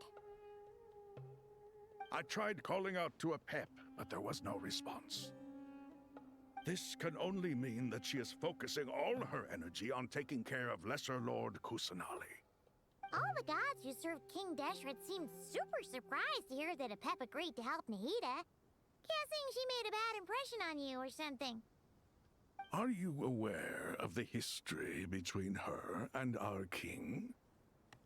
I don't think so. The story begins a long time ago. Al-Ahmar was always a wishful thinker where the Dendro dragon was concerned. Without consulting her, he decided to list her among the 7 pillars and declared his own power to be far superior to hers. That was when our king was at the height of his power. Ibis Goti and I were no match for him. And so we chose to submit and serve as his ministers. But not a pep. No, she never thought much of him. To a pep, Al-Ahmar's pride and sense of superiority were nothing but ignorance and hubris. In fact, they fought numerous times, but usually the battle ended in a draw. In the end, King Deshret coveted the power of Celestia, only to end up corrupted by knowledge. His final act was to trick the dragon into swallowing him whole, leaving her to bear the torment of his sins. The Dendro Dragon stands for the glory of a bygone era. She hated Al-Ahmar and what he represented. All the gods, all the power they wielded. And so, her willingness to help the Dendro Archon through this crisis comes as a great surprise indeed. It makes one wonder whether, perhaps, the Dendro Archon assisted her in the past. Yep, Nahida did her a huge favor. You spoke to Sobek about how Nahida helped to free Apep from her suffering. So Lesser Lord Kusanali put an end to the Dendro Dragon's many long years of torment. As much as she loathes the Seven, Apep knows kindness when she sees it. No wonder she was willing to make an exception. Yeah, that's the sense we got from dealing with her too. She is not incapable of coexisting with other living things. Rather, she actively chooses to avoid coexistence. And this despite the fact that she symbolizes life itself. How ironic. All of this being said, I wouldn't expect too much from her if I were you.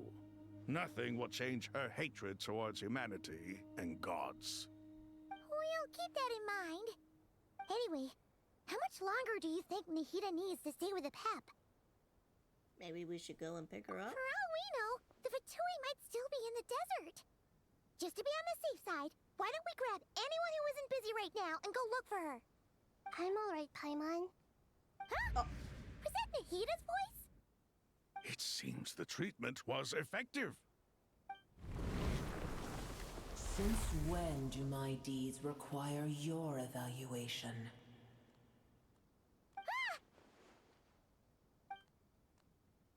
Here will do just fine.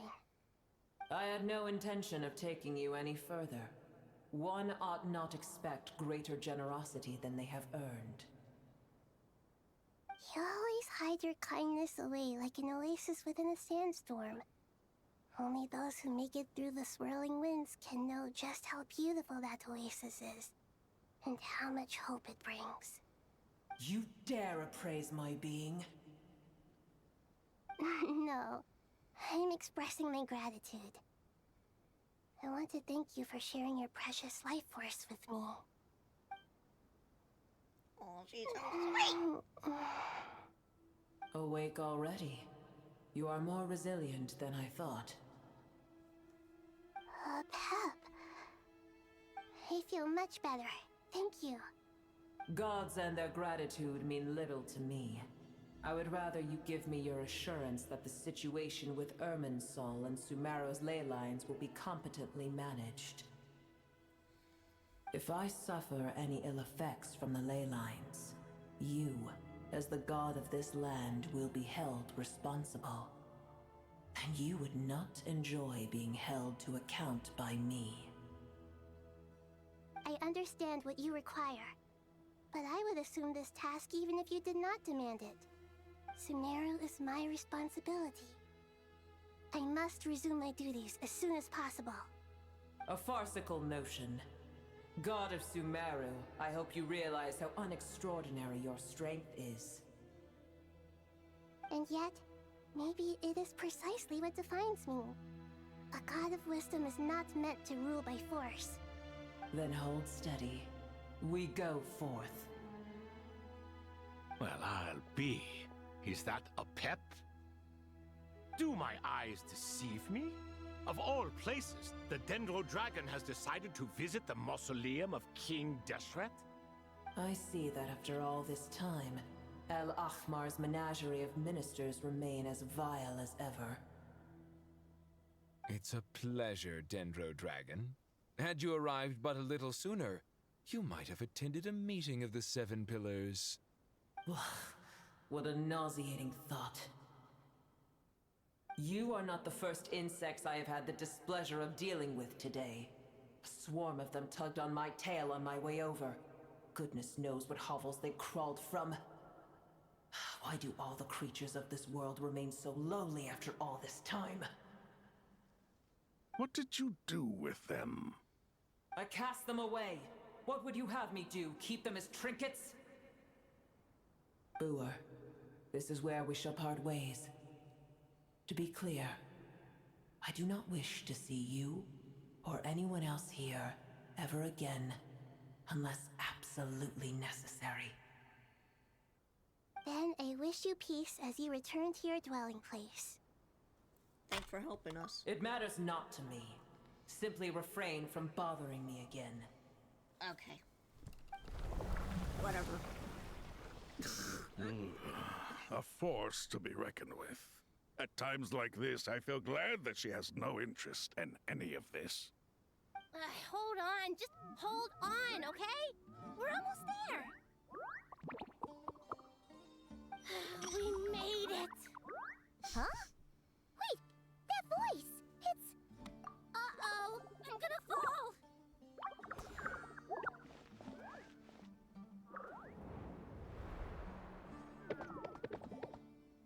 We all landed on her. Gotcha. Well, that's a relief. A pair of safe hands indeed. The Dendro Archon's familiars. They are the last thing I expected to see here. Huh? Wait, what are the R&R doing here? Don't you guys hate the desert? Obviously I was worried about the Dendro Archon. I've been supporting them with my Pari powers the whole way here. Oh, you seem pretty nervous. Is it because there are too many people around? Not just people. It's all these non-human beings, too. It's hard on them. I can't believe you made such a long and dangerous journey just for my sake. I appreciate your support so much. Thank you all. I'll have to ask everyone to wait while I help our new arrival settle in. Once I'm done, I'll gather everyone to discuss our next steps. Traveler, Paimon, shall we find a place for our friends to stay? Yeah. Awesome! Let's go! Well, first I have some questions. You answered Nahida's questions, bringing up her to speed on everything that has happened.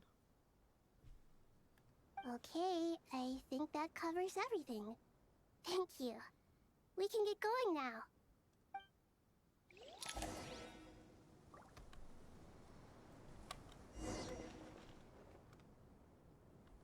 Okay. You're just standing there. Oh, they're actually following us. Oh, okay.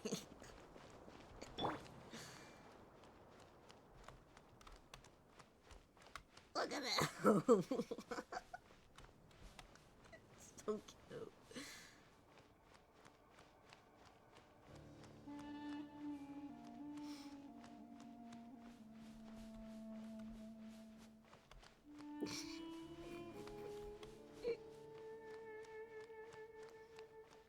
Yes, leader, we shall follow.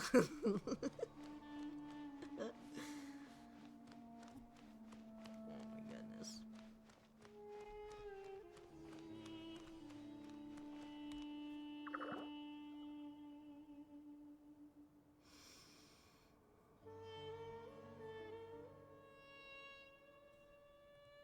Wow, the big Dendro Oh my god, I read that wrong. Wow, the big Dendro dragon threw us across the sky. So scary.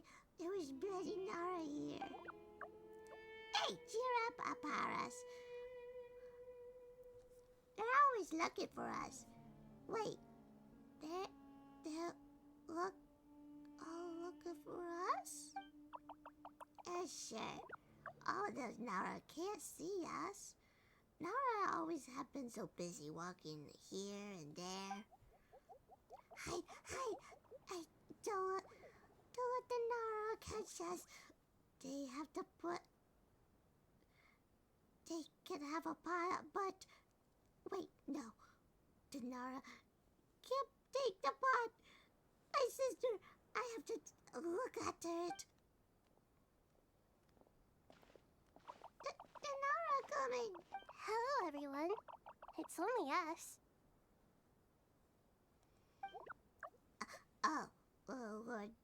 Lord of Dendro, Nara, Ray, and White Floaty. Lord Dendro, Nara, Ray, and Paimon. It's been a long time. It must be very tough for you coming all the way out here, especially since you don't like the Veluca. Is everyone back in Vanarana doing well? Araja is the Vasara tree. Vasara trees protect Vanara, so that means Araja is protecting Vanara. Don't worry, everyone who stays behind will do their best to protect the home, and we'll all do our part too. Everyone's here. Good. He has a little sword. Are you and it's okay? cute because it kind of reminds... You look like you were about to pass out back there. It's like a little... And you're forgetting who I am. Don't underestimate me. Zolber's the mighty red floaty. Oh, excuse me! Are you comparing me to Paimon? Well, Ara Rakon thinks it suits you. I suppose everyone is gathered here because of me. As we can see, the situation is critical, and everyone is very busy with their various tasks, so... I need help? Adapaz can help. We can all help. Adapaz brought a pot to make soup. Very delicious. All of us are here to help. Ada Blanquia, Ada Rantiak, Ada Khan, Ada Paz, Ada Darshan, Ada Yuta, Ada Sata, and Ada Saha. We'll all help. I can't thank you enough. I don't know why you're not right voice now, acted, but we're okay. focused on restructuring Aru, processing excess information, and helping restore everyone's confidence. I'm sure you'll find it all very straightforward. I can help too. Just let me know where I'm needed. Together. Lord Dendro, Ada Blanquia has something important to tell you. On our way to Varnara, we saw some Nara taken in secret. Male Nara. Up to no good. Up to no good? Yes, 2 Nara sneaking around at Caravan Ribat. That definitely sounds suspicious. Traveler, Paimon, I have other work to attend to here that needs to take priority. Could I trouble you to investigate the situation Arabalika spoke of? Arabalika. No problem. Leave it to us. Arabalika, whatever. Thank you. I'm counting on you.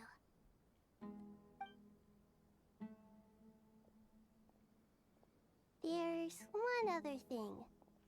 If you are to work alongside the people of Sumeru, you will need to make yourselves visible to them.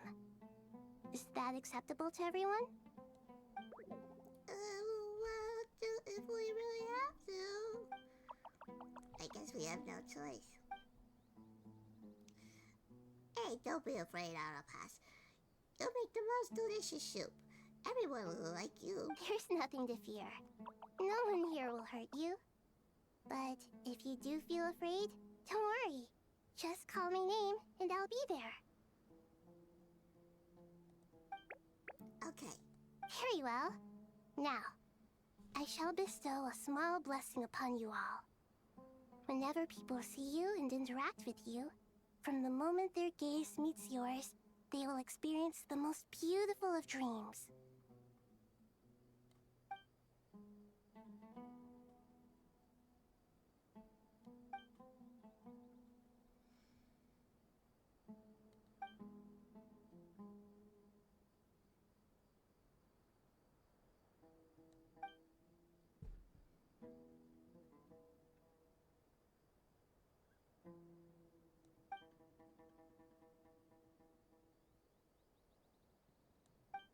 Do not fear. We will face it together. This too shall pass.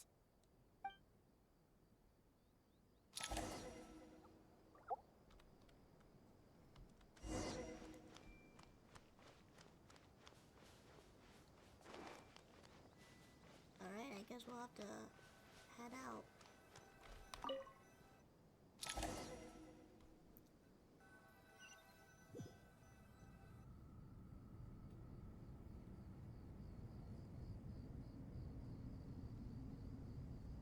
Ah, everyone's here. Wonderful. Dendro-Archon, you're back. Are you recovering all right? You mustn't push yourself too hard. I'm doing very well. Thank you for your concern. Scholars update Nihida on the progress of Aru's renovation. I see. Using the power of Aru to reboot the Akasha and gain access to Irminsul. It's a sound plan, although... I regret to be the bearer of bad news, but with the state that Irminsul is currently in, it's impossible to access via traditional means. Even the Akasha won't change that. Alas, we had feared this may be the case. And what about non-traditional means? Non-traditional means? Are you saying... Desperate times call for new measures.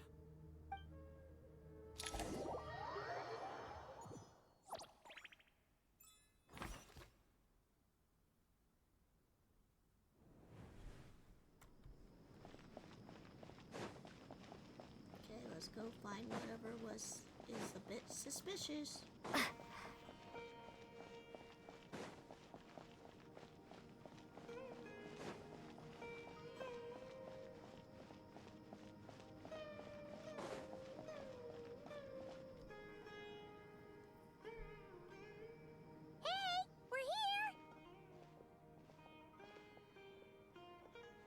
Ah, it's you. Is there a situation?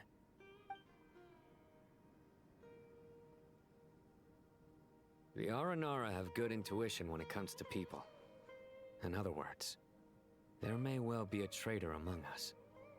Given everything that's going on, I'd be more surprised if there wasn't. Miss Nefer, as a professional intelligence broker, I trust you have a solution? Not one that I'm willing to volunteer. What's in it for me? Let's say I'll treat this as a pilot project aimed at expanding your intelligence operations. Whatever business you're in, an avenue to demonstrate your abilities could never hurt. I like the sound of that. Glad we're on the same page. Given that you rarely set foot in Sumeru, practically no one at Caravan Rebot knows who you are. I take it you've read the files on everyone in the area? Yes. I also skimmed the list of evacuees, and am more or less up to date on where everyone stands. Any initial suspects? Limiting the scopes to males whose recent activity could be viewed as suspicious. I've identified 3 names. The Aranara saw 2 people talking, but currently we only have 1 suspect. The other person was probably just a messenger, and in all likelihood has already left Caravan Rebot. Everyone is heading for the desert per the evacuation order. Anyone willing to turn back at this stage is almost certainly with the Fatui. There's no way it was a spur-of-the-moment decision to act at a time like this. This spy must have been planted long ago. We need to smoke him out from wherever he's hiding. Sounds like you have the beginnings of a plan.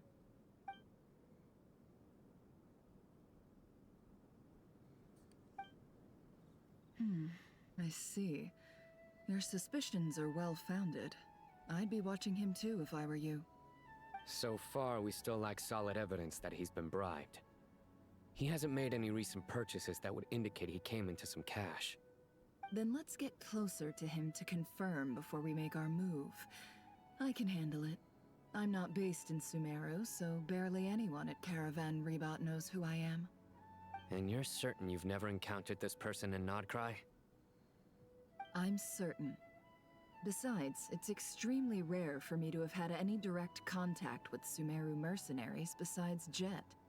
There's no way he could have seen my face before. Sino, stay out of sight and wait for my signal. If he raises any red flags, I'll bring him toward the main road. Understood. I'll take it from there. Excellent. Well, it's a pleasure working with you.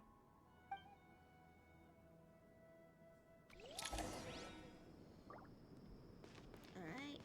Let's go ahead and see who this suspicious person is.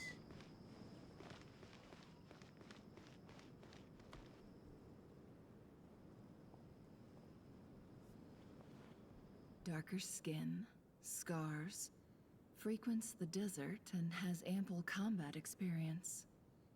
Nothing unusual about how he dresses or acts. What's that he's looking at? A coin. Interesting. Could that be how his contact paid him? Conveniently discreet for someone trying to hide any unexplained income. And yet it could be highly valuable. Sorry to bother you. Has everyone here already left? I don't suppose you happen to see a lady wearing a hat? Ma'am, what are you doing in Caravan Rebot all by yourself? The main group evacuated some time ago. Didn't you pass them on the road? My friend and I lost some of our cargo along the way. I didn't want to miss out on potential business, so I told her to go on ahead and meet the client while I retraced our steps. I didn't think it would be so late by the time I found it. And then there was a terrible sandstorm. I guess I must have taken a wrong turn, because I didn't see any large groups on my way here. Forgive me for asking, but just to be on the safe side, could you describe this friend of yours? Sure. She has blonde hair, and she was wearing a hat and a white dress. You'd definitely know if you'd seen her. Yes, I think that does ring a bell.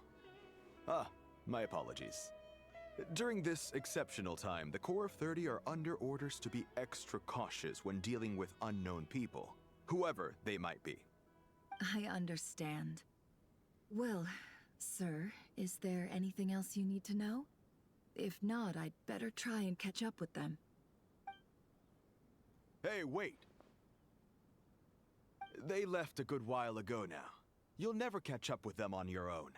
Why don't I give you a ride? I'm here to collect the last few people anyway. We have plenty of carts, so one more won't be a problem. That would be amazing. Traveling with a group will be much safer. I'll have to pay you for your trouble. Hey, let's not worry about the money for now. Wait here a moment. Once I'm done packing up, I'll take you to join the rest of the group. All right, thanks. Let me know if you need a hand carrying anything. No need for that.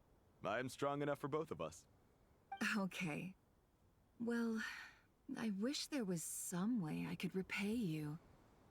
Guess it's my lucky day, running into someone who knows what they're doing here. You might have just saved my life, you know? You're not wrong there. I mean, what kind of cargo is so important that it's worth risking your life to get back? I hope for your sake that it's priceless. Actually, I suppose I can tell you, since you've been such a big help. But be sure to keep it to yourself, or we could both be in big trouble. Oh, really? Sounds mysterious. We're in the antiques business. You understand? Some of our goods aren't acquired through the most legitimate means. We have to be very discreet when we're selling them. That's why I had to go looking for the missing cargo alone. Ah, no wonder. Well, ma'am, in that case, it turns out that maybe there is something you could do for me. I'm all ears. But to be clear, our commission isn't cheap. Think carefully before you ask. We don't want to ruin our relationship before we even hit the road. I'm sure that won't be a problem. My issue is, I have something that's a little difficult to sell on as well. Take a look at this.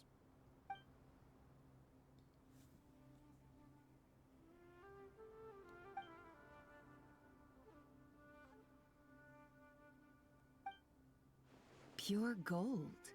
That's quite something. How'd you come across it? Dig it out of some ancient tomb? If you look hard enough, there are many treasures to be found in the mausoleum of King Deshret. It has no distinct Snezhnayan markings. That'll be why he's going with that story. And he clearly doesn't want to arouse suspicion, so he's on the lookout for an opportunity to make a quiet trade. Surely you have an existing business partner. Won't they take it off your hands? I hope I won't be attracting the wrath of my competitors by helping you sell this. The shop I used to work with is having cash flow issues at the moment after losing some money. I'm under enough pressure as it is without having to deal with them. On the off chance anything went wrong, I'd never get my money back. I understand. Gold is the last thing that traders with cash flow problems want to see. Well, in that case, I think we can work something out.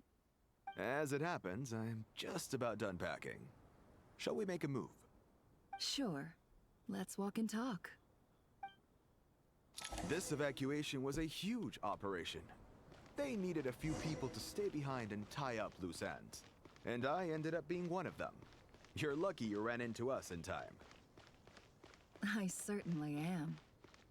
I don't know how this happened. One thing led to another, and look how it ended up. I just hope our client doesn't get spooked and cancel their order. Fingers crossed. But either way, life goes on, and we all have to make a living somehow.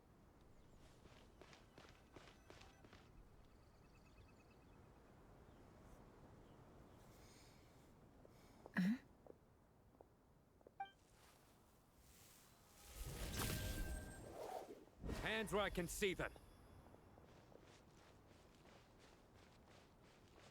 General Mahamatra! No, wait! What are you doing?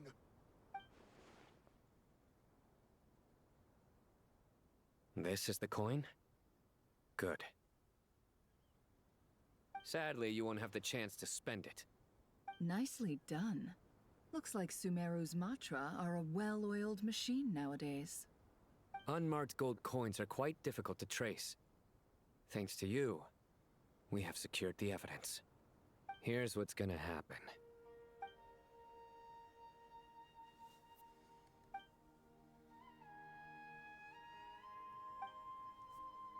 Southeast from here, leeward side of the hill. That's where he's meeting his contact. Great work. Candace tells me your interrogation skills are highly effective. Hers are quickly catching up. She's improved a lot in recent years. Looks like it's over to you for the next step. Because I'm quickest on my feet? Because you know how to trail a target. Plus, it'll be easier to monitor their activity from the air. Fine. I'll be quick. He is not. One more thing. The Traveler just brought a message from the Dendro Archon. Once you're done with this, we're to meet up at the mausoleum of King Deshret. Got it. Will do. Are you sure you'll be okay on your own? Gee, I don't know. Maybe you should come with me. Okay. Then Paimon's coming with you. Really? You do know this is a stealth operation, right? Meaning, you have to be quiet? Paimon? Are you sure about this? Well, Paimon at least wants to give it a shot. Like everyone says, if you never try, you'll never know. Besides, being the best guide in Teyvat has to count for something. This should be a piece of cake. Yeah, just shut your mouth. Fine. Join me if you want. But be warned. If anything goes wrong, I'll have to gag you and shove you into a bush. No need! Paimon will be super careful. Promise! Good. Then what are we waiting for? Let's go. Huh? Coming!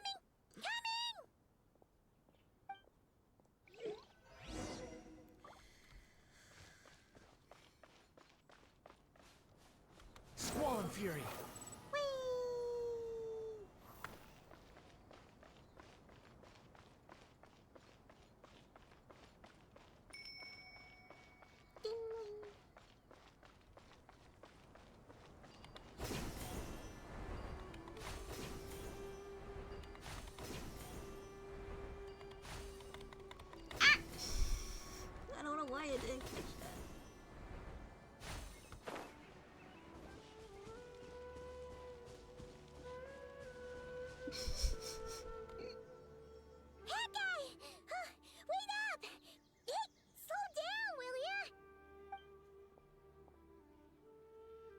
We're here. Now we wait. Okay, yeah, cool. Cool. What's on your mind, Paimon? Huh? Oh, nothing? I thought all you cared about besides being a guide was food and sleep. Why the sudden urge to go on a dangerous mission? What's that supposed to mean? Paimon's been on plenty of dangerous missions before. But never on your own. You hardly ever leave the traveler's side. Just saying, I'm kind of at loose ends right now. So if you did want to share, I suppose I'd have to listen. If not, suit yourself. Makes no difference to me. That guy? Do you think Paimon is useless? What? Where's that coming from? When we were in Notcry, Paimon suddenly realized something. Even though Paimon's with a traveler every single day, whenever we face real danger, she can't do anything to help. Paimon doesn't get like this very often. She just got really scared when the traveler got kidnapped that time. What if she never came back? What would Paimon do then?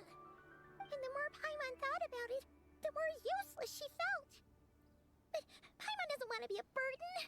Paimon wants to be a friend who's actually useful. Now you're thinking sense? about this? You know, that feeling After of just years? just being completely useless and... Oh. Paimon probably sounds so ridiculous right now. You asked the right person. Boy, do I know that feeling. Oh, that guy. I'm not gonna try and encourage you. What I will say is this. When you start doubting yourself, you have two choices. Give up or change. You have to make the decision to move forward. Otherwise, no amount of consultation from other people is gonna help you. So ask yourself, what do you want? To get stronger? To learn more? Whatever it is, go do it. You won't have any regrets if you can at least say that you tried. Oh. All right. Something's not right. Shouldn't they be here by now? Paimon, is it just me? Or is it a little too quiet around here? Should Paimon take a look? We'll give it another hour. If nothing happens, we head back. Okay. But still, nothing happens. How strange. We've been here for ages. Where the heck are they? Have we been stood up? What is it? Did you think of something?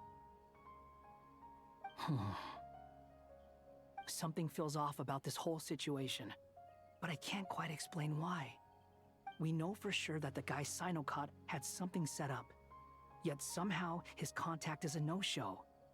So, either the handler got caught, or, more likely, they decided to cut our guy loose. But how would they know to do that? Wouldn't they at least send someone here to check things out? That's the problem. They couldn't possibly know what's happening here. Unless... This feels all too familiar. Come on, let's head back.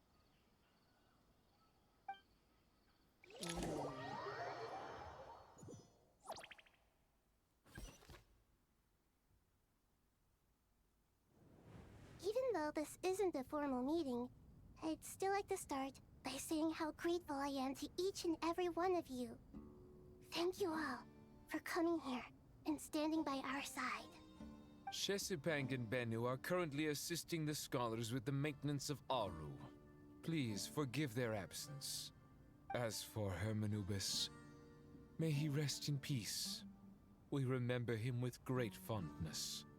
There have been times when I imagined what it might be like to meet you all. Now that it's really happening, I feel quite emotional. Time has taken many things away, but that which remains is all the more resilient. I must say, there is one thing that rather surprises me. You appear to be in good spirits, Lesser Lord Kusanali. But even so, I can sense that the life force given to you by the Dendral Dragon has far from fully resolved the problem of your vitality. Oh no! So even a Pep's power didn't work? Don't worry, Paimon. It worked very well indeed. The issue is how closely I am tied to Irminsul. Until the problem with it is resolved, there is no way I can fully recover. Sumeru has undergone tremendous changes during your absence.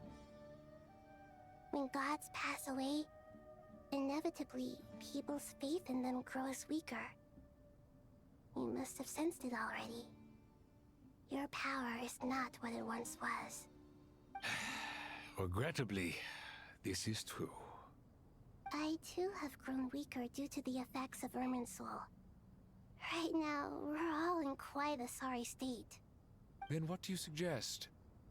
We take all the help we can get. Sumeru is our shared home. You and I, gods and humans alike. We must unite all our strength in this moment.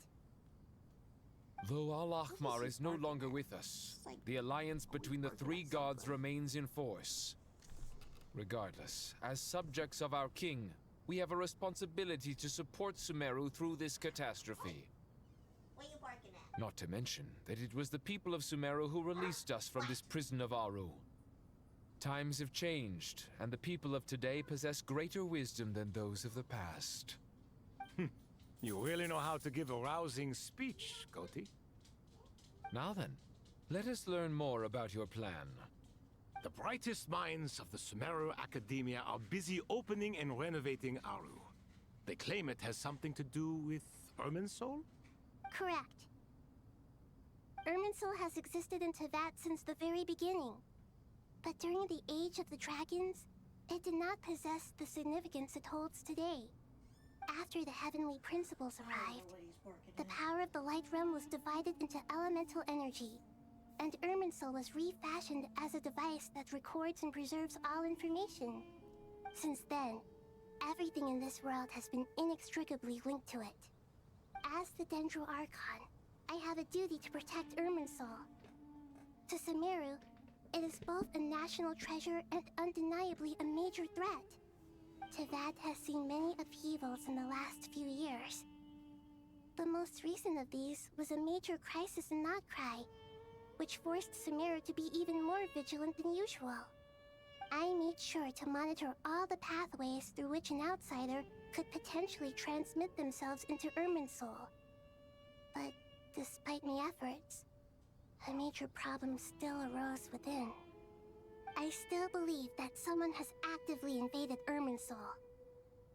But rather than taking any of the pathways I referred to, the intruder chose instead to utilize the most direct route. And the only one that cannot be protected against. By entering Irminsul through death. I see what you mean.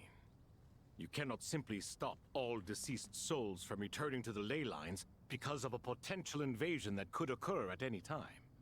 That's right. As important as it is to guard against external threats, I couldn't allow myself to stop the souls of the departed from finding peace.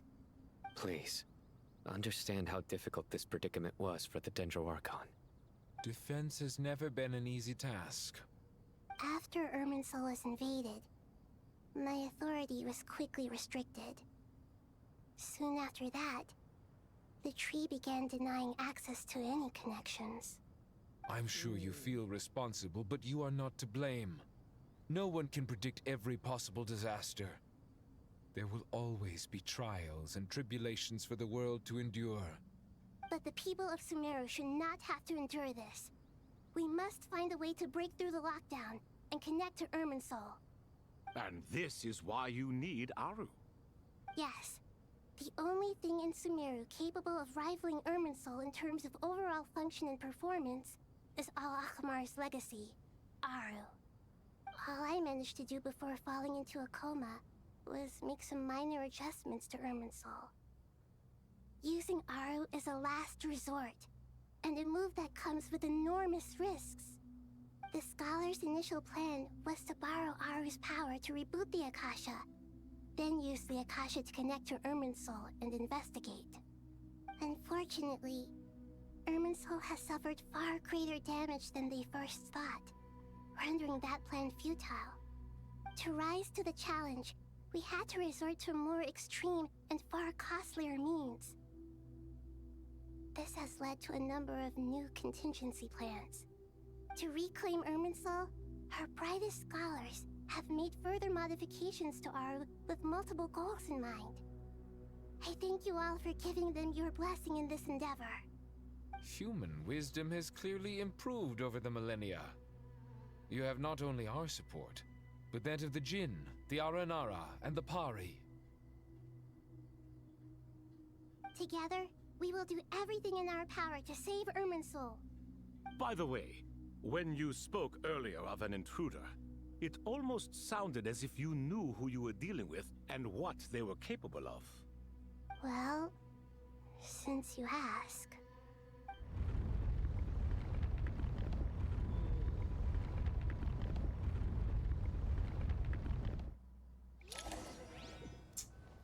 Something's not good. Uh-oh.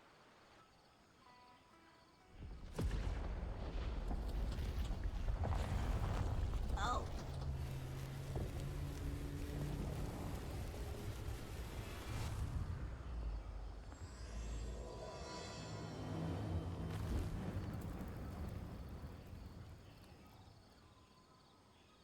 The truth among it. Oh.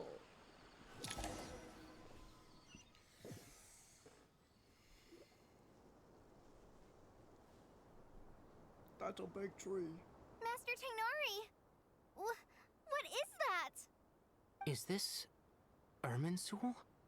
How did this happen? What's going on inside? Luckily, we managed to evacuate everyone. What in the world was that? That was terrifying! He does. So this is the catastrophe she's been fighting against all this time. Oh my. I understand now, Dendro Archon. You make yourself quite clear indeed.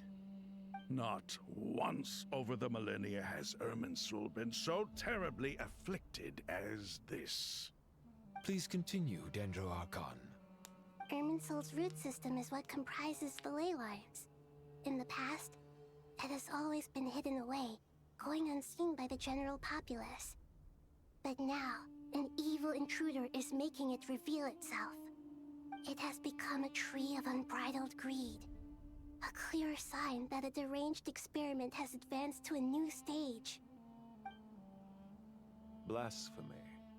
From where I stand, an experiment in the name of blasphemy sounds rather improper. But if we are to honor Dottores' will, this is what we must do. The birth of this tree proves to me beyond doubt that this incident is connected to him. But to explain the situation in full, there is someone I need to tell you about.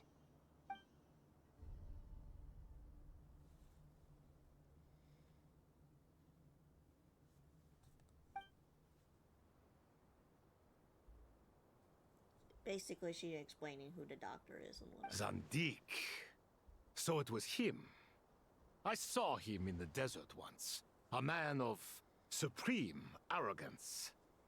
So this is where it has taken him. But didn't Dottore die and not cry? How is he still able to do all this? He must still have loyal followers amongst the Fatui. Even so, I'm still unclear as to how he has been able to wield such a profound influence over Irminsul.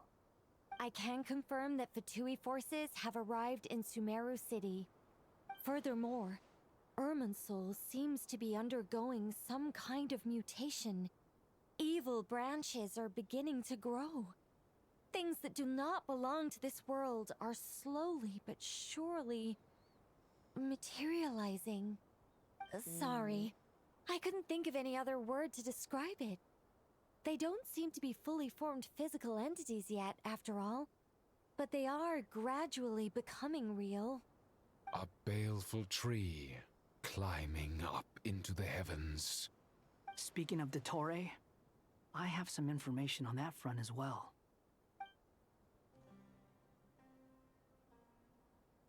And then we're recounting the whole issue with him and Paimon. I didn't think it was wise to state this out in the open. But my theory is, the mole wasn't cut off after he was caught. They wrote him off from the beginning. You mean, the Fatui never intended to follow through with him? Then why plant a mole at all? It's hardly a conventional strategy, and the rationale behind it is pretty twisted. But as it happens, I know someone who works exactly this way. And when it comes down to it, his goals are very simple. He just wants to confuse people, so they can't figure out what he's up to. He's been a collaborator of Dottore's from the outset. That fact alone confirms that Dottore is involved with this somehow.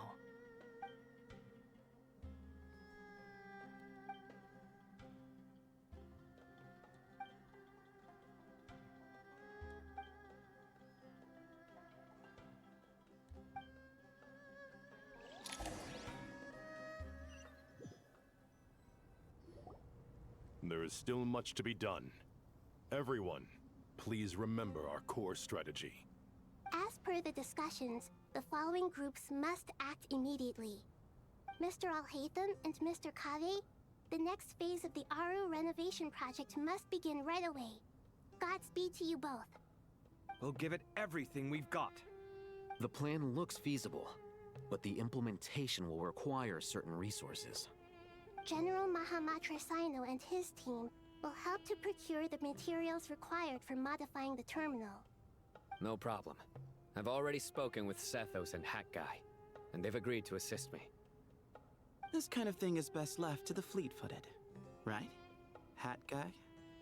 If it's efficiency you're after, we're the right people for the job. Following up on the elemental energy amplifier we discussed, Ms. Dory, I assume you're the one most familiar with the status of this project. Aside from the Dendro Archon, of course. Yep, that's right. Leave it to Lord Sangama Bay. Got it. Well, I'd like Madame Farazan, Kale, and Nicole to support Dory on the technical side. You can count on us. Will do.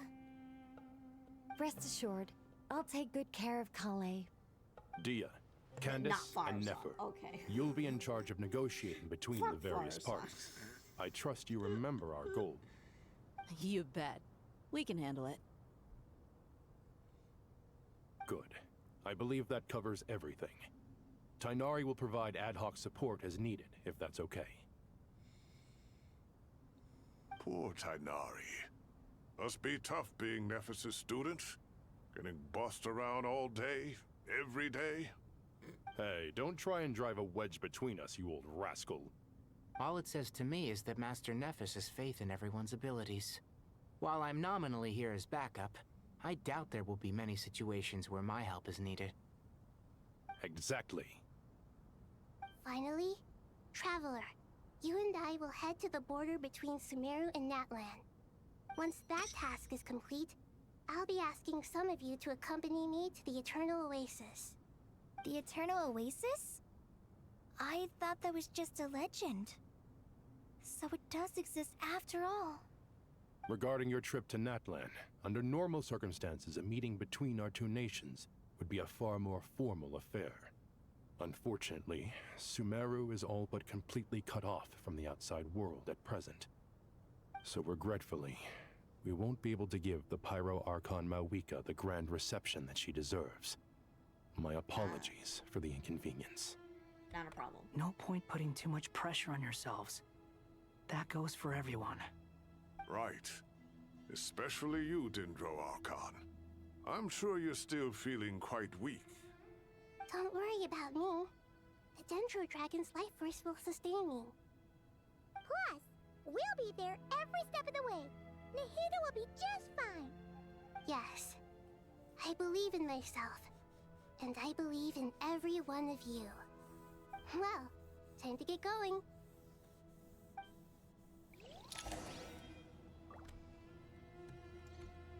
Okay. I don't see anybody I could really talk to. Except maybe up here, I don't know.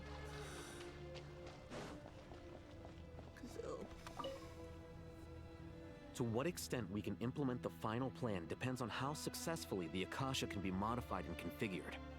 And to make sure the configuration works, Aru will also need some further optimization. Yeah, no surprises there.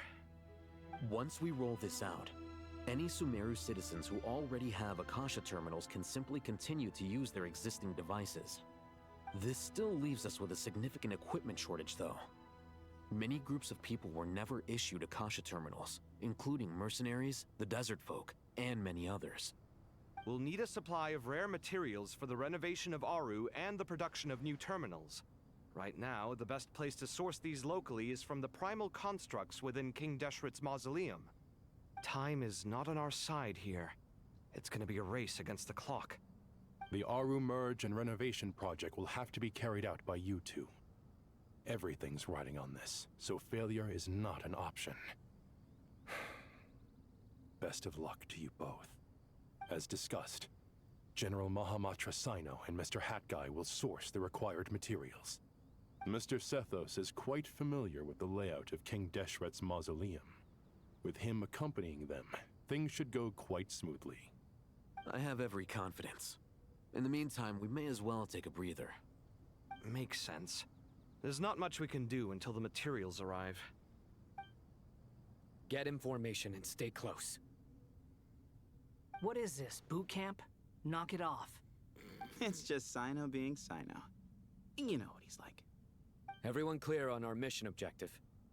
Look at the excess primal constructs, dismantle them, and extract the required materials. And King Deshret's 7 pillars agreed to this? If they're just sitting there doing nothing, we might as well put them to use. Thoth's words, not mine.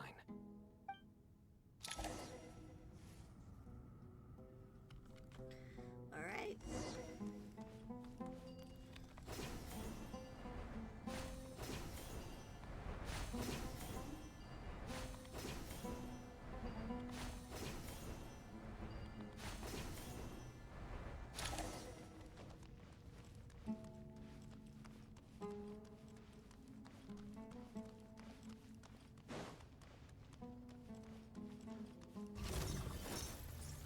Nowhere to run!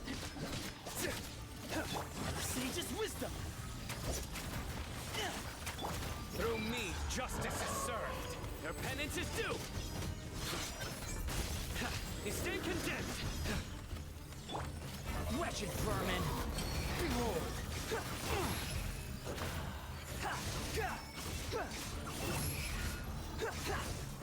Give me some space! Surrender!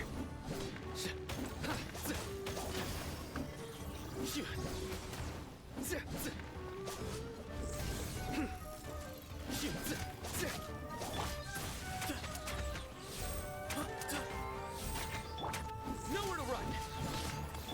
Squall and fury!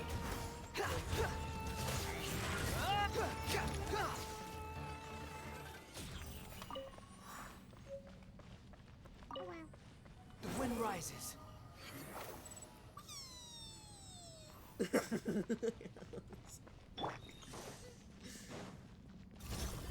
Excuse me, move to out!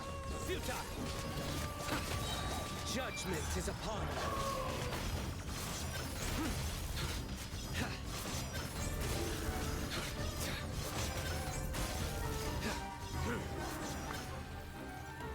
Surrender! Squall and fury! You're dead! Bow your head!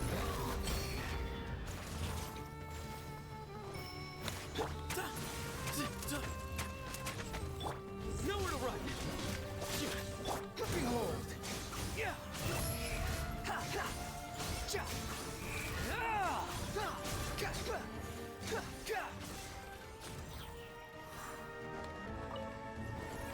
Give some space! Move or be! Surrender!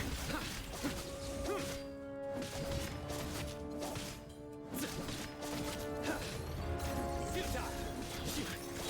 Your sins weigh upon your soul! Guilty! Your penance is due! Unsightly insects!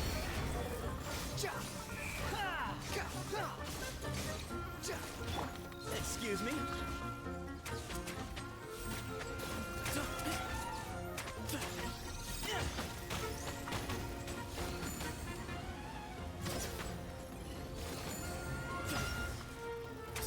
Give me some space!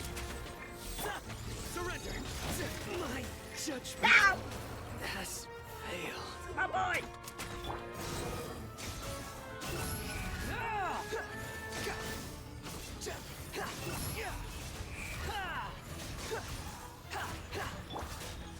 Way ahead of you.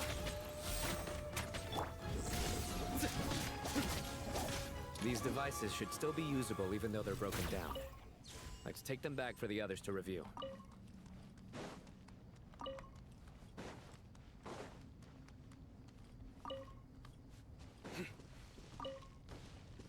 Oh, up here, I guess. Time to give them some food because Sino basically died on me.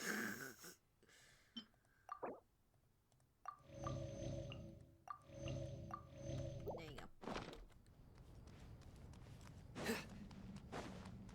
Oh, I guess there is some over here.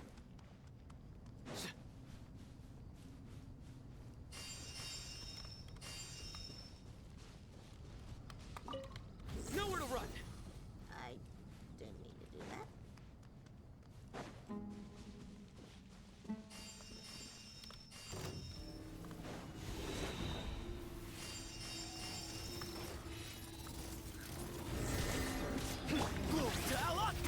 Excuse me? Swollen Fury. Falling into the What the fuck, man?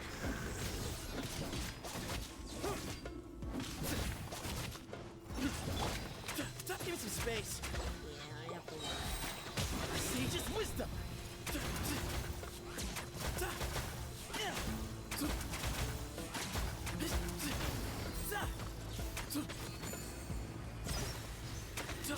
Judgment is upon you.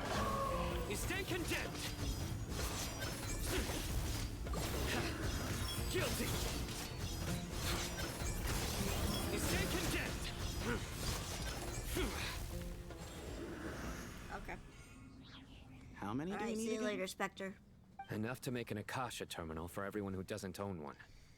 I remember you telling me thank how you for revolutionary these Akasha Stretch and terminals were. hydrate. You've used one before, right? And posture check. The Academia declared the Akasha to be the most powerful and comprehensive wisdom dissemination system in history. That should give you an idea of how powerful it is. Certainly sounds impressive. Neither Hat Guy nor I have ever had an Akasha terminal. Well, if it all goes to plan, that's about to change.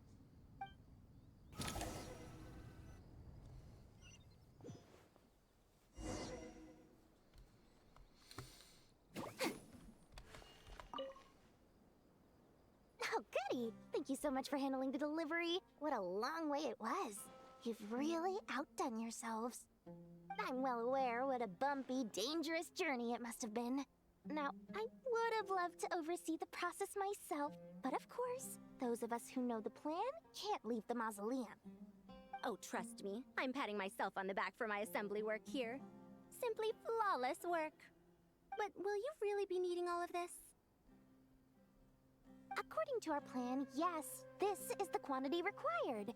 I have no complaints about the quality either. Only the price. So expensive. I heard you covered a lot of the funding out of your own pocket. Oh, that's an exaggeration. The Academia provided most of the funds. I just offered a small token of my goodwill. Of course, the real tragedy is how little profit I'm making on this. You know, it's a serious crisis when you can't even make money out of it. It's really quite a beautiful design. and I'm intrigued by how such a diminutive device is able to output the power of the Light Realm. Did you attend the lecture on Light Realm energy, Madame Farzan? I don't believe I saw you there. Of course I attended. I was just a little late, so I had to listen to the whole thing from outside the back door. Ahem. Anyway, I have a perfectly good understanding of Light Realm, elemental and abyssal energy, as well as the relationship between the three. Good to know. Master told me in private that the conversion process between Light Realm energy and elemental energy involves highly classified knowledge that shouldn't be disseminated too widely. But even so, the scholars still shared said information. Well, you can't enforce a rule that everyone breaks. Is that the idea? At first, the Dendro Archon was reluctant to explain it in great depth for safety reasons. Later, she came to terms with it, and simply informed my master that we would all have to face the question of survival together. To protect someone from such dangers means keeping them in the dark. But for someone to know and embody the wisdom within, they must understand its very essence. It's an information hazard. We're exposed to danger just by knowing the facts. And just like bait, it lures us in by offering us the solution to our problems. But if you're not careful, you'll end up pursuing it down a dark path. A tricky problem. But today, this big problem has been broken down into many smaller, more trivial ones. What do you mean? Ah, I get it. For instance, you and I share secret knowledge, while she and I take on the risks of life, death, and fate. Something like that? Hey, what? That is not what I call a trivial problem. Well, as they often say in Vahumana, an event that is monumental to the individual is negligible in the grand scheme of history. Generally, the fate of the individual is an insignificant affair. Being from Amorta, where the subject of our research tends to be a lot more personal, I have to disagree. It's hard to dismiss the individual as insignificant. In other words, the big problem of survival has been broken down into many small, interconnected factors, and each one of us represents one of those factors. When the same secret is shared with a group of people, the same fate binds them together. Most people would find this unimaginable, but to us scholars, this is the path that has always beckoned to us. Okay. Sharing knowledge is a good way to fight against fate. I will always believe in that. All right, I think that's everything. Thanks a lot. But don't go anywhere just yet. I'll still be needing you to calibrate the equipment.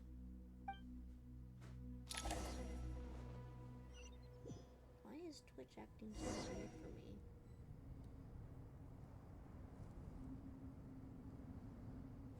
It's like I can't even chat or anything. Where's my... I mean, if I wanted to.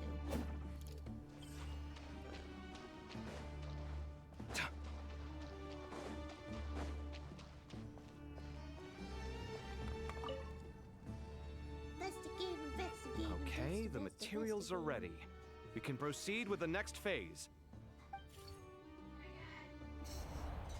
Alhaitham, how are you getting along? Most of the information in Aru is written in ancient desert scripts.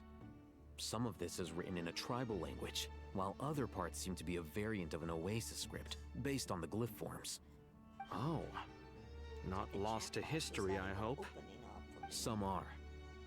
All we can do is infer the meaning based on the rules of related languages. Although, this section actually fills in some of the missing historical record. I'm transcribing it so we can bring it back to the academia. After Aru started up, 2 more lines of text appeared here. Can you read them? Humans may not read what is written by the gods, except by not reading. Victory should not be easy to attain, for it symbolizes divine wisdom. Knowledge must not waver, for it has external borders. Is this a clue to solving a puzzle? Or is it being symbolic? You can't read it unless you don't read it. Victory is wisdom. Knowledge is confined by borders. Wait, I think I've got it. It's a metaphor, isn't it? It's talking about... a chessboard.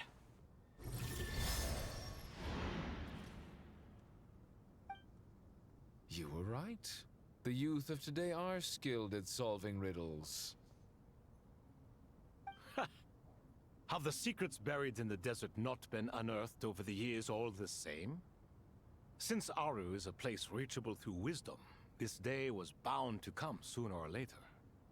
Oh, I've always been against overly cryptic sentences. Don't you get tired of reading and writing all that? Ah, it's you three. Just in time. We've been delving deep into Aru, and now this board has appeared. I've heard this was how you'd while away your free hours. You must be quite the experts by now in that case. It is true. King Deshret's chess games are some of the most well-loved of all his wonderful creations. If you have ever been to Safhe Shatranj, you may well be familiar with the chess pieces you see here. Is this chessboard supposed to be another visualization of the interior of Aru, then? Naturally. Visitors, everything is ready. Only by completing the challenge on the board in accordance with the rules will you be permitted to overwrite Aru. 1 second. It's not dangerous, is it? Dangerous? Why, yes, of course. I should be the one to go, then. Wait for me here. Sounds like the self-confidence of our present company has rubbed off on you. Don't be ridiculous. I'm your upperclassman, and that means I have to look out for you. I appreciate the sentiment, but a game of chess typically requires 2 players. Besides, I'm sure they won't let things get out of hand. Keeping things relatively safe is in your best interest too, isn't it? Fair enough. I mean, you guys are controlling the difficulty, so please don't go too hard on us, all right? Ah, but Bennu said he wanted to put some respect into these whippersnappers. All right, all right. Thank you. Obviously, we'll still try to be careful. This doesn't seem like ordinary chess. Is the goal to defeat the opponent? No, you must enter the board and pass the trials we have placed there. Ready? Let's do it.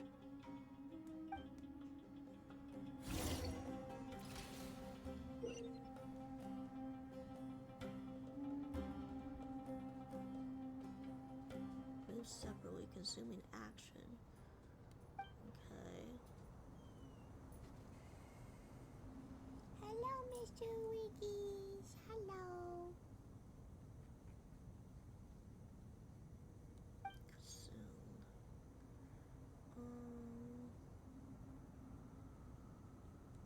Alright.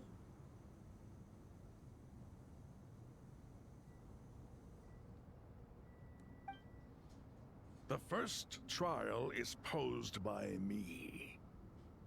I don't think this is gonna stop us. Ah, but the key to this game lies in working together. Otherwise, you will be deemed to have broken the rules. Looks like it's up to me. Marak, can you open it? King Deshret's favorite primal construct. Living on in suitcase form, of all things. Amusing. Ho ho! Excellent work.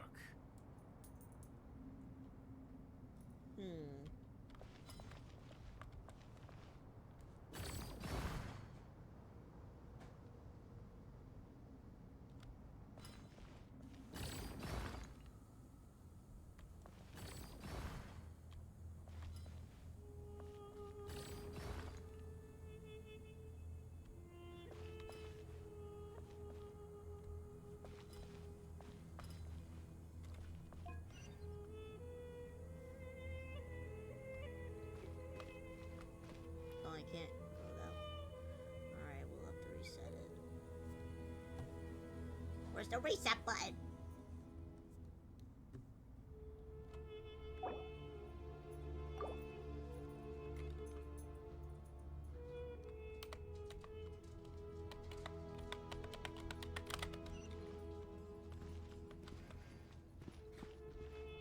I messed up. Oh, I can go back.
Now is the time for my trial.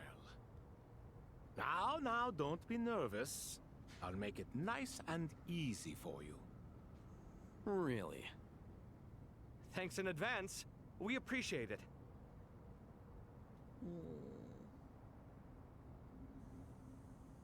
Okay, so he has more steps than Al Hatham.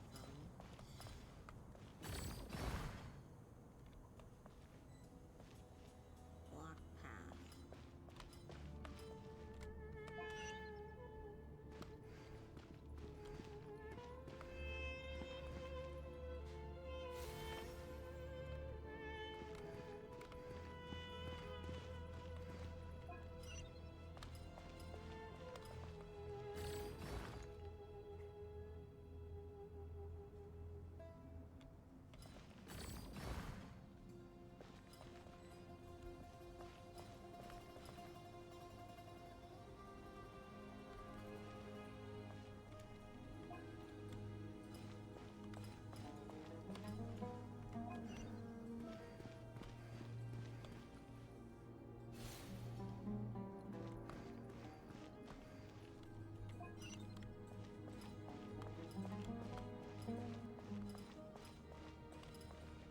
Oh wait, no.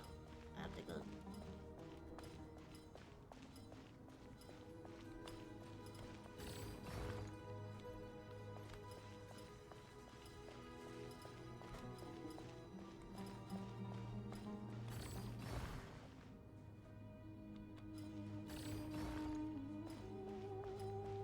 That way you can go that way, and Kave can go this way.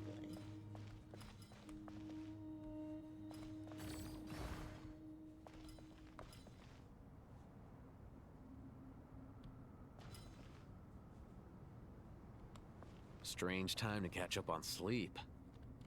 I'm not sleeping, I'm thinking! It's not that simple, you know. Thinking too.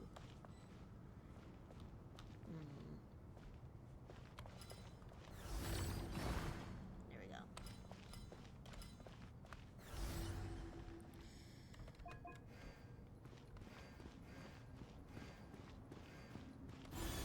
Say I could do it. No help. No elders. Ibis King, don't you think this all rather inappropriate? You may as well be handing them victory on a silver platter. Do not expect me to follow your lead. Ha! Suit yourself. Okay, let me think here.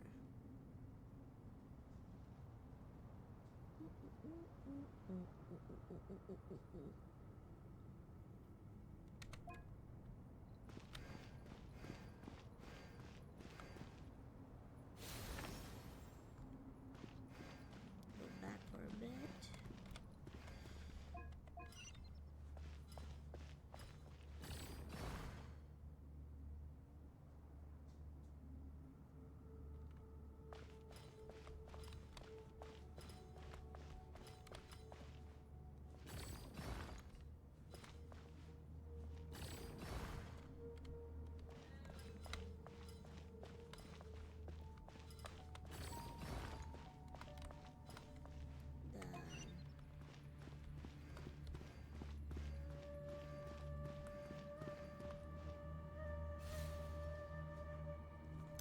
Alright, I gotta get food. I'll be right back.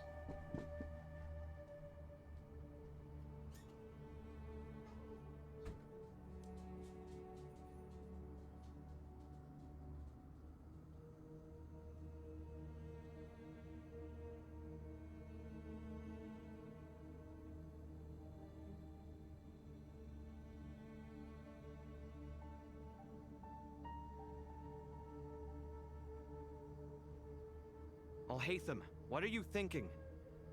If you don't want to wait, you're free to leave. I never wanted to wait in the first place! Chessboard gave me no choice. If you say so.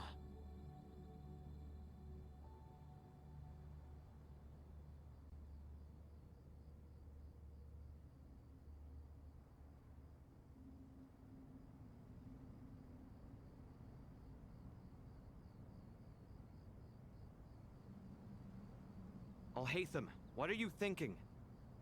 If you don't want to wait, you're free to leave. I never wanted to wait in the first place. Chessboard gave me no choice. If you say so.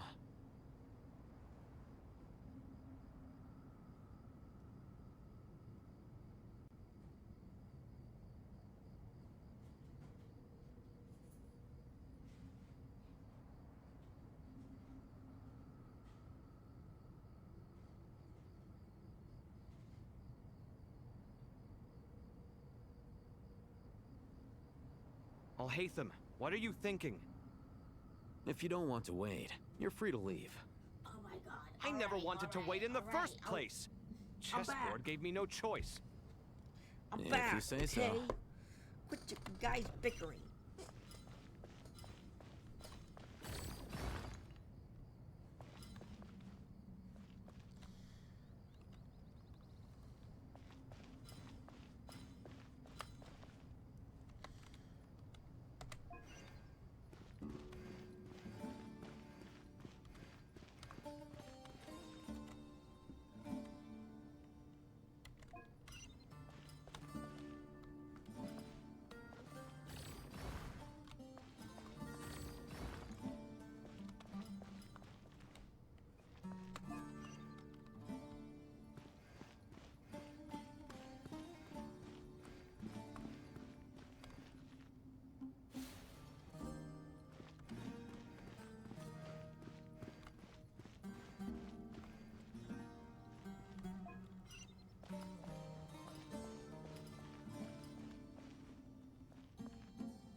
Strange time to catch up on sleep.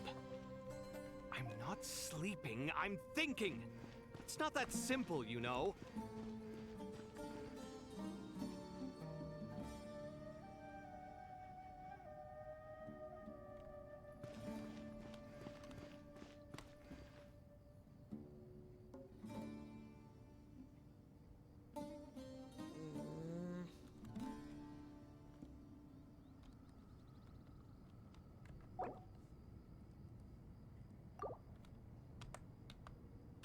What's the reset button?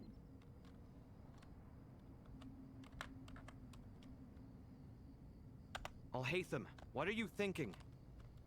If you don't want to wait, you're free to leave. I never wanted to wait in the first place. Chessboard gave me no choice. If you say so. Hold on a minute. Well, no.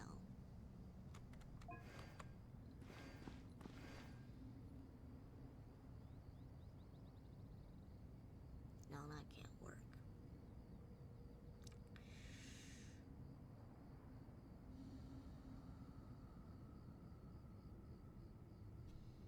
There's a reset up there, and I want to reset this thing.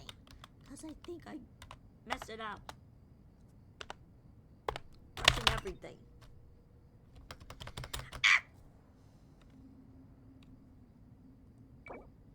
Yeah. Ibis King, don't you think this all rather inappropriate? You may as well be handing them victory on a silver platter.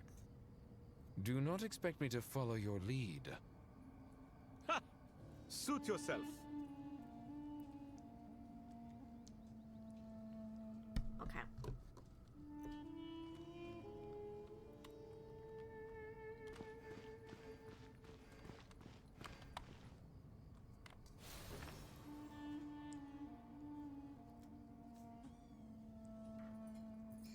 Yes, Mr. Iggy's.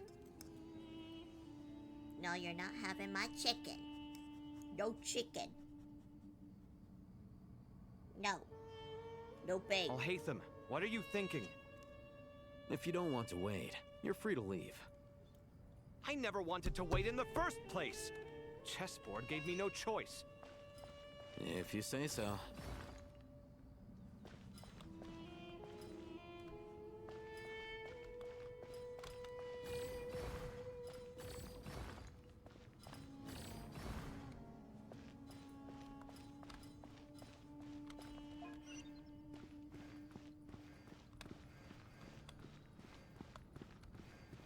I think I'm supposed to move that up.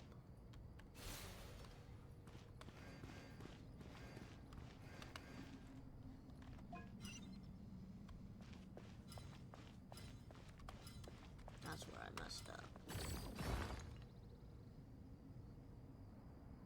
Wait a minute. And how is he supposed to... Oh my god.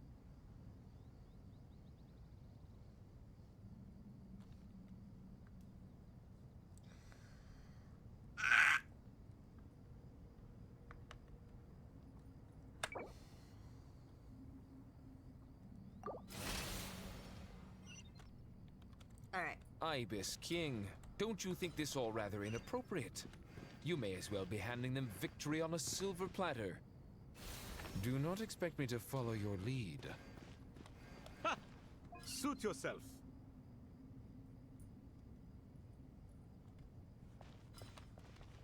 I have to push this down.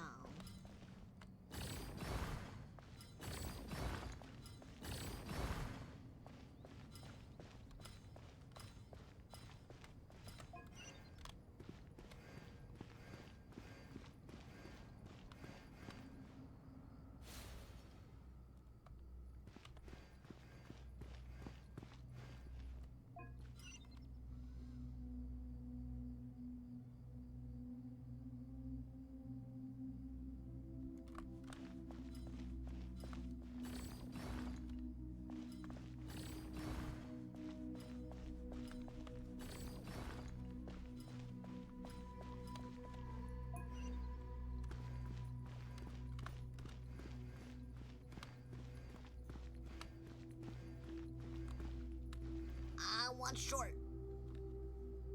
Maybe I wasn't supposed to move that one yet. But I do have... Ibis King, don't you think this all rather inappropriate? You may as well be handing them victory on a silver platter. Do not expect me to follow your lead. Ha! Suit yourself. So I can't move that one just yet.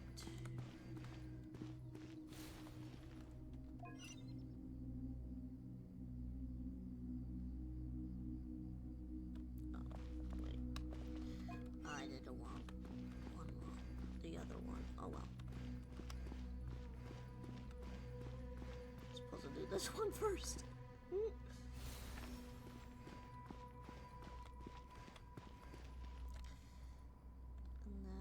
then Kave moves this.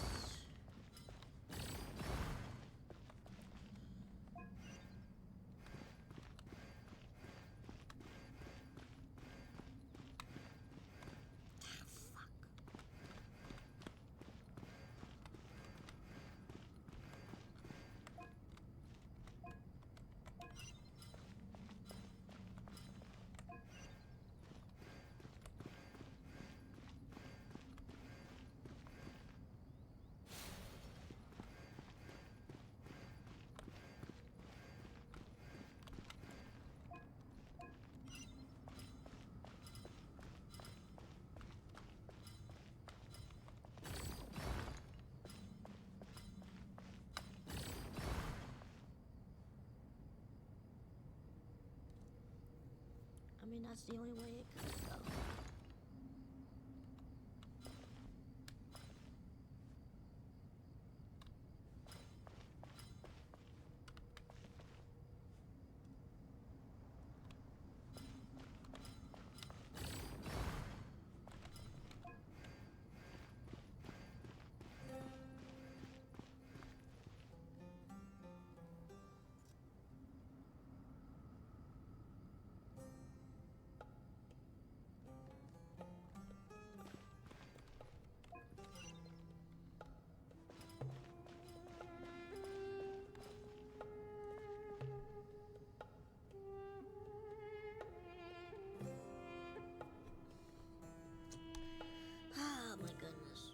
I'm so close, but yet so far.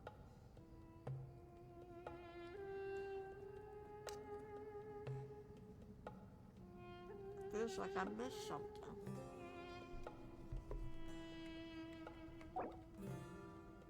Strange time to catch up on sleep.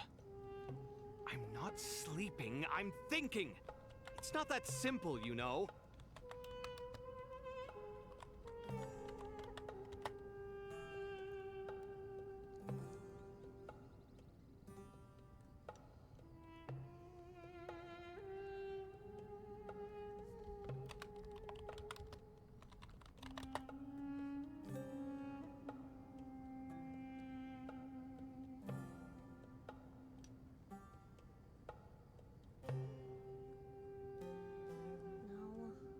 Strange time to catch up on sleep.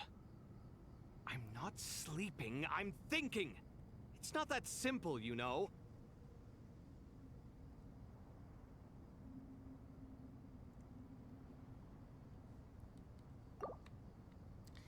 I'm not gonna lower the difficulty. I'm just gonna see what I went wrong. Ibis King, don't you think this all rather inappropriate? You may as well be handing them victory on a silver platter. Do not expect me to follow your lead.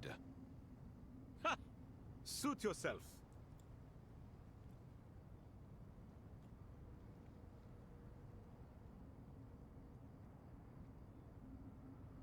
Ah.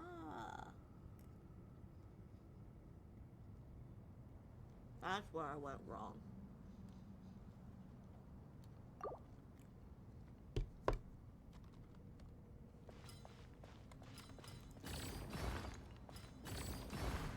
I was on the right track, but I moved something wrong.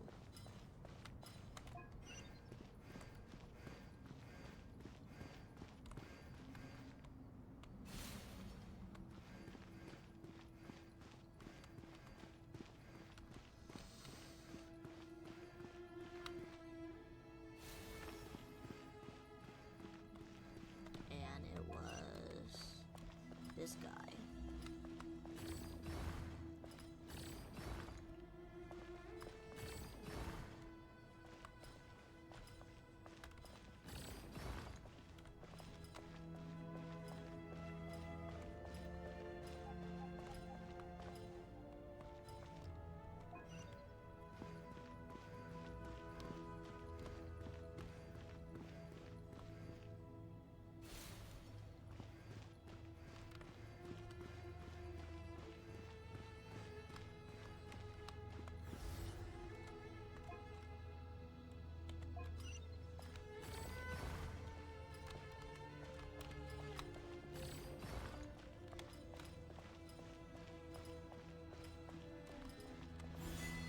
There we go.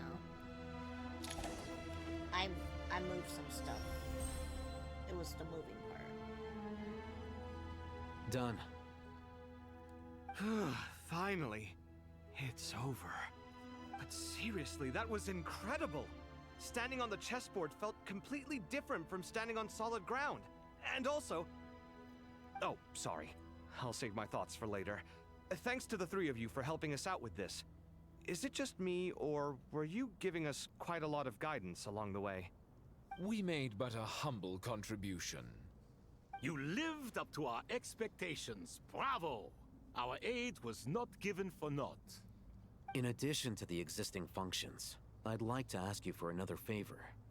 Since Aru's interference shield can cover the entirety of the mausoleum, it should be possible to extend its range even further. Perhaps you can find a way. So, building upon the existing functions to... Ah! I'm with you! Imagine for a moment. What would the ideal outcome look like if this function were compatible with the devices? I agree. This is the best solution possible. Please, everyone, we beg you to help us. Me, oh my! Well, since you ask so very nicely, I suppose... Goti? Croco? What do you say? Naturally.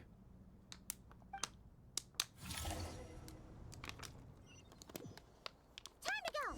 Let's go find Nahida!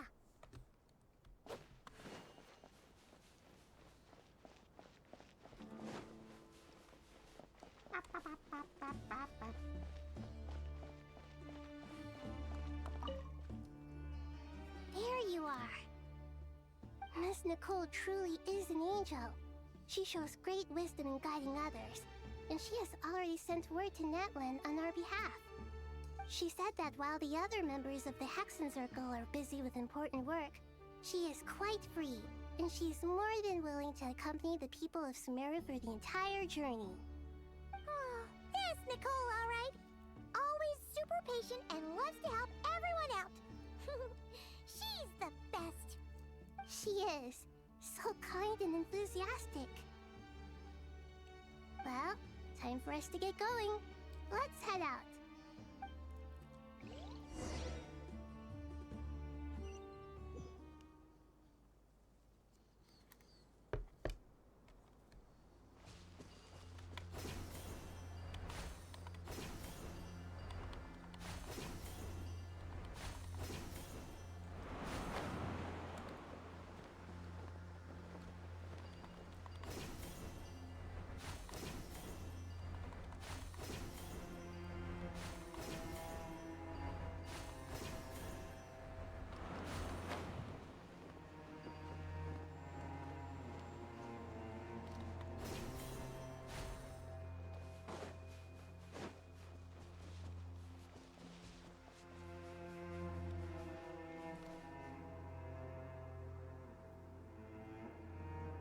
This should be one of the closest places to Natlan in all of Sumeru. There's the barrier Nicole and Nefer mentioned. It completely cuts this nation off from the others. But why? Why separate you from the rest of the world now, specifically? And if I'm not mistaken, Irminsul was polluted once before, wasn't it? I think that's right. The forbidden knowledge was eliminated, but the fact that Irminsul was polluted should remain unchanged. Oh! Good question. I'm wondering the same thing myself. That voice. Malika! You got here pretty quickly. Hello, traveler. It's been a while. Hello there.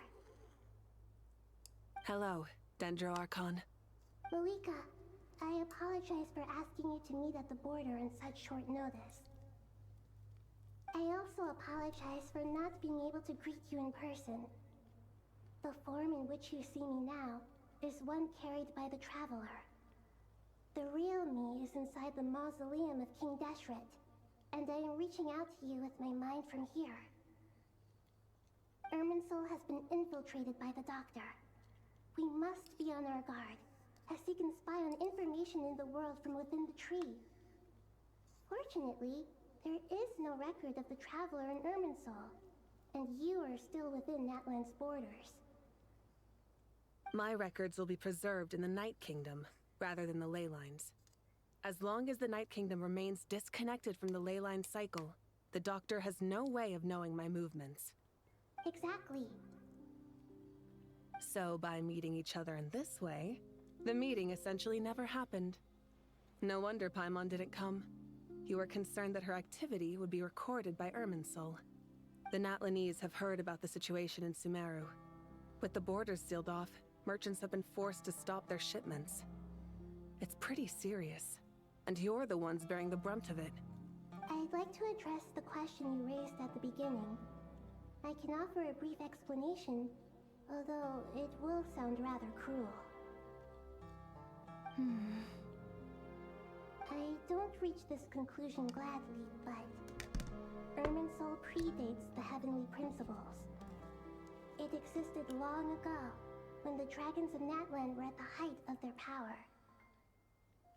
So even when the people of Sumeru became ill because of pollution, it was not a critical issue from the perspective of Irminsul itself. As long as it continues to function normally, the barrier will not be activated. But this time, the Doctor's invasion has directly affected the tree. That is what caused the barrier to deploy.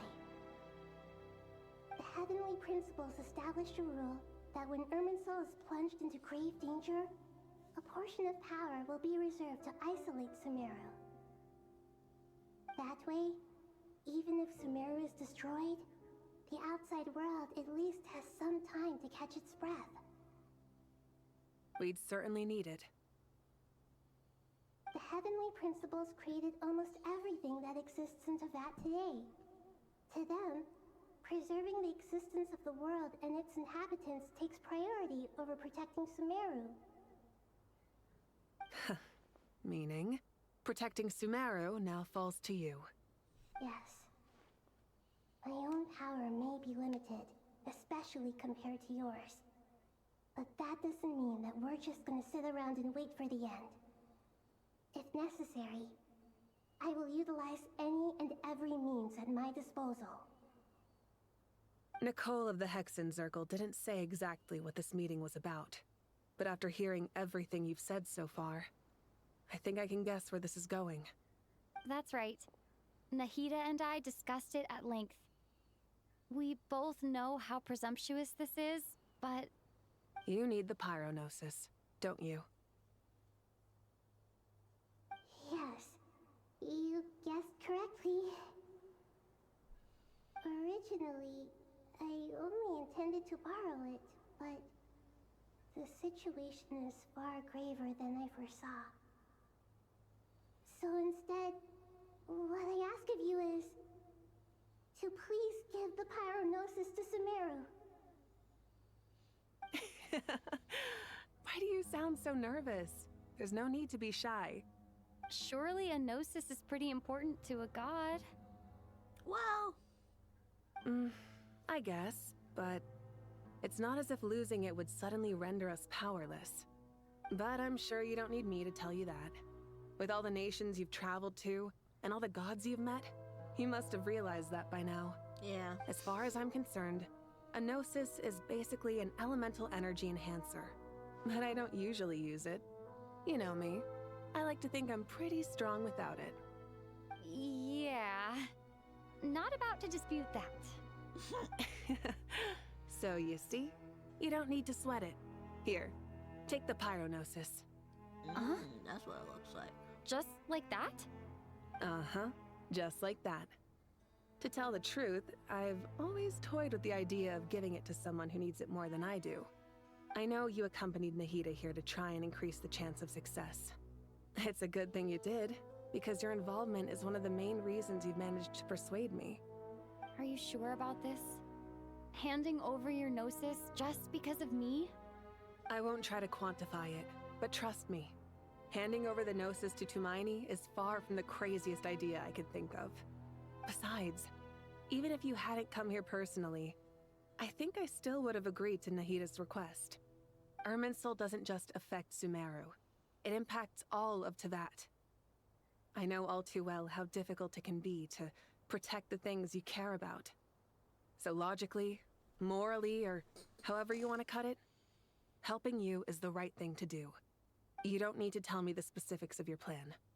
Where the Gnosis is involved, the tighter the secrecy, the higher your chances of success. Moika, my heartfelt thanks go to you and the people of Naplan. Don't mention it. But now, for the hard part. How do I actually give it to you? The Irminsul barrier is right in the way. I have an idea.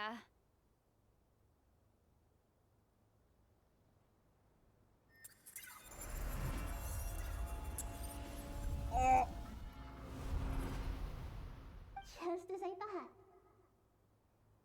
thought. Incredible. What did you do? Just made a lucky guess. This seems to happen quite a lot. Things that apply to everyone else don't seem to apply to me. I figured the same might be true here.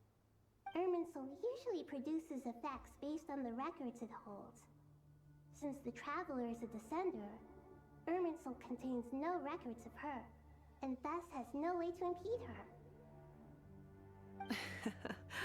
Is that right? You really are full of surprises.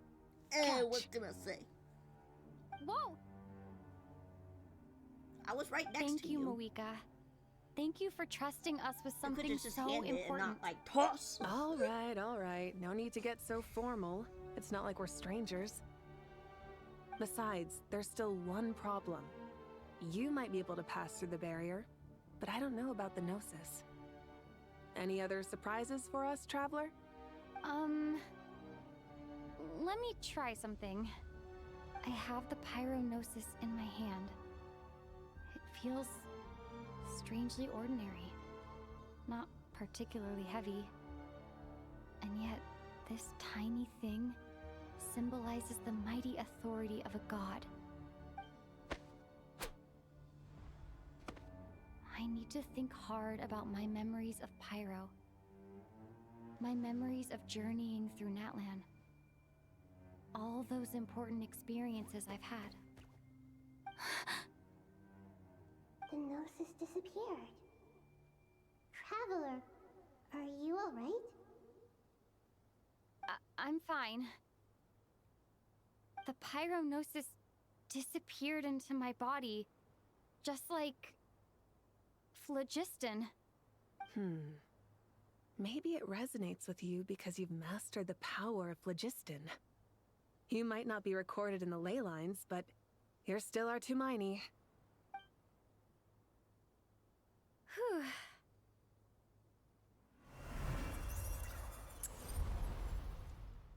Well, and I made it back through with the Gnosis, I guess.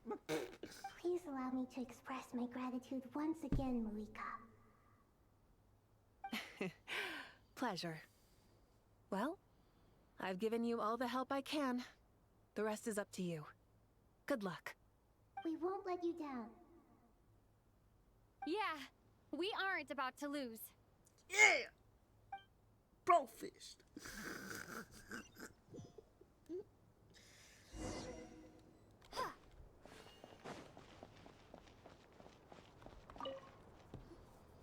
Traveler, Paimon, how are you feeling? Paimon's a teensy bit nervous, but only a teeny tiny bit. Seems like she's gotten way braver over the last few years, huh? Of course. After all the adventures you've had with the Traveler, I'm sure you've gained a lot of experience and grown as a person. I'm doing all right. What about you, Nahida? How are you holding up? With the negative effects of Irminsul, I'm a bit like a piece of fruit that's been burrowed into by hungry insects and left to rot. I'd be lying if I said it was nothing. But please don't worry. We all know what we're getting into, and we've prepared as well as we can. I believe in everyone. I believe in you. And I believe in myself. Stoking the fire inside oneself is certainly one way to live. But knowing when to rely on one's companions is also a form of great wisdom. I've been quietly learning little things from everyone, like plucking tufts of fur from a sumpter beast. Me too. With the constant traveling, I'm always learning and growing. That's the journey of life. And I'm I actually think there's speaking a someone lot. else here who would share that sentiment. Don't worry about what I think.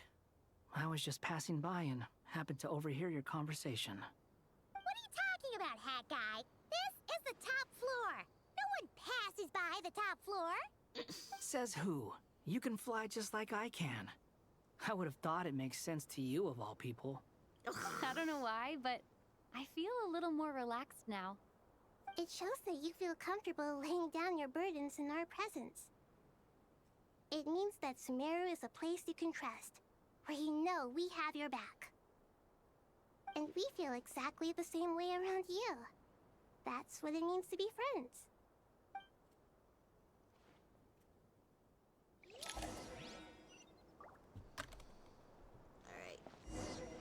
Alright. Talk to everyone.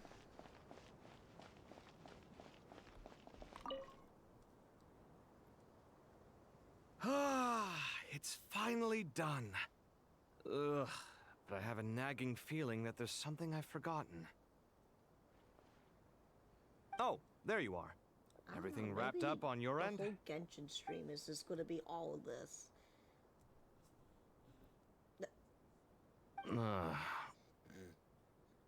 Okay, fair enough. That was a pointless question.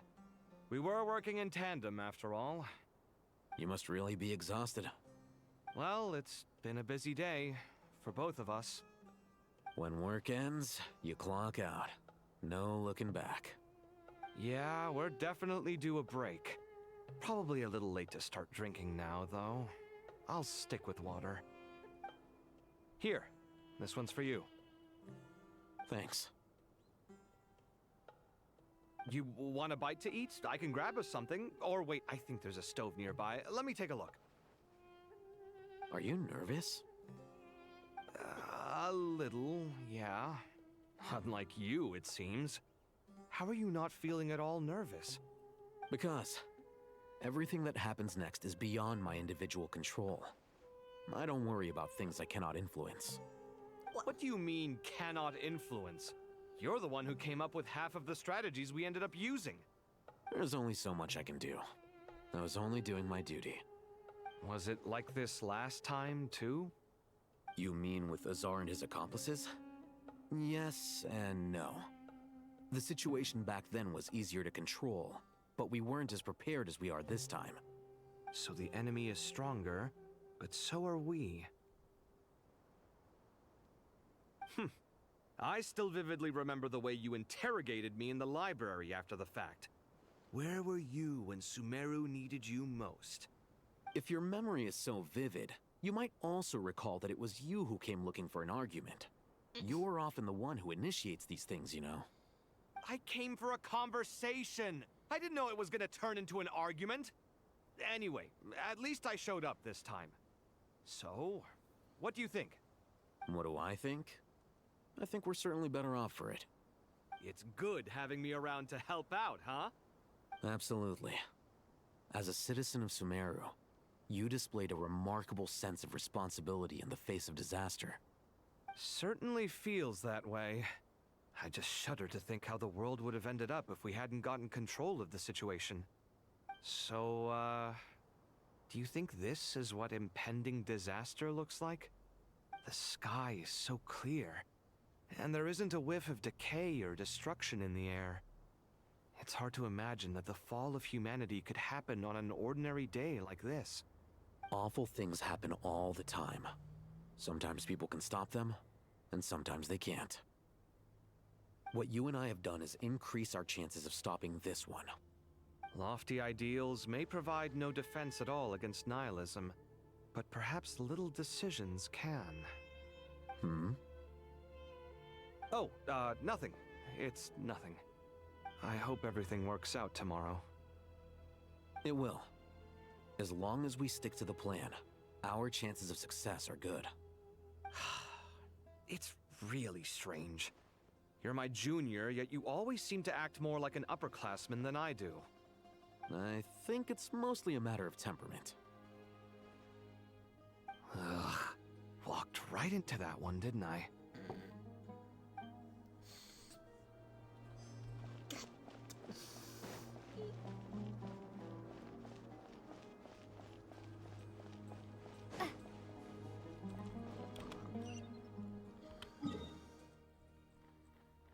Some over there, some in here.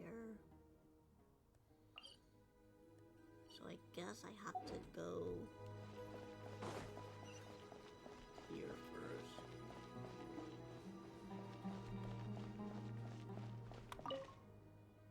Where's next? I don't know.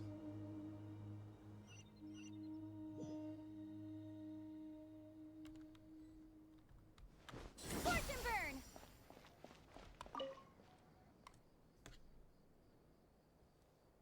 We'll make our move after sunrise tomorrow. Good. Is everything ready? As much as possible. That'll be enough. Don't let the pressure get to you. We'll take things one step at a time. That's how we've always done it. Master Tainari! Mr. Sino! So this is where you were. I brought some juice and some water. Would you like some? I know how easily you get dehydrated in the desert, so you should definitely have some water. In which case, I'll have the juice. I gotta ask, though. Who's on juice-making duty at a time like this? Madame Farazan said she was feeling a little nervous, so I told her about the automatic juicer my friend invented. She took it right off me and started making carton after carton of juice. A juicer? Did Sucrose send that to you?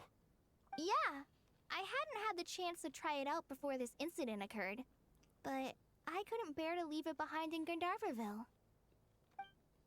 The juice is very sweet. I think so too. Kale, how are you feeling? Physically, I'm okay, but it just still feels strange to me. Why would a great power like this come to someone like me? I know the feeling well. That same question ran through my mind every day as a kid. At least now, you have someone who can relate to you. All the more reason that you should apply for Spontamod. Tainari fiercely opposes the idea, though. Those two things are completely unrelated. What are we all chatting about, Would anyone like any juice? Oh, you have some already. I had some earlier, ma'am. Maybe give the extra to someone else? Very well, very well. I shall be off then. Bye. There's this enormous power, and then there's little old you. You feel like there's no connection between the two. And that sense of dissonance is difficult to get used to. Yeah. But after all this time, I can't believe this stuff still gets to me sometimes. Makes me feel a little childish. Kale, just because we normally keep the conversation light doesn't mean we can't discuss deeper issues. I don't think it's childish at all. You were the victim of a terrible crime. It's normal to struggle with the fallout from it. You have absolutely nothing to be ashamed of. My professor once told me that no incident can be considered truly resolved until the victim says it's over. Your rage and your pain are completely justified. Thanks. Miss Nicole said that the same god remains which were once used to inflict so much pain upon me have now become a weapon with which I can protect everyone. It's like my own personal kind of evolution. Every innocent person who's been hurt needs time to realize that it wasn't their fault. I was the same. But it's all about to be over. Tomorrow, it ends for good. I don't know if you've noticed, but you rarely stumble over your words anymore, and your outlook has become much more positive. It's a big change from how you used to be.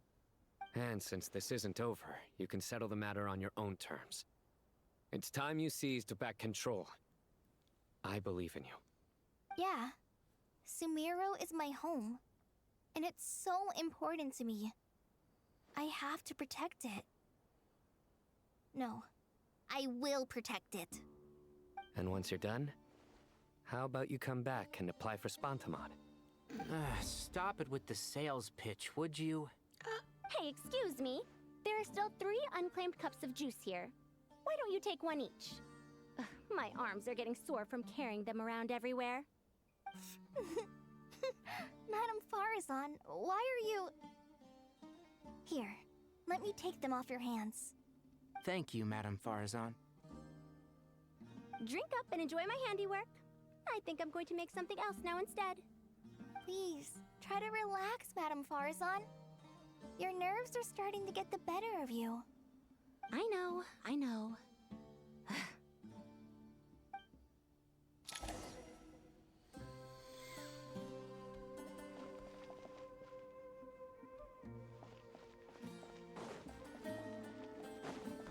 Oh, I can't go down there. Is there... No, okay.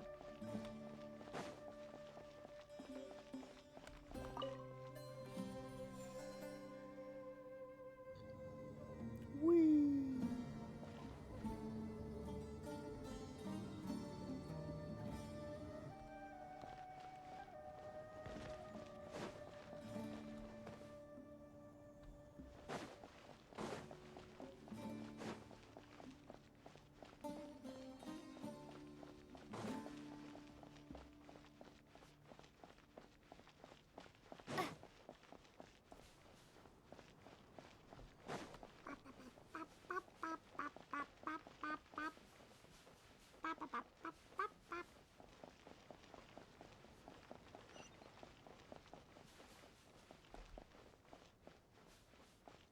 was the green-haired girl that got like so high when we met her, and she started to think that Scaramouche was like a god and whatever. Yeah, it's that girl. See, I will remember NPCs if they had different hair color. Look at the time. I should head back. I'm so sorry. I was in a hurry and didn't look where I was going. Are you all right? I'm fine. Wait, you're... Have we met? Not exactly. I think we may have crossed paths by the house of Dana before. Oh. Ah, you're Hat Guy! From Vahumana, right? You recognize me? The clue's in the name. Mr. Hat Guy. Oh, fair point. It's getting pretty late. What's keeping you up? It's still the daylight. I could ask you the same question. If I'm not mistaken, all the workload for the Ratawa Histarshan wrapped up a good while ago. Well, I have something of a background in Satyavada life, so I was helping the Dendro Archon make some preparations. But I must have lost track of time. Did you find the experience enlightening at all? Honestly, it was tedious and uneventful at first. But eventually, I think I did sense some profound truths. But they also brought a lot of suffering with them. I was told that I even shed tears while I was meditating, though I have no idea why. Sorry. I hope I'm not scaring you. Not at all. It just proves you're very accomplished in your research. Good night. I wish you all the best for tomorrow. Thank you, sir. You too. Oh, frickin' daylight now. Shy here.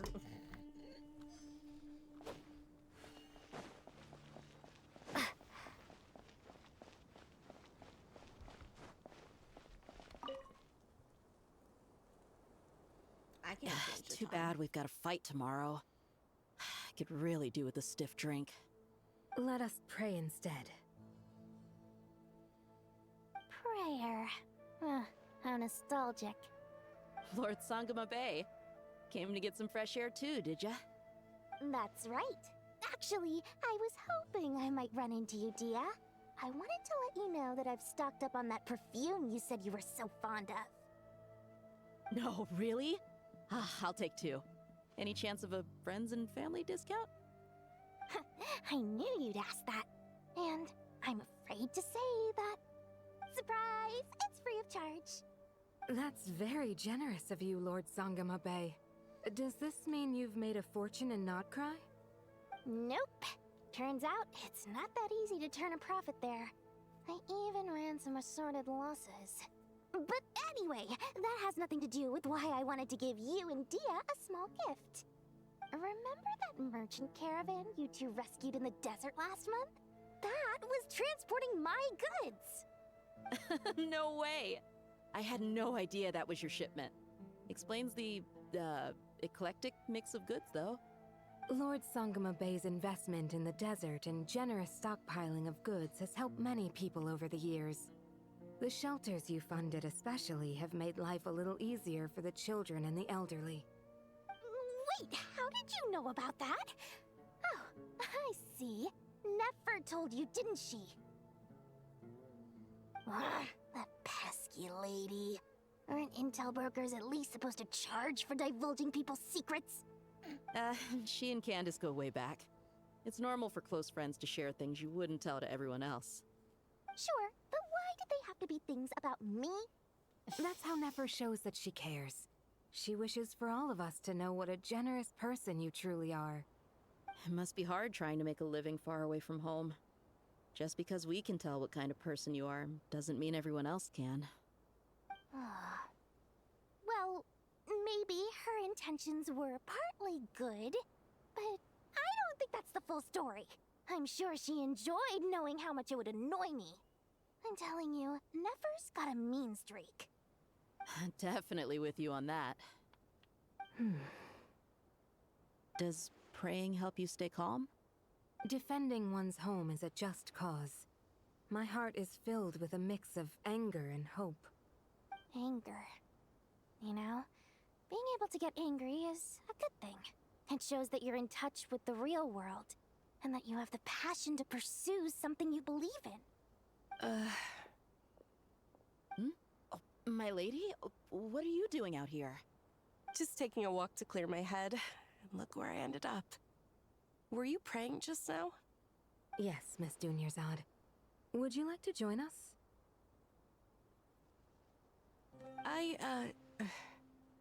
Come on, it's fine.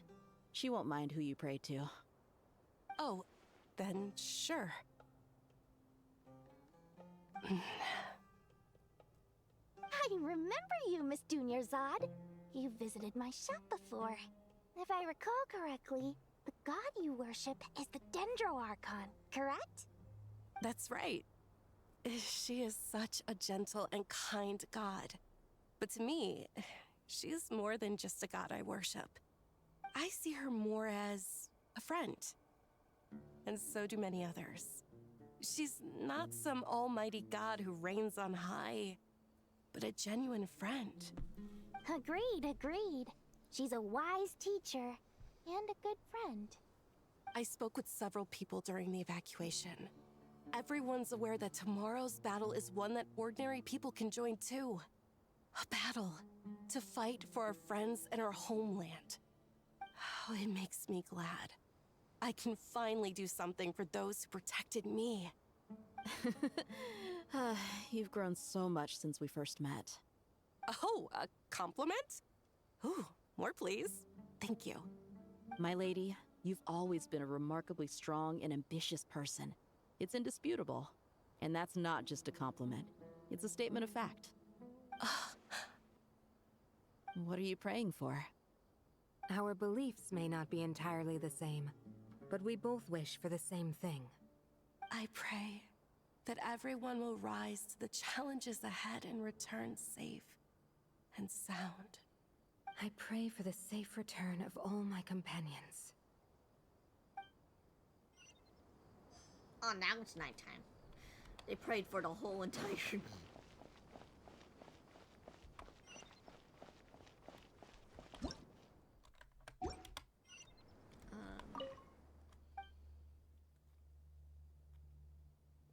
the entrance, I guess?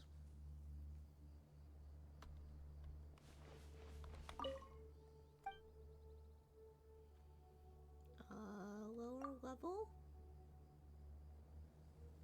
There's like one more, but I don't know where that's at. Oh, there it is.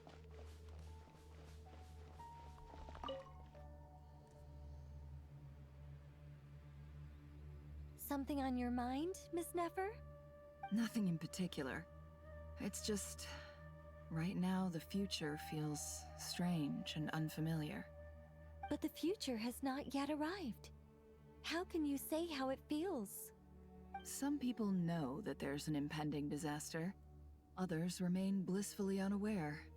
Each group is imagining an entirely different future while walking towards the same one. But when they get there, they'll still find they feel differently about it. People are shaped by their circumstances. Different circumstances create people with different perspectives. I've always found the perspective of the Vahumana Darshan to be a particularly incisive one. Even at the height of the crisis in Nodcry, people held diverging opinions. But things are different this time. Indeed. Regardless of faith, gender, wealth, skin color, or eye color, everyone in Sumeru knows what will happen tomorrow. The world has never been an especially fair place. Yet now, against all odds, a moment of unprecedented unity and equality is about to take place. It's fascinating. If only my father could have lived to see this era. Era. To me, that term represents a much greater span of time. It can be an unsettling word. I would even say I'm afraid of it. Do angels even feel fear? Yes, at least I do. I fear the gap that grows wider with each passing day, and the never-ending flow of time. Time renders all memories insignificant and reduces all splendor to nothing. But those memories are the one thing I do not want to lose. You're very human in that regard. If angels draw too close to humanity, our wings burn away in the bright flame of awareness, and we fall to the earth. After spending so long among humans, I have lost much of my former glory. Maybe that's a good thing. You're more human than some humans are. And that's what the goddess of flowers I've been talking to Kale a lot in recent days. We seem to be in completely opposite situations. I suppose that makes us good case studies for comparison. Case studies for who? Myself, I suppose. After comparing the two of us, I suddenly discovered that I desired more than before. It was a gentle, pleasant sensation. Just as most people pursue glory and miracles, I too am pursuing miracles of my own. Guiding humans to make the miracles in their hearts a reality. That is my miracle. It doesn't sound so bad, does it?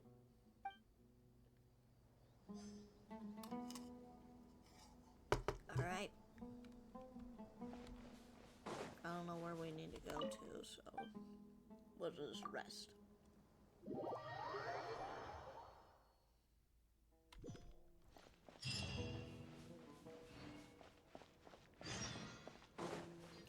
Time to go! Let's meet the others at the mausoleum of King Deshret.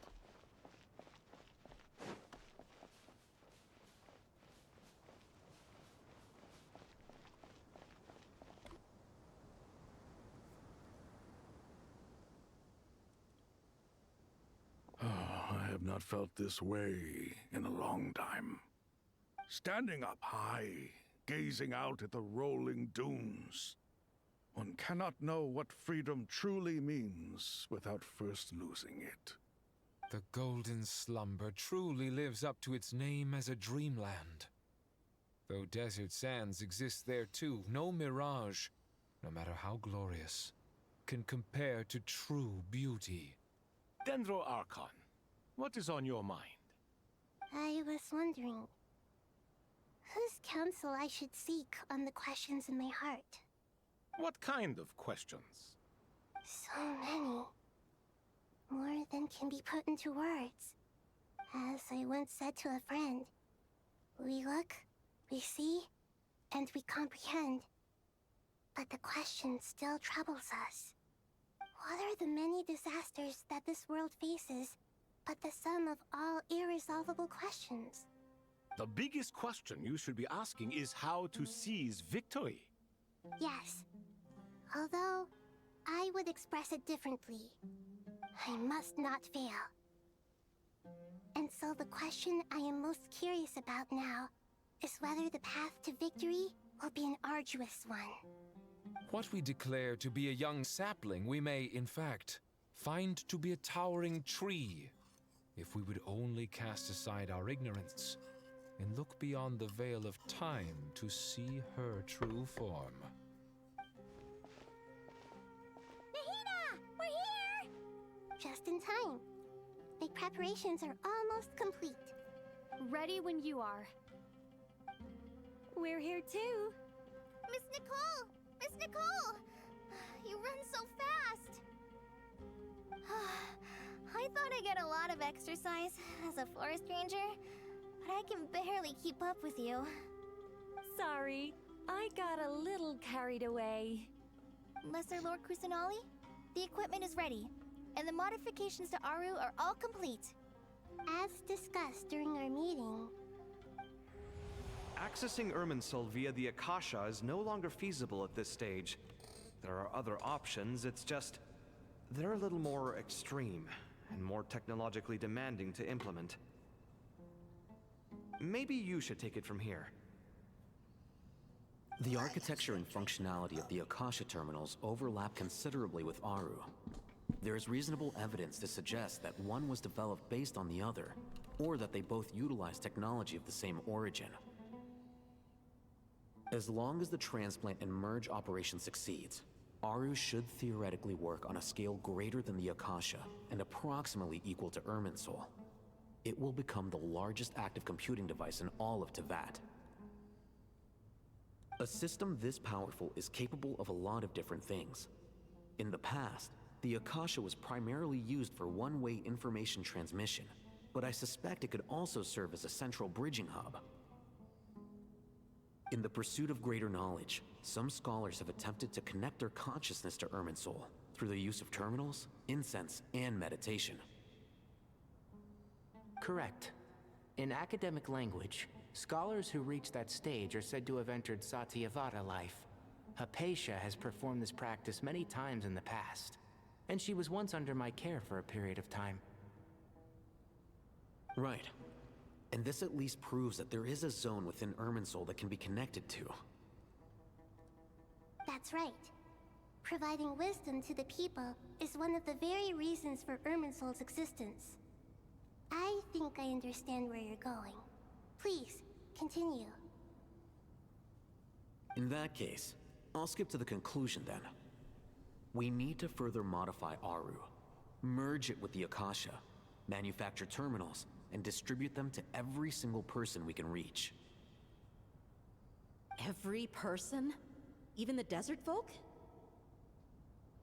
Yes, everyone. I've already calculated the amount of raw materials we need.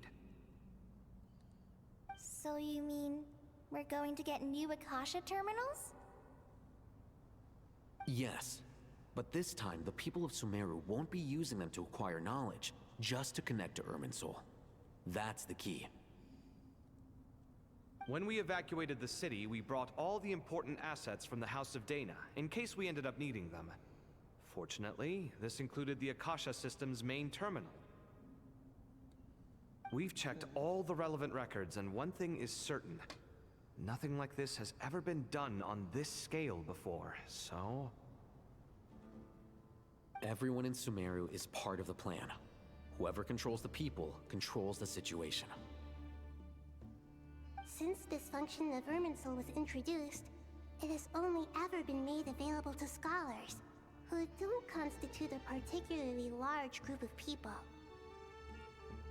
But by expanding the scale to include all the people of Sumeru, all the individual connections will stack up to create a significant load on the system. Under normal circumstances, Irminsul would be able to cope with the additional load. But with it already being under strain from other activities, its remaining capacity is limited. Thus, it might be possible to shut it down completely by overloading it.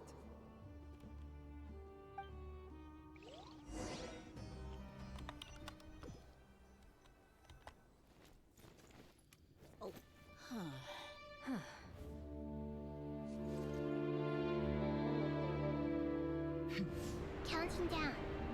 3, 2, 1. Are you ready? Ready!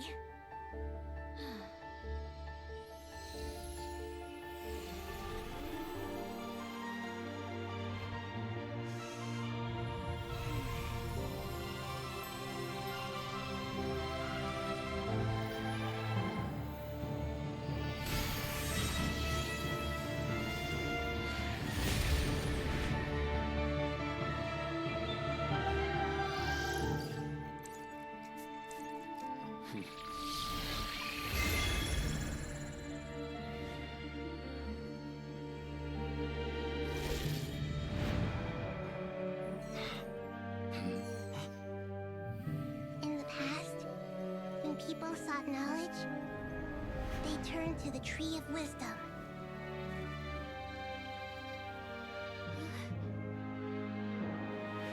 Today, we use it to save Sumeru and the whole world. These boughs that nurtured learning must not become tools for destroying the world.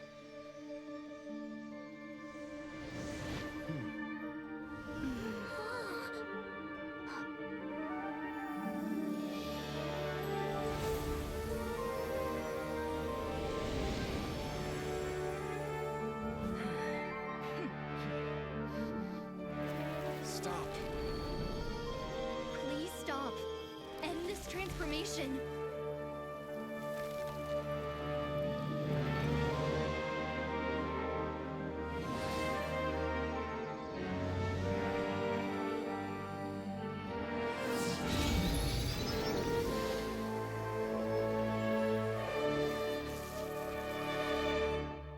You would shut down Irminsul just to stop me?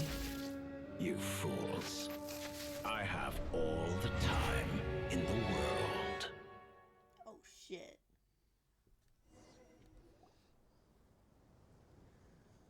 Success! The evil Irminsul tree is stepped growing! Great!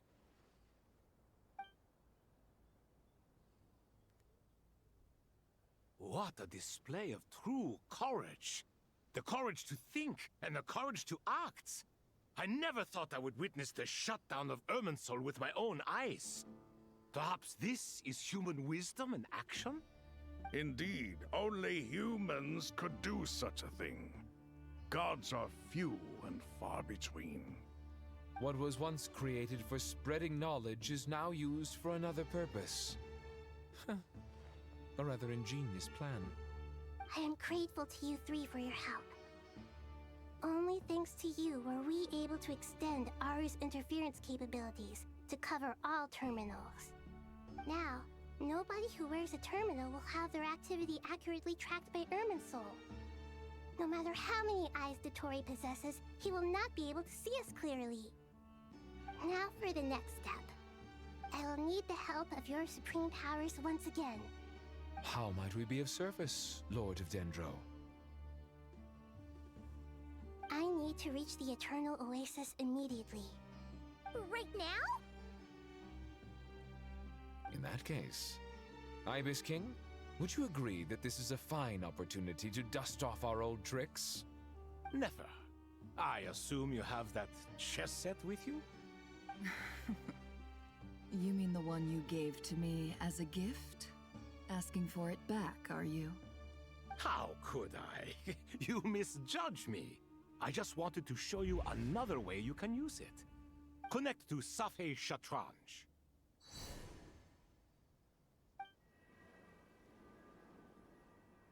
Safei Shatranj? You mean that place in the desert? Thoth's chess set gains its power from the chessboard laid out in the desert by King Deshret and ourselves. All ceremonies conducted using the chess set must be activated via Safei Shatranj. In other words, the chess set is an extension of the chessboard. In the past, moving a chess piece was a sacred and momentous act. Transfer initiated. Entering live combat mode.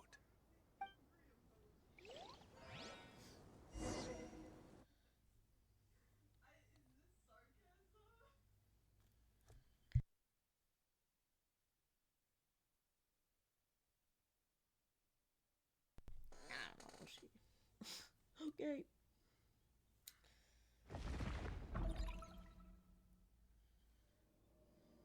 No idea.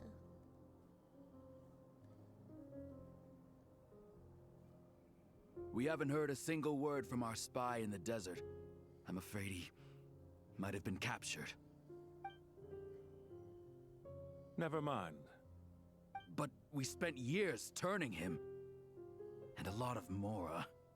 Nothing comes for free in this world, but the loss is not without its purpose. For a small price, we have wasted a precious amount of the limited time they have. Quite a bargain, if you ask me.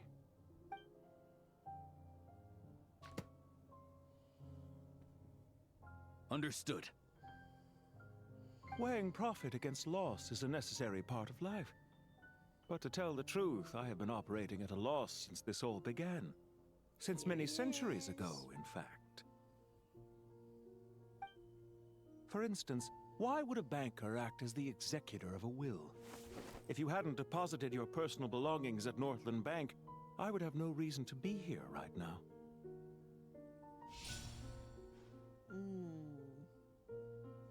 Dottore, I've placed your final data backup into the ley lines as per our contract. I trust we are now square for the safe deposit fees you paid.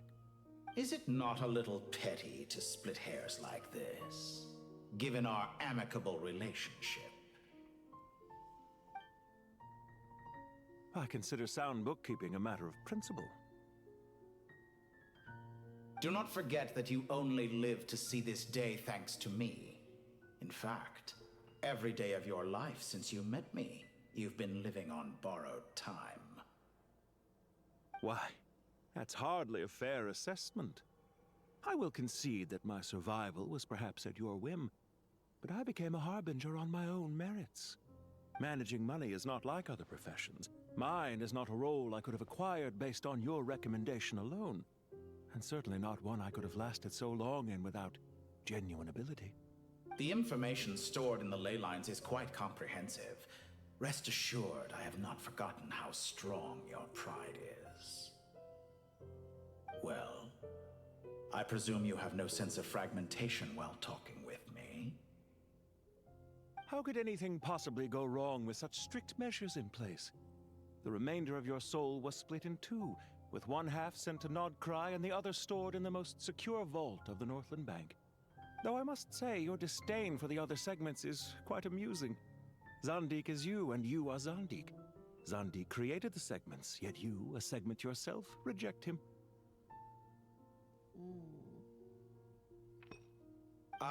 That is, Zandik, created segments of various ages in his later years. To achieve this, he had to freeze time and part with a portion of his soul. But as constructive as it sounds, it erases my uniqueness. If each segment is equally me, then by the same token, none of them are truly me. A soul living forever in the past inevitably holds different views than he did in his later years. The same thing that completes me also restricts me. You too might ask yourself which stage of your life you want to be preserved at. The day your business failed? Or the day you were framed by a gang and sold off to a medical lab as a test subject? We needn't dredge up the past. This undesirable plan was eventually scrapped. Lesser Lord Kusanali was quite right. I needed an opportunity to eliminate myself. And after that, I concluded that there was no more effective plan than directly splitting the soul. Once the soul is transferred out, you will find that creating a physical body is far simpler than creating a puppet. The other half of your soul suffered a crushing defeat in Nodcry, you know. And yet in the process, I obtained the information I always wanted, did I not? Because now we finally know where the best testing ground truly lies. I once thought your ultimate goal was to ascend to godhood. But as it turns out, that was merely one of your experiments. Experiments take many forms. Most people are too eager for success, too fixated on the end goal. They forget that the experimental process itself is just as important. A suspiciously vacant seat, a new face. I trust you can put two and two together. The reason it doesn't exist is because someone tampered with the record. What can I say? After all your efforts, you really did uncover the world's secrets. So, is the new world you promised a lie? No, it never was.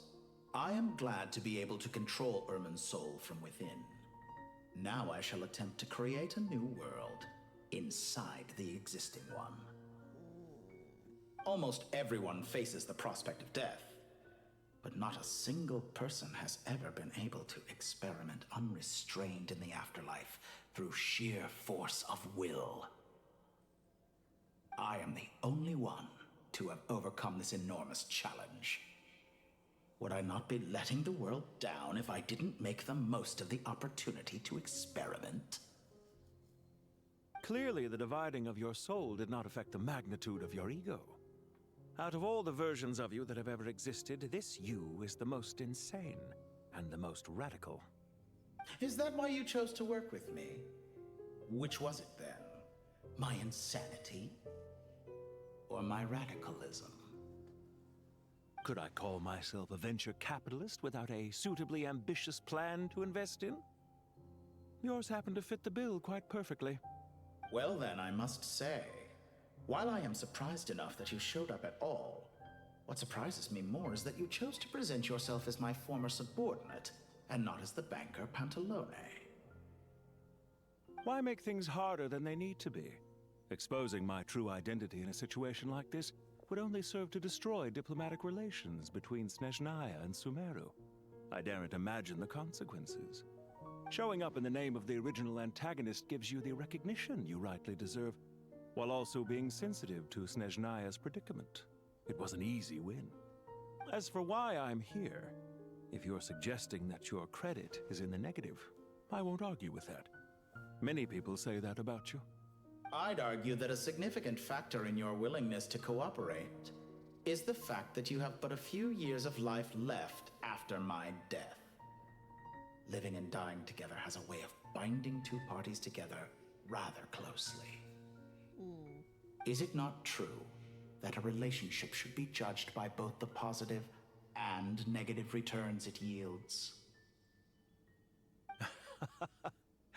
So some of what I said actually made it into your head after all. It's true that I hope you don't die too soon, but don't you find that a strange thing for me to say? After all, you've already had quite a long life, especially for a human being. Let's not pretend that you're any more innocent than I am. Are we not the same in this regard? We both despise the existing laws of this world, and neither of us enjoy being under anyone else's control. Is it really so greedy to want the world to operate by a new set of rules? Of course not, my dear friend. And as I've said before, mutual interest is the foundation for the most reliable of relationships.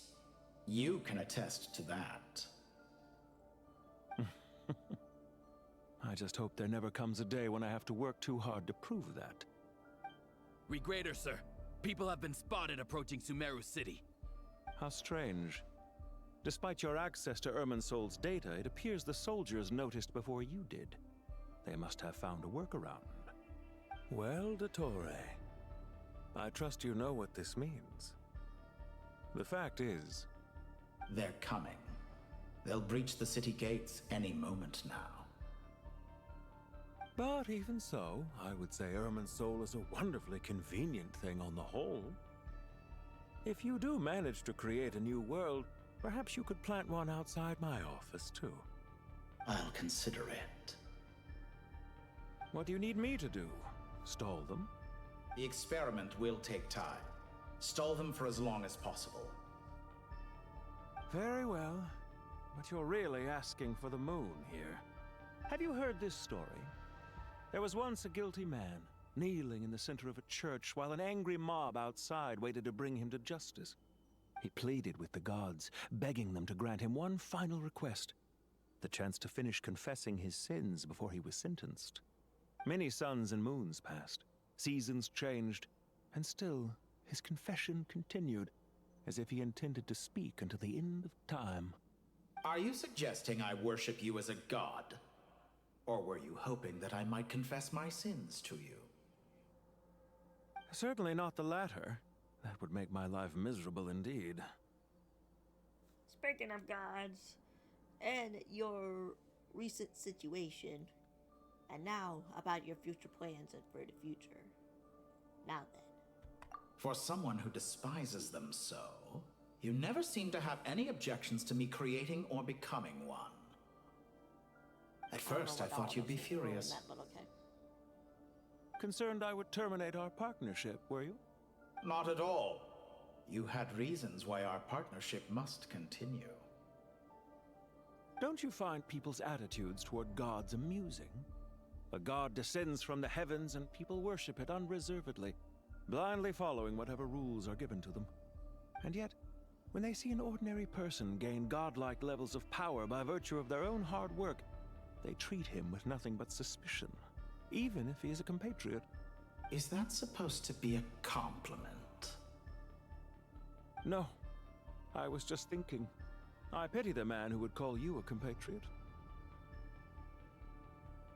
There's no need to be so self-critical.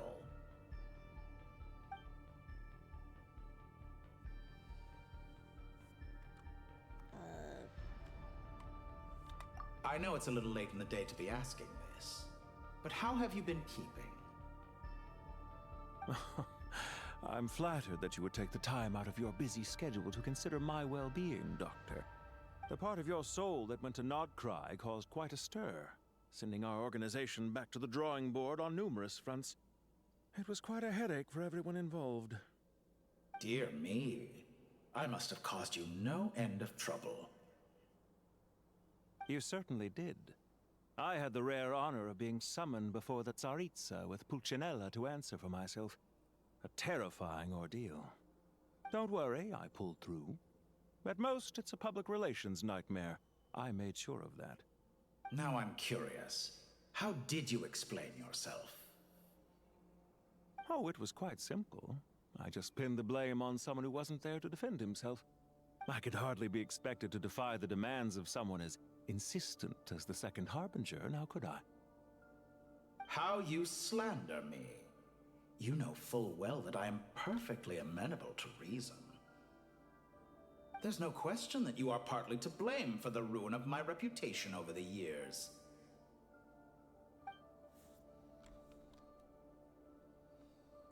Do you have anything lined up for when this is all over? Hard to say.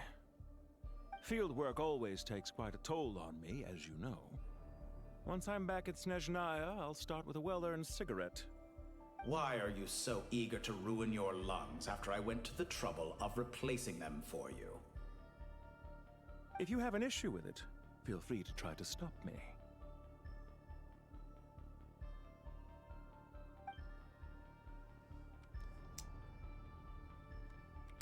What's on your mind? The limits of humanity. It's a pity. Despite running countless calculations, I find there is simply no way to reduce any further the amount of one's soul required to sustain an individual. It's rare to hear you admit to being unable to achieve something. I beg to differ. For instance, as I've told you before, the original me was prone to motion sickness and couldn't make long train rides.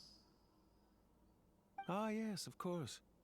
One of the reasons you often sent yourself out on errands. What are you thinking about now? A new experiment. In the event that my soul was depleted, say we extracted my data from someone else's memories, yours for instance, and then combined it with your intact soul as the base material, what would we create? Such a scenario would be impossible. Oh? As long as your current soul survives, there will be no need to create a new individual.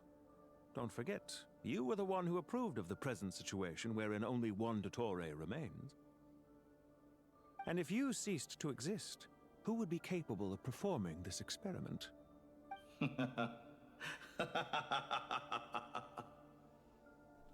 Since the day I met you, you've always excelled at talking your way out of a quandary. Well, see you. Isn't it a little too early to be saying goodbye? Not that I wish to keep you from your business, of course. Very well. Let's leave the conversation there for now.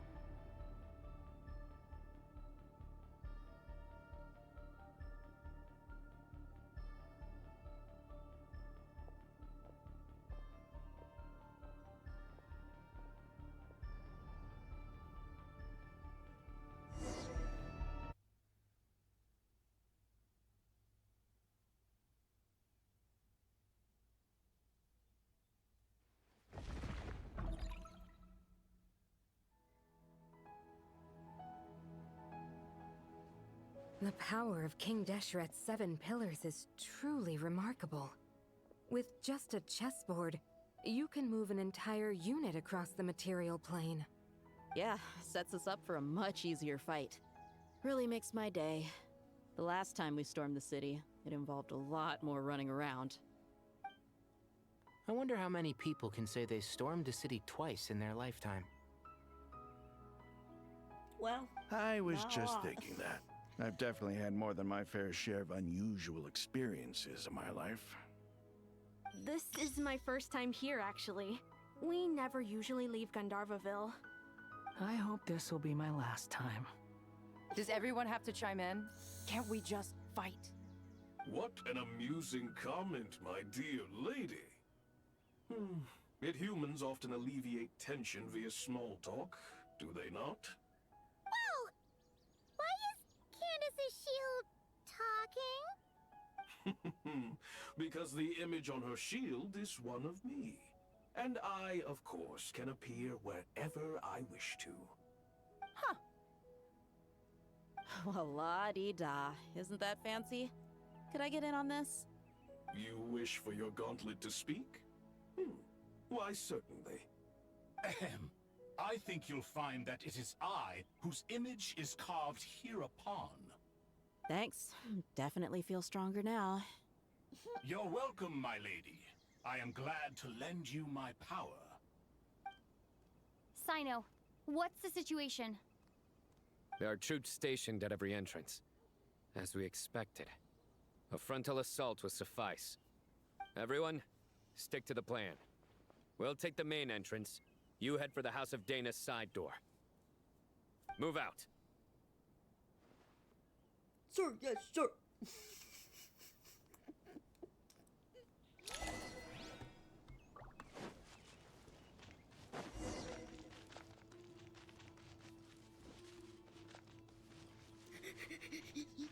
Out of my way! Now Take this! Watch out! Get lost! Thank you, Jed. You gotta be more careful. If you're not ready to put your life on the line, you can't be certain of defeating your opponent. She's right. Keep your wits about you, Rana.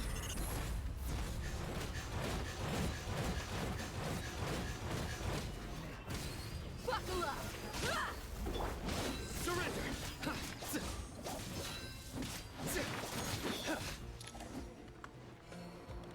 No, don't climb up. Take them out and secure the harbor. Reinforcements will arrive by water. Consider it done. Show no mercy!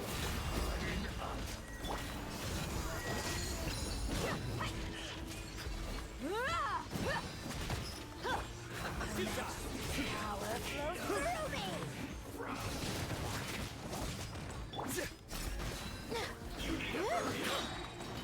We shall prevail! You asked for it! Well done!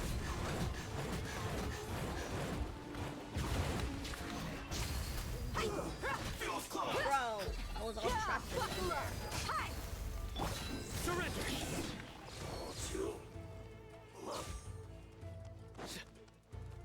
Wait, down here?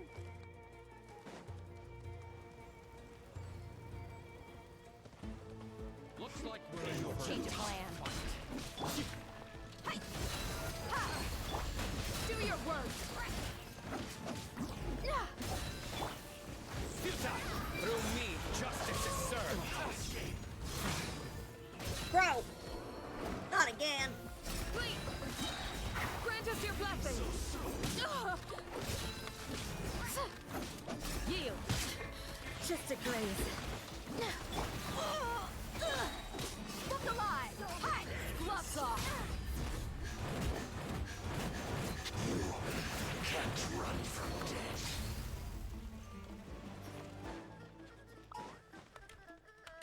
What the? Force That is time.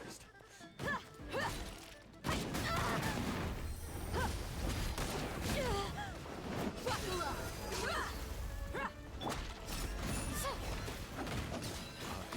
Remorseless! We shall prevail! Do your work! Save yourself.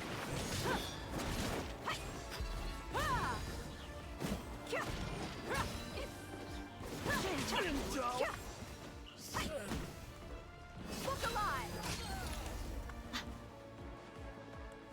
I was coming up. Waterway secured. Brothers, Sisters!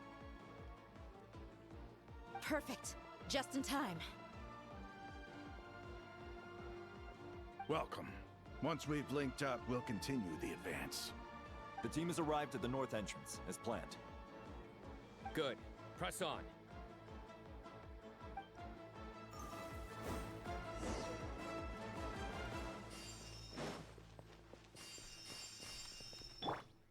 I should have got it for them.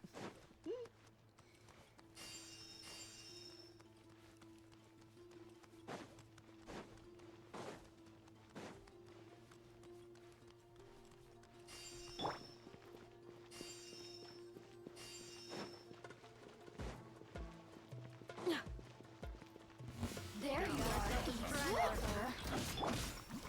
Nowhere to run! Let's get it on! You're dead late! Back up here!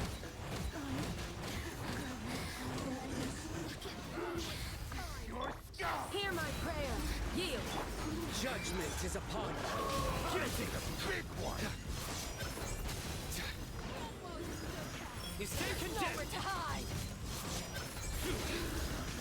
Your penance is due! Take two. Guilty!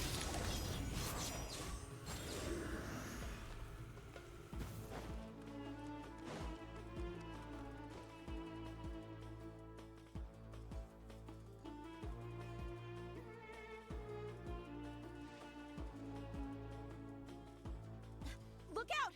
It's an ambush! Finally. We need to hurry. Take the middle road now. Mahamacha Sino, area clear. Don't relax just yet. More Fatui approaching from the right.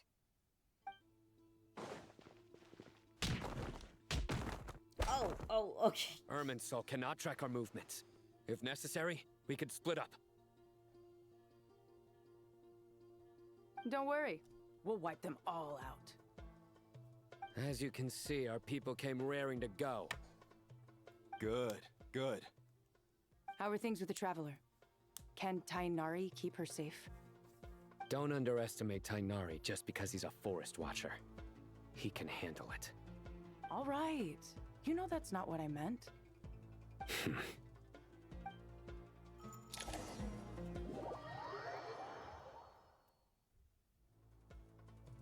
Sino and the reinforcements have drawn the Fatui's fire away. It's our turn. By using a cluster leaf of cultivation, we can pass through certain terrain silently. Good luck with that. We'll just fly up there. Huh? Oh, yeah. Paimon forgot she could fly. Ready? Brother. Ready.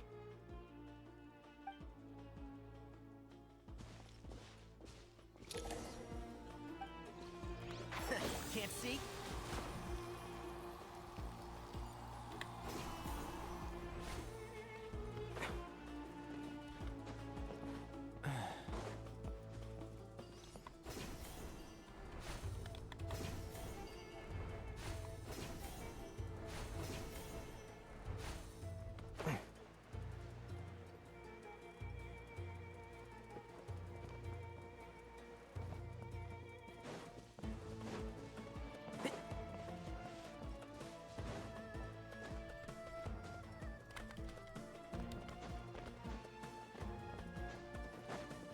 Keep up.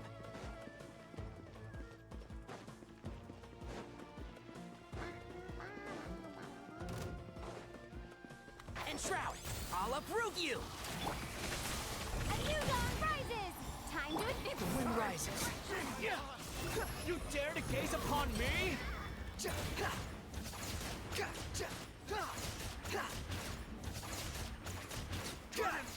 Bruh. Fix it. Behold. Okay, that didn't help much. Quit following me.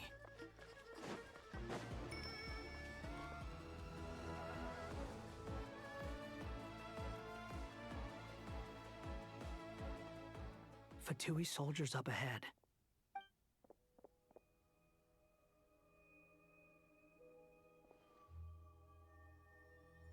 Careful. Prepare for battle.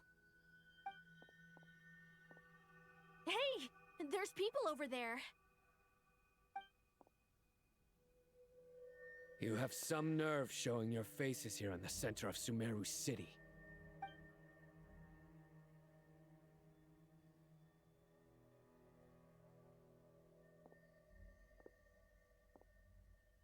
You're right on schedule. Well, this guy sure as heck isn't your average Fatui sergeant. They've stationed quite a few people nearby. It definitely looks like they were waiting for us. But something feels off. Everything about this guy feels too deliberate. I highly doubt he's just a subordinate of Dottores. And he's no mere sergeant.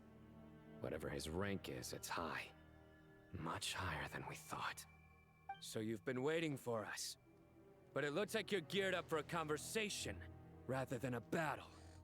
Very clever, General Mahamatra Sino. I know you're the one in charge of this siege, and I look forward to making a deal with you. A siege? Sumeru City belongs to us! Historically, yes. But things can always change. We have quite a sizable force with us, you know. For instance...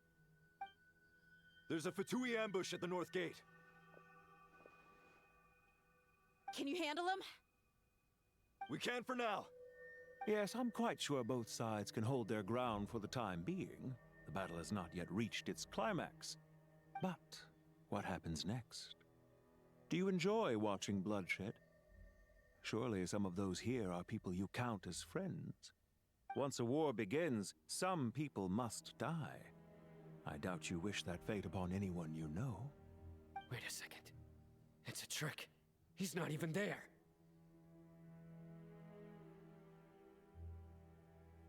Silence!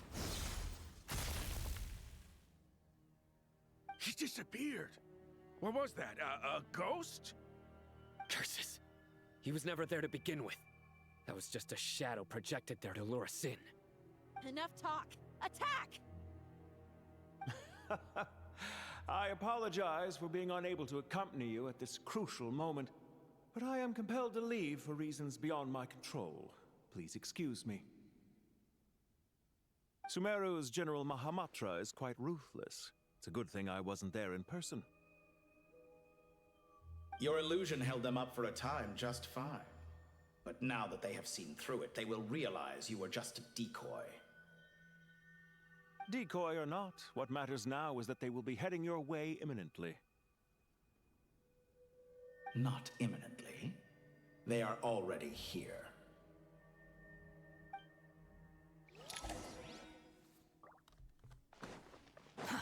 Too slow.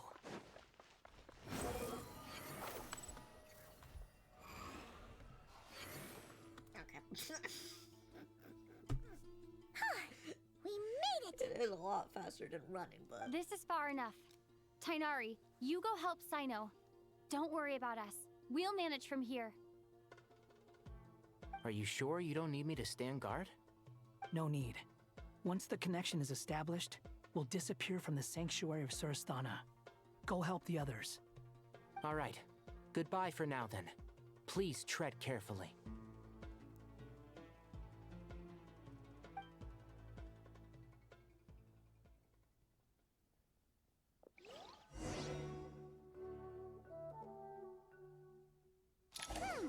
Now where's the interface Nahida mentioned? Come on, where's it hiding? Found it. It's over here. We can connect to the inside of Irminsul through the Sanctuary of Surasthana's built-in security system. You should be pretty familiar with the process. Is it the same route as last time? For the most part. We don't need to adjust any of the parameters. Then I should be fine. And Paimon? Once you're both ready, we'll set off. Wait! The stakes are way higher this time, right? Maybe Paimon should stay outside and help the others. Then, you can focus on the fight without having to worry about Paimon. Huh? Why are you staring at me like that? It's nothing. I just suddenly realized how much you've grown. Hey, you've grown quite a lot yourself. Don't you two start getting into it again. Well, anyway, Paimon thinks she's pretty knowledgeable. Who's the best guide in Teyvat again? And don't forget, Paimon's a college student now. If we say Alhatham's not a weirdo, it's hard to explain how he came up with the idea of you applying to the academia. But for all that he counts, you're doing surprisingly well in your studies. Just goes to show how important it is to have someone supporting you. And Paimon's not the only one. Let's not forget that you only became a student because of Nahida's personal recommendation. That's fair. I have learned a lot in Sumeru. Oh yeah. Did you ever come up with that ugly nickname you promised me? What? No way! We're friends now! Paimon gave up on giving you one ages ago. Anyway, isn't Hat Guy enough of a nickname for you? Fine. Suit yourself. We need to go. Paimon, if you're staying, look after yourself. Will do. Paimon's gonna link up with Tighnari and Sino. You guys are the ones who need to be careful. We will be. Bye for now.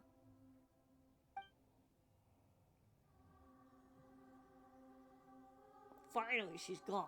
Initiating connection.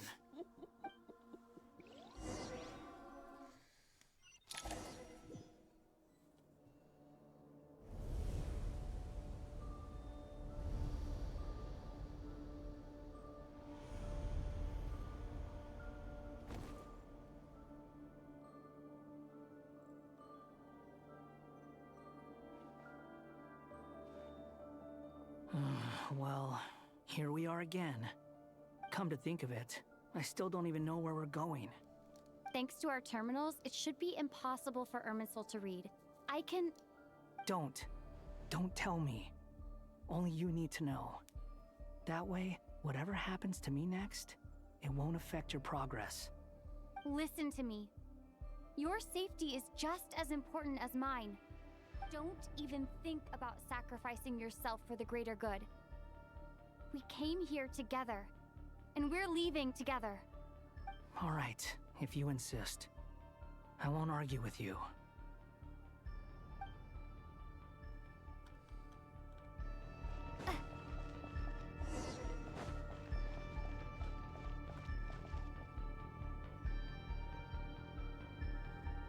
This place looks so different from how I remember. It's unrecognizable. It's a complete mess. Like someone's turned the place upside down. Must be Dottoro's doing. Either he's searching for some information he needs, or... It's still changing. He has to know we've entered Irminsul. But luckily for us, he can't pinpoint our location. Be on your guard. Don't let him find us. The red parts have probably been corrupted by Dottoro's power. Don't touch them, or you might alert him. Don't touch. He's looking for us. Tread carefully. That wall could be a problem. Fortunately, it looks breakable. Give it a shot.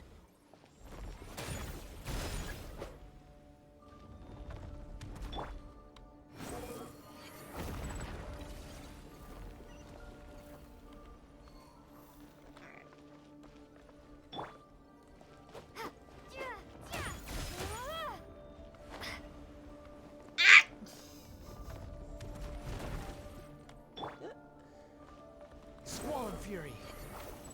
Ah, shit. I need to break the first, don't I?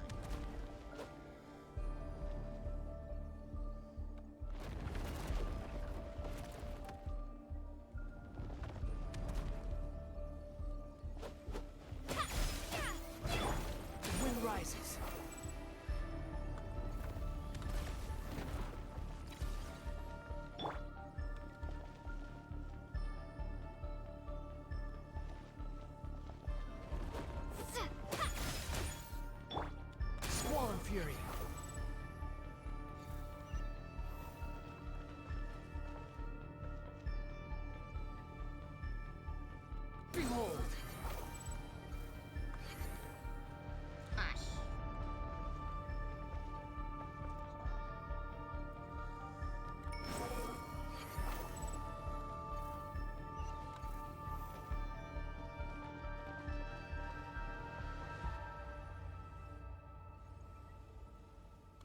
wind rises.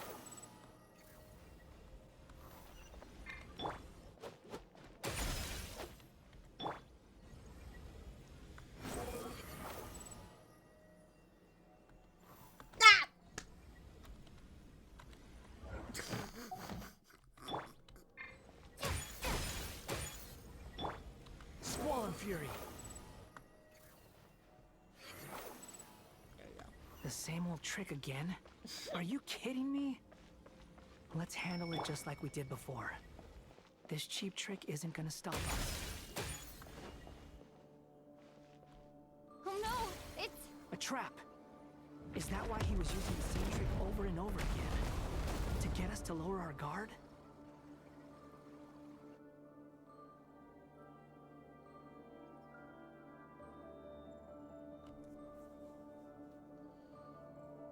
I'm trapped!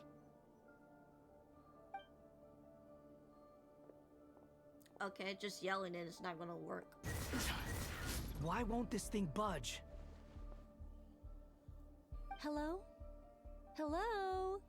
Can you hear me? Nicole? Is that you? Yes, it's me.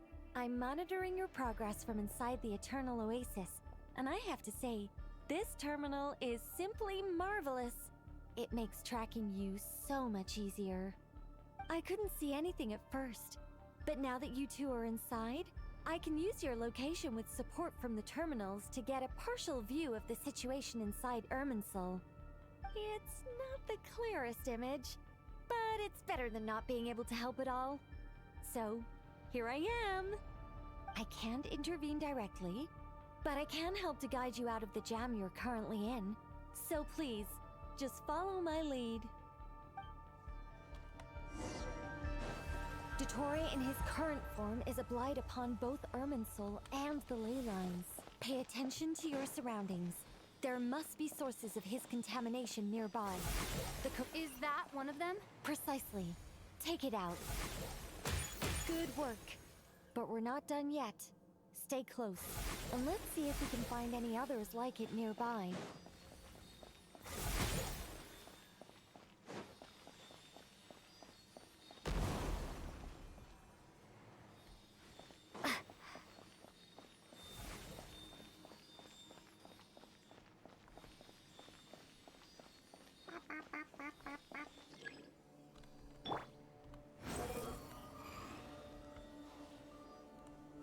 This must be another one.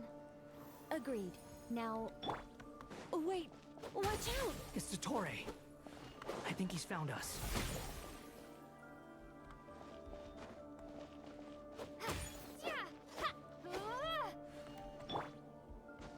Wind right. Oh, okay, I guess that works. Quick! Get out of there! Quit following me. What you mean? And where exactly do you think you can run to? Wait! What is that? Pursuers! That's gotta be it! Run! Don't let that thing touch you. Dodge that attack!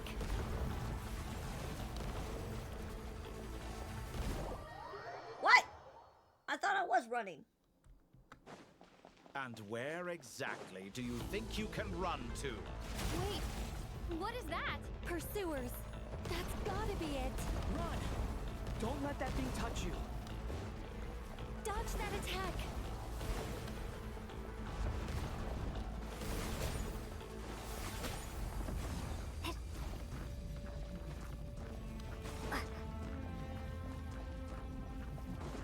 There's more than one path. Which way do we go? To the left. Trust me. Fleeing like vermin. What a pathetic sight. Hey! Watch yourself. Stay focused. There's more than one path. Which way do we go? To the left. Trust me.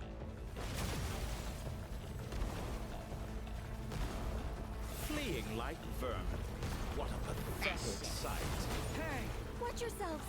Stay focused. There's a cliff ahead. Jump! More of those corruption sources. Destroy them as you did before, and open the exit as quickly as possible. They're relentless. Is he trying to wear us down? You'll just have to destroy these too. I think the pursuit is over. Hard to say.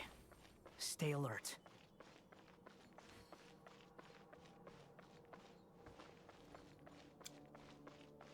Oops.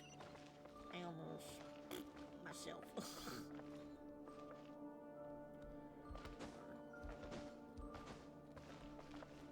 What? Squall and Fury.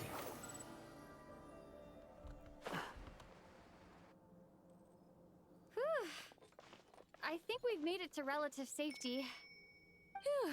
Goodness, that was tough. You doing okay? I'll be fine. Don't worry. Take a short rest, and then... Uh-oh. Nicole? Nicole! The connection's been cut. But that means... He's here. Look at you supporting one another. How very touching.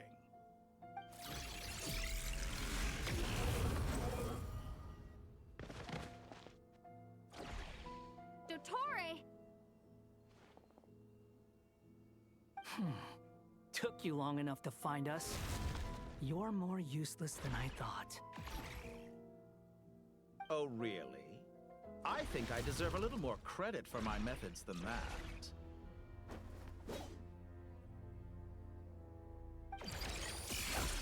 Rather than hunting you down, I chose to let you roam free.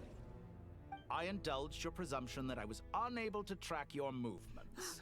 Played along with your clever little plan. I'm so focused at it. My phone. Fleeing is for jump-scared animals, me. but I rather enjoy watching you flee. Some things lose the will to run altogether as soon as you put them in a cage. If that's true, then why did you come looking for us? Because I wanted to observe you up close, of course. Don't misunderstand me. I'm not here for a fight. Is it so unusual that I wish to greet my old acquaintances in person? After all, it's been a while. Scaramouche. Uh-oh. He remembers. No, that can't be. It's impossible! Ah! Why are you so afraid? I have done nothing unprecedented in discovering the truth. Nor did I go to any great lengths to uncover your story. You made a bold series of moves in deciding to erase yourself. And with the power of this great chronicling device called Irmin's Soul, you were able to achieve something quite remarkable. Once most people form an opinion about someone, it tends to imprison their mind. Yet you managed to erase every trace of your existence. A novel take on death indeed. However, this meant that you stood out to me all the more when I saw you in Nodcry. I didn't even have to go looking for you. Just the sight of you was enough for me to intuit the truth. For someone in my position, connecting the dots was a trivial affair. It would have been more surprising if I hadn't managed to piece it together. You seem very pleased with yourself for figuring it out. I'm sure you'd even be more delighted to learn the full extent of your crimes. That would hardly be necessary. Besides, isn't there something that concerns you more right now? Something that fills you with dread? Let me put your mind at ease. I have no intention whatsoever of restoring any of the records you deleted.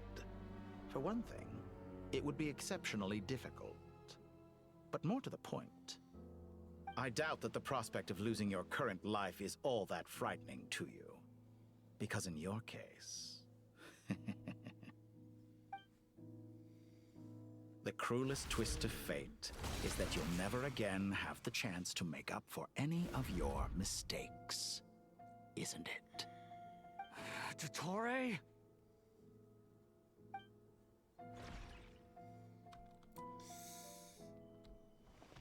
All here shall bend to my will. The hell am I supposed to do? Yeah!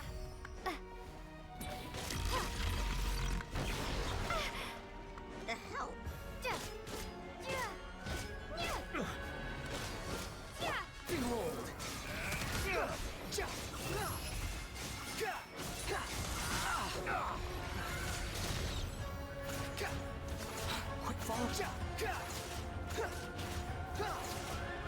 I'm afraid you'll need to do better than that to take me down.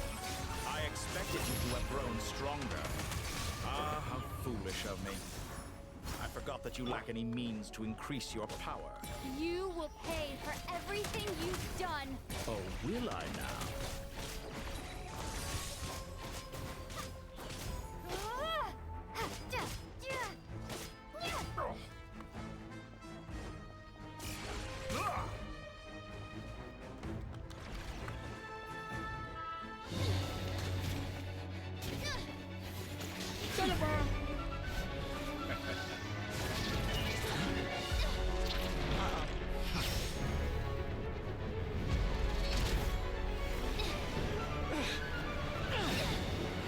Yay.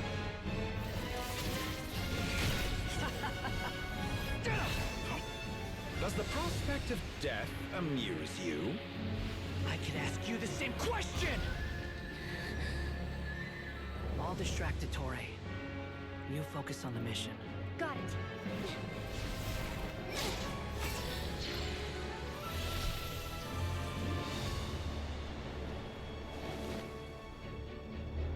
For the hopes and dreams of the masses.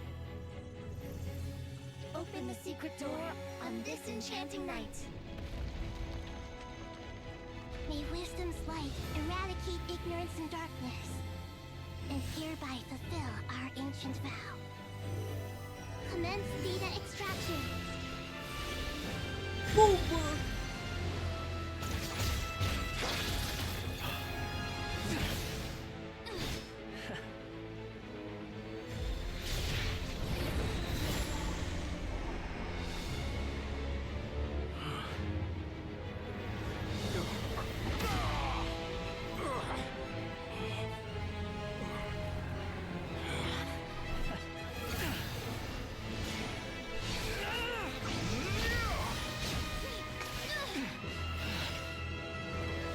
You cling to outdated ideals and stand in the way of progress.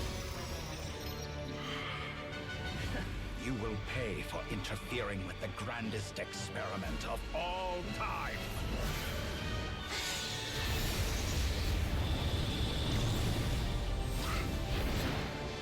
Oh, she's sick of freedom.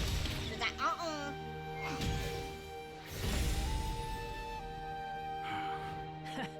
Good timing.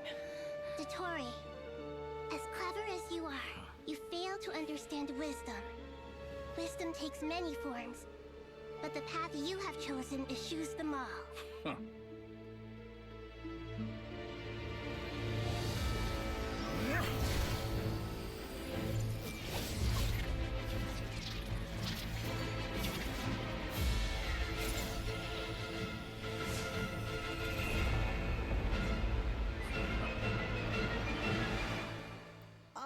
Okay then.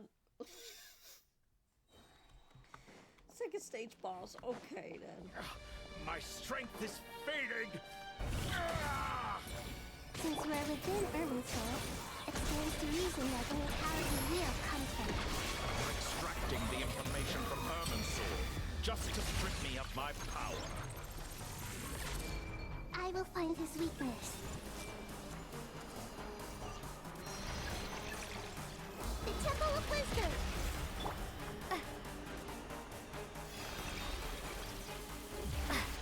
Time to ignite!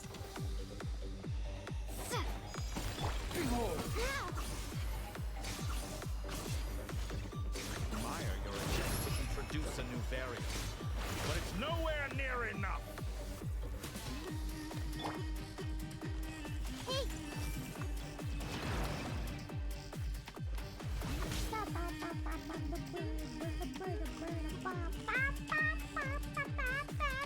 Just like a little buzzing Wind rises. fly. Upon the gale. Just like a little buzzing fly.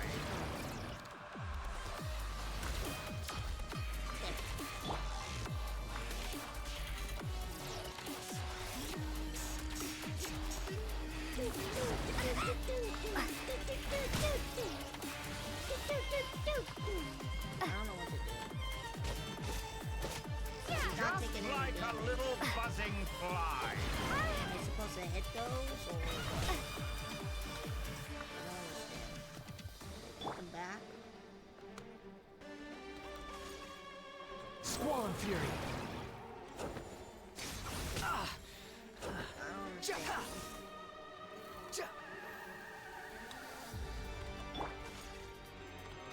Everyone hold hands. I don't understand this. Yeah. Just like a little buzzing fly. Obviously, there's something I need to do. But I don't understand it. Scorch and burn.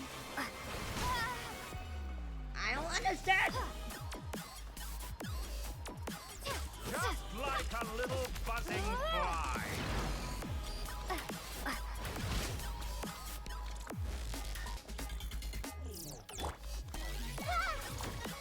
Just like a little buzzing fly. I don't understand this. Someone...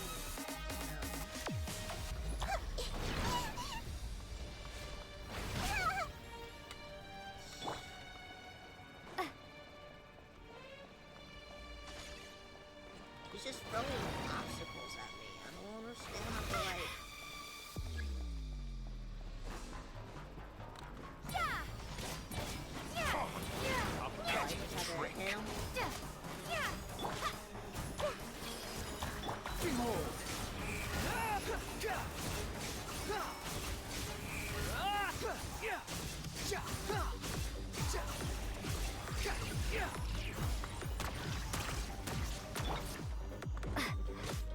Time to ignite.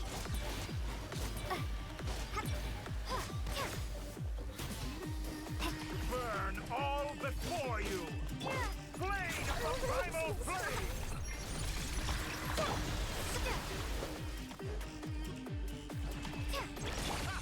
You won't distract. You're so close. Just hold on a little longer. I'll hold him up. Traveler, Hat Guy, the rest is up to you. We certainly have a knack for surprising each other, don't we? I'm just getting started. It's time. Say your prayers. Stay on your defenses, but watch your back. Give him back shots! I mean... It's time. Say your prayers.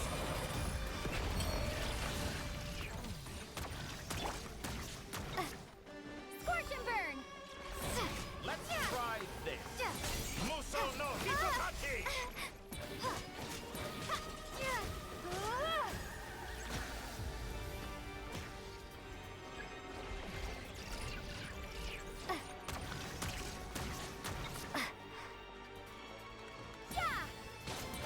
Burn all before you.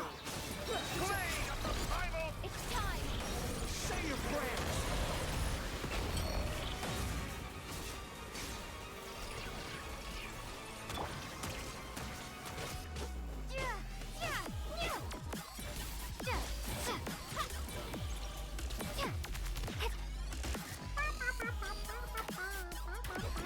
Let's try this. Muso no Hitokachi. Why are you using that move, bro? The wind Right. rises. It's time. Say your prayers. Before you. Blade of the primal flame.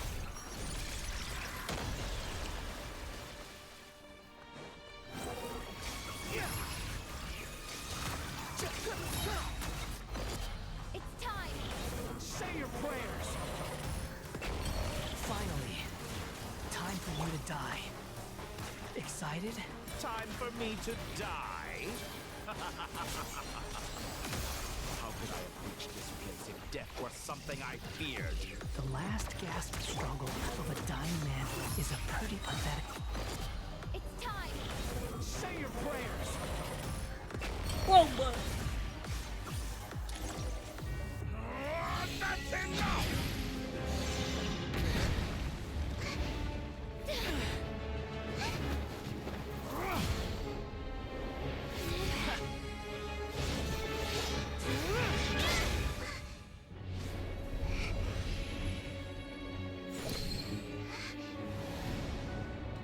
It's all yours.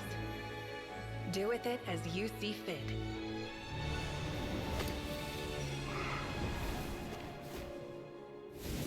Just as you say, this world is home to some archaic things. And as you suppose, you are a formidable opponent. You have long coveted the secrets of wisdom. So now, I will demonstrate true wisdom in action. I invoke my supreme authority as the keeper of Irminsul. Commend me or condemn me. But give your verdict now! Oh, okay. Blessed One of Wisdom, Mahakusaladhama, are you certain that you wish to exercise your authority to destroy Irminsul? It represents both your roots and your finest accomplishments. You truly intend to abandon the very thing you have always fought for? This is my decision. Irminsul has been corrupted beyond redemption. Irminsul is the original tree of Teyvat. It is the means by which the heavenly principles maintains fate itself. The 7 Archons should honor and revere it, for their authority was bestowed upon them by the heavenly principles. It is precisely because I honor and revere it that I fight for the humanity it exists to protect. Wisdom is knowing how to weigh the options and make the right decision. If you truly care about the fortunes of this world, then it is me you should seek to preserve. Planting a seed begins the chain of cause and effect. Since you have become a great tree yourself, why should the loss of another tree be anything to fear? Till we meet again, Lord of Dendro.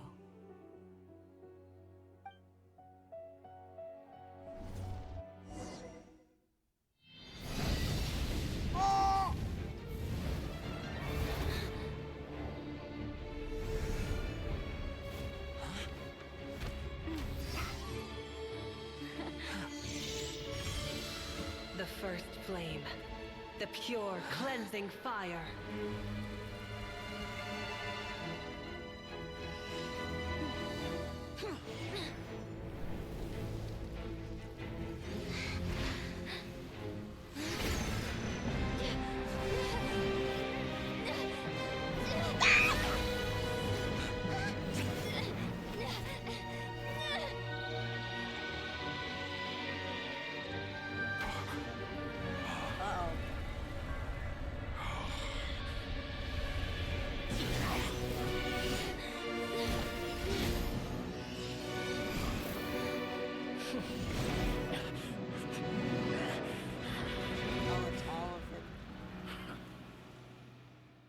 His clones and whatever.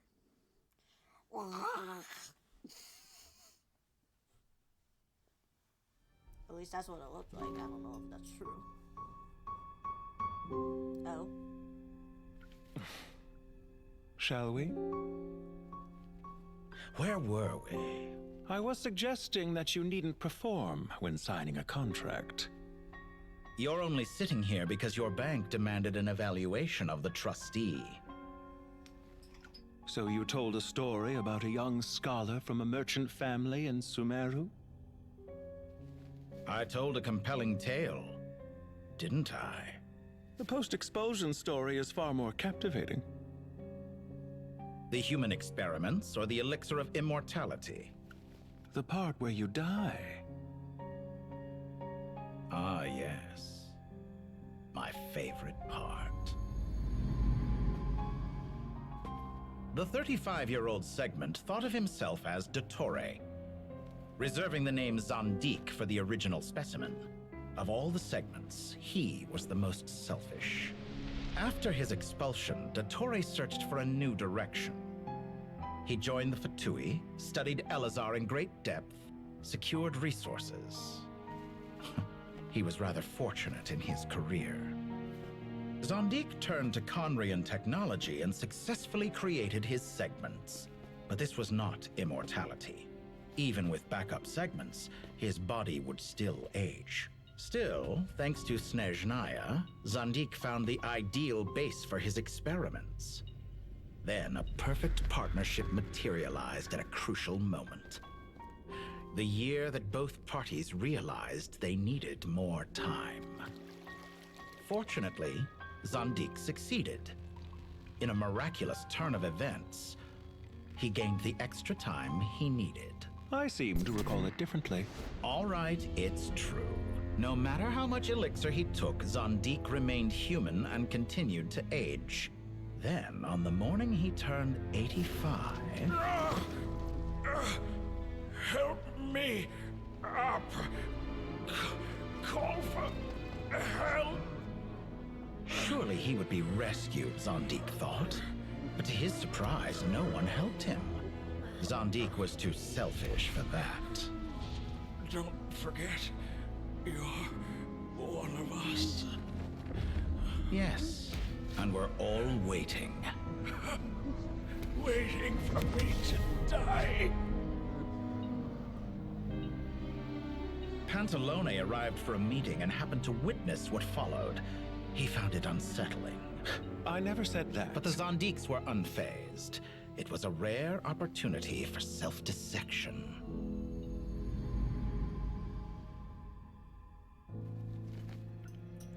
What does all that have to do with you depositing your data at Northland Bank? It has made me cherish my time in this world all the more. Fair enough. So you do have a sense of self-preservation.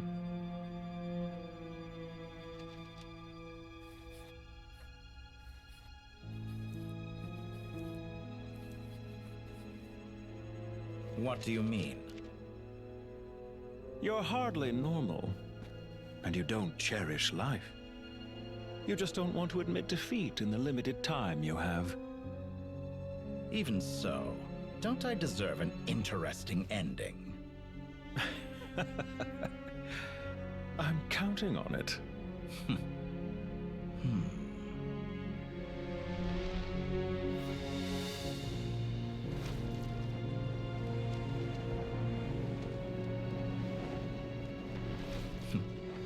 If nothing else, I expect my funeral will be a grand affair indeed.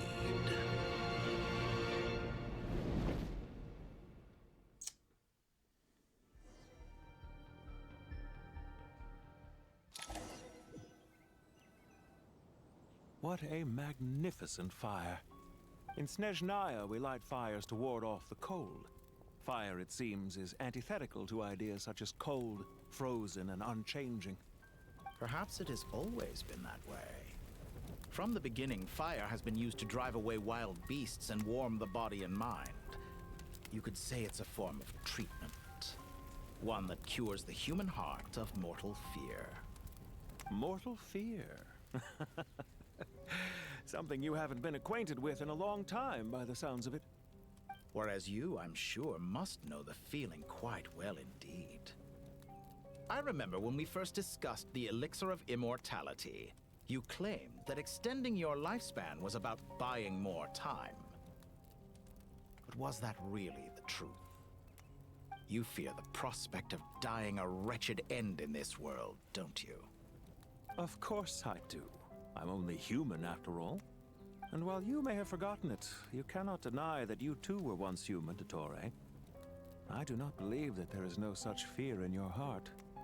Perhaps you are right. But I abandoned it long ago and devoted myself to my experiments. I have felt no fear since.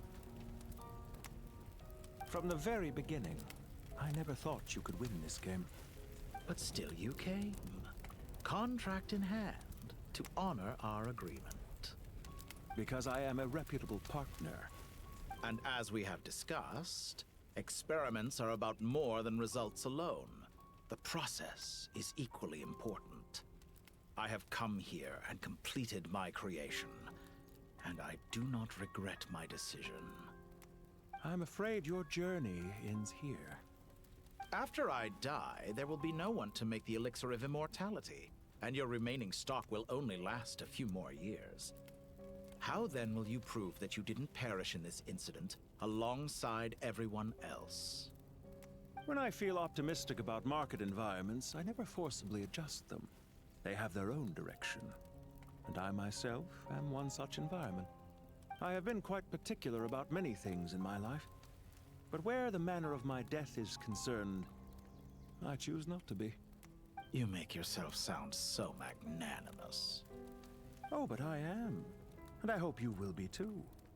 It may have been a long time since anyone told you this, Dottore, but I recognize that you are a truly rare talent.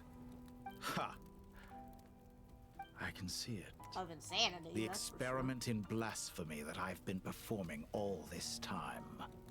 It has been a long process, and I do not care about the results as much as people might imagine. If the very goal of your experiment was to explore infinite possibilities, then there was never any reason for it to end. Indeed. Yet now, the experiment has officially drawn to a close. What should I call you? Zandik? Or do you prefer Dottore? Suit yourself. Goodbye, Feofan. This time, that's what it truly is. And don't I know it? Goodbye, Zandik.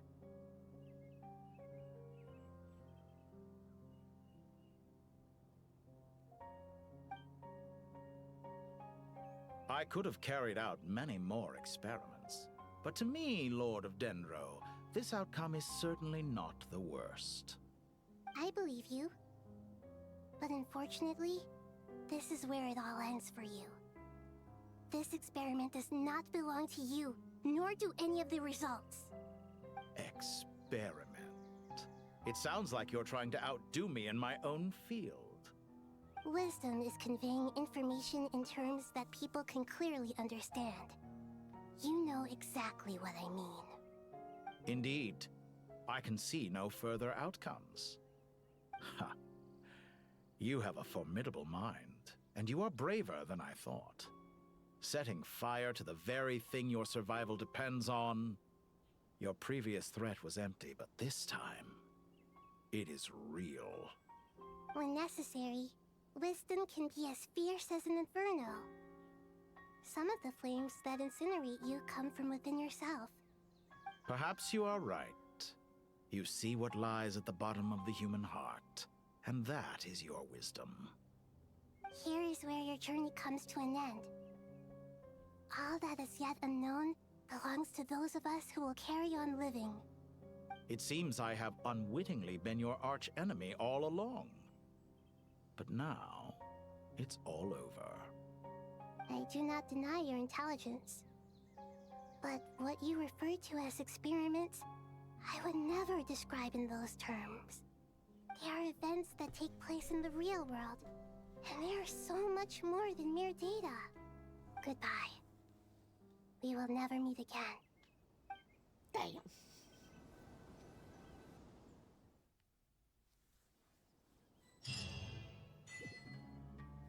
Well, still got a little more ways to go, and then I'll just end stream because I didn't think it would take Well, that's the forever last long. of them. Everyone on the list is already back where they should be. It was a long, hard road, but we finally finished escorting everyone back. I just pray that we'll never need to leave again. I hope we can stay here forever in this peaceful paradise of our own choosing. Paradise. In the annals of the Temple of Silence, that word carries great significance. It represents the hopes and desires of the gods. Their longing for a place to rest. I wouldn't think gods need such a place. People always think they're the only ones who can lose their homes. They forget that gods too need a place to reside. As the Goat King once said, "A god without his people shall cease to exist." Gods need their believers every bit as much as their believers need them. Only we can truly understand how much the desert faith has faded over the centuries. But we still talk about the gods as though they're part of our lives. Given the myriad ways in which gods and humans interact, I'd say they really are. How else could Dunyarzad consider the Dendro Archon a friend? Well, that sounds about right to me. Describing them as friends sure makes us feel a whole lot closer. If you told me a few years back that I'd have this many friends, I'd have called you a liar. Belief is a choice, just like friendship. We've made our choices through battle.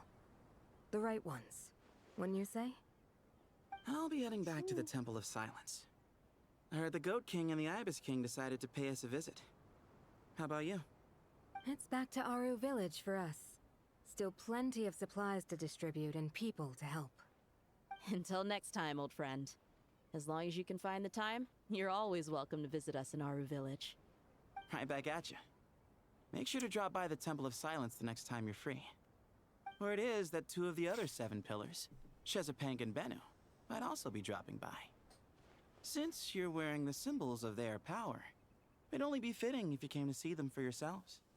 Dropping by? That makes it sound like they're visiting a neighbor's home. Well, the temple was founded by Hermanubis, so I guess to them, that's exactly what it is. Guess that's true. All right. We'll make sure to find time to stop by. Stay safe on your journey home. I will.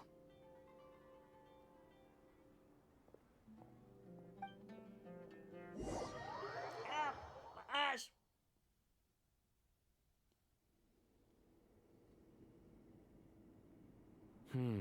You do have a point. See?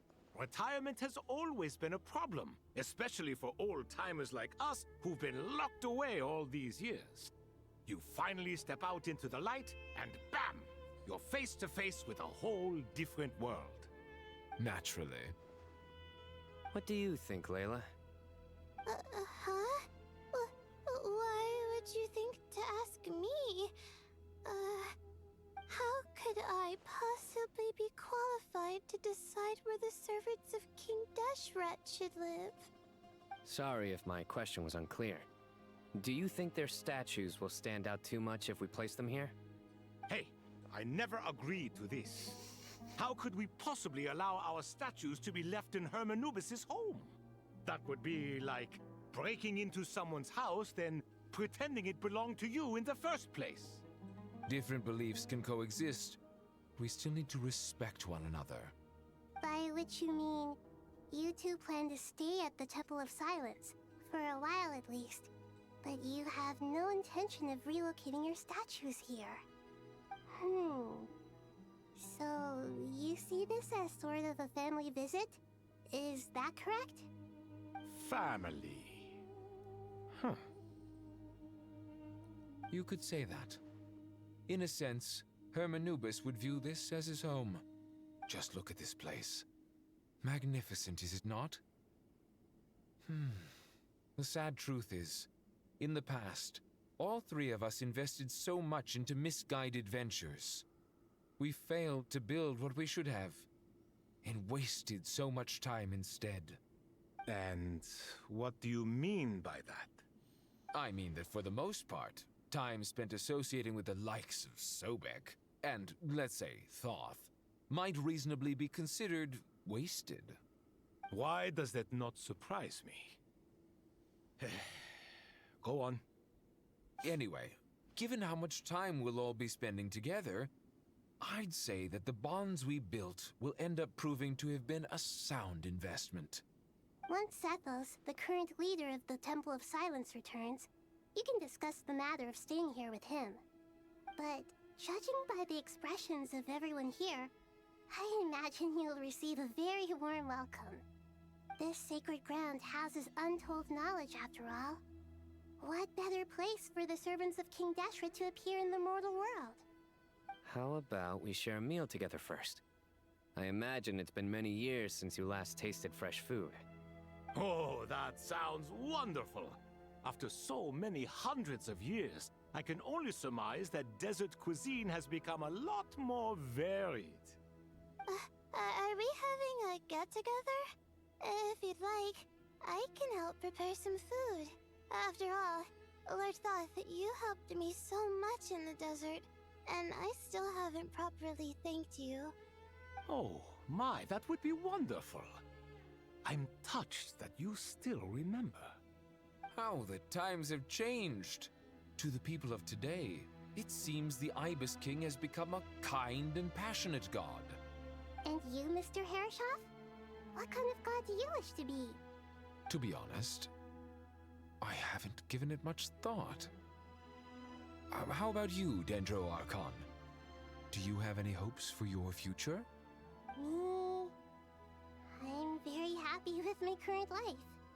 Forgive my bluntness, but you do not seem to derive your authority from majesty and might, like Lord Al-Akhmar. Clearly your approach has its advantages, but also its dangers, don't you think? I do, but projecting a majestic front doesn't really suit me. Besides, my relationship with others isn't simply one of a god and her people. Not putting on airs might earn you more adoration. Exactly. Besides, I really like parties where everyone brings their own food, and we all come together to share. You should join us. I'm sure you'll find it fun. Last time when we got together for a picnic near the Avidia Forest, it was quite the occasion. Seeing as you're already here, how about we hold the next one in the desert? Can we do that? Wouldn't Tainari have to transport a ton of drinking water? Don't worry, I can help out.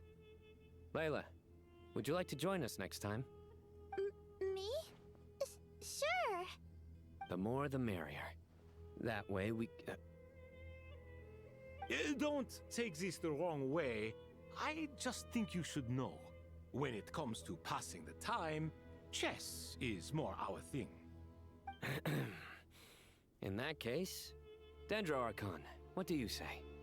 If I were to compete against you, I can't say with certainty I'd win, but I certainly wouldn't mind giving it a shot.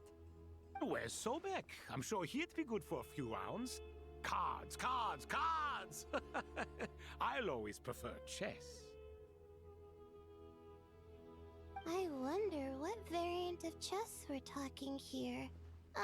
Mr. Thoth, is there some sort of astrological significance to this game? Oh, I'm glad you brought that up. As long as the leader of the Temple of Silence agrees, we can search Hermanubis' place for books to teach you how to play.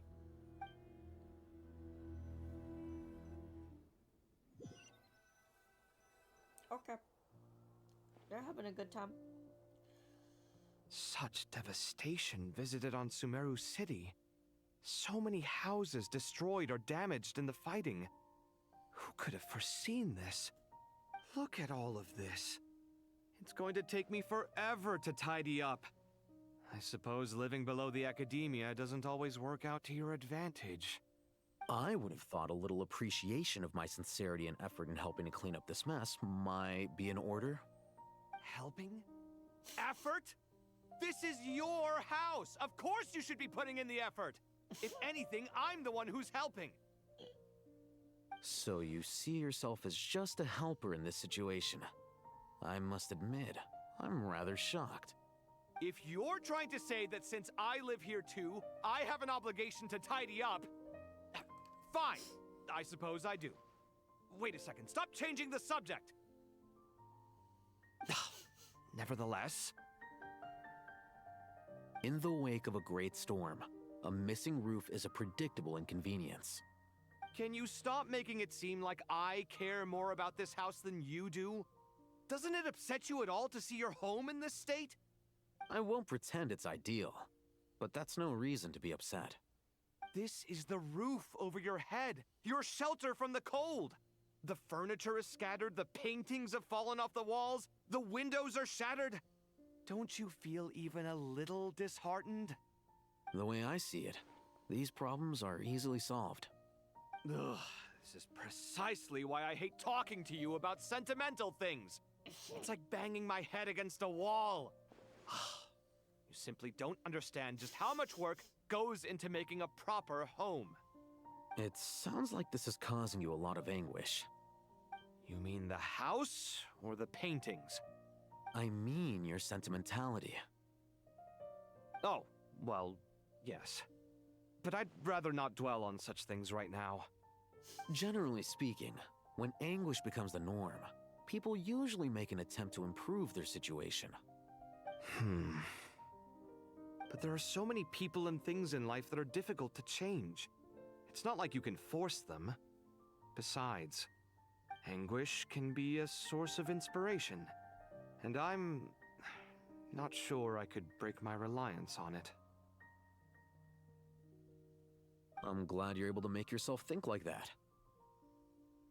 What kind of a response is that? I was stating a profound truth about the very nature of art. Suffering is the cradle of all creation. Even you can't deny that. And I wasn't trying to. I'm just happy for you. Pure and simple. Can't you tell? Happy about what? Happy that you can always find an answer that backs up your views. You... More often than not, life is a process of running into problems and then searching for answers. Yours more than most. Not everyone's so good at justifying things to themselves. It's something that you've been steadily mastering. Huh. What about you, then? What skills have you been mastering lately? Pass me that box. Huh? Okay. You may consider this my progress on the path to mastery. What? Wait a second. Isn't that box mine? Hey, it is! It must have fallen off that shelf. I'll hate them. Those are my paints and inks. Would you like me to put it in your bedroom for you? Huh? I mean, sure, if you don't mind. What kind of progress is this? Does he think he can bribe me? Not that giving me back my own things is much of a bribe. These books on the floor, they're a complete mess. And this one, didn't he say it was an out-of-print collectible? It's completely covered in dust, and some of its pages have even fallen out. Ugh, guess I should help him repair it. This one too. And this one. He's trying to help out a little bit more. Trying to be a little kind and whatever. Instead of arguing back and forth. Well, Kamine is the one who's arguing, but still. Local Sumter Beasts, imported goods. Such a bright future ahead. I can picture the Mora just rolling in.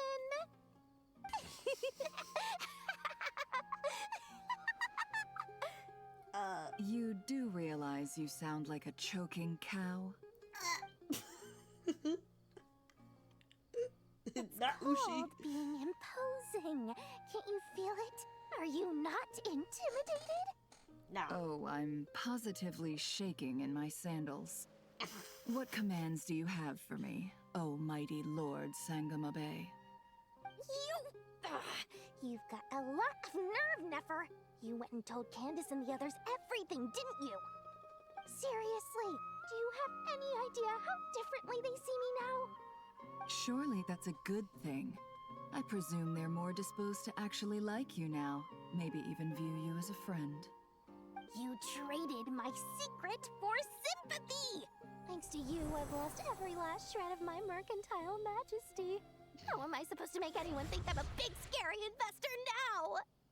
The dark days of Lord Sangamabe are behind you.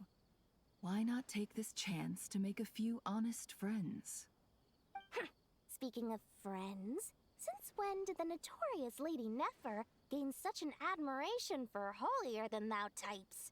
A moon chanter here? An angel there? Who'd have thought it? A coming together of fates, nothing more. No need to throw around accusations of admiration. Forget it. You're right about one thing at least. Making friends is never a bad thing for a merchant. Exactly. So,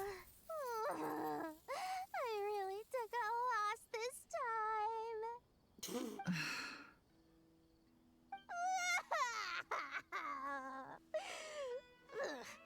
are you looking at? I'm trying to see if you're really crying or if those are just crocodile tears. A little birdie told me that when Lord Sangamabe makes money, the tears flow from the center of her eyes. But when she loses it, they flow from the corners. Which is it this time? Ugh, you are so annoying. I'm not talking to you anymore. Nefer! Thank goodness you're here. I've been looking everywhere for you. Huh? Well. If it isn't the House of Dana's very own librarian. Oh What can my I God. offer you today, Miss Katayun? Oh no, I'm not here to buy. I'm here to bring Lady Nefer a book, and a fascinating one at that. We agreed to meet at the entrance to the mausoleum of King Deshret. One more thing, I bought this copy with my own money. It's not borrowed. Reasoning knows not time of day, but suspense always follows a blizzard. That's quite the mouthful. Huh? Isn't that the one that... It was all the rage for a while. People throughout the city were clamoring to get their hands on a copy. The names inside were all circled. Everyone thought it was a riddle. Don't bring up that book in my presence. I don't even want to hear its name. That thing was nothing but a scam. Surprisingly enough, I've actually heard of this book, though it doesn't seem of much consequence. So, what truth lies behind it? You're from the Vahumana and you're asking me what the truth is? I'd say the actual truth was about the least important part of the whole episode. I brought you this book because it probably has the most interesting backstory of any in the House of Dana's collection, at least in recent years. As for its quality, well, you can judge that for yourself. Don't tell me it's actually any good. You may not know this, Lord Sangamabe, but Lady Nefer has a fondness for books with... how should I put this? Mixed reviews? No eye for good literature, huh? Perhaps she feels that bad books hide interesting secrets? But I shouldn't put words in her mouth. It's probably fair to say she prefers the conversations that books can spark over the substance of the books themselves. Suits my style as an intel broker, wouldn't you say? Very interesting, thank you. I'll return it to you once I'm done reading. And as it happens, I have something for you, too. Incense? I imagine you've already used up the incense I gave you last time. Here's some more. This batch is from Nodcry, so the scent won't be quite the same. Well, actually, I've been saving the incense you gave me. I couldn't bring myself to waste it without a special occasion. But I'll gladly accept this, too. And I promise I'll use it this time. Katayun, you haven't changed a bit.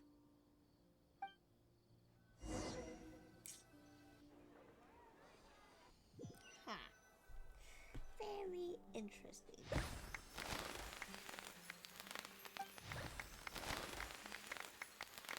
Congratulations, Kale. Well done, Kale. After studying for so long, you've finally become a full-fledged ranger. Sure hasn't been easy for you, huh? This really is fantastic news. All grown up. No longer a trainee, but an official forest ranger. Oh, the next step is to secure tenure in the academia. Thanks, everyone. It's true. I'm an official forest ranger now. Master Tainari, thank you for your guidance and support. I wish Mr. Sino were here so I could thank him too. Sino had a matter to attend to at the Temple of Silence. I don't imagine he'll be back for some time. But don't worry, we can celebrate together once he's finished. I'm afraid the party will have to wait. Kale still has some matters to attend to first. Kale? Is everything all right? No, it's not what you think. There's nothing wrong with my health. I just have a few things I need to deal with. I've made plans with the Traveler and Paimon to visit Mondstadt. Master Tainari and Mr. Sino will be accompanying us too. Well, that's a relief. Let's get together when everyone's back. I'm sure you'll be doing even better by then. Of course. I have a feeling you're right.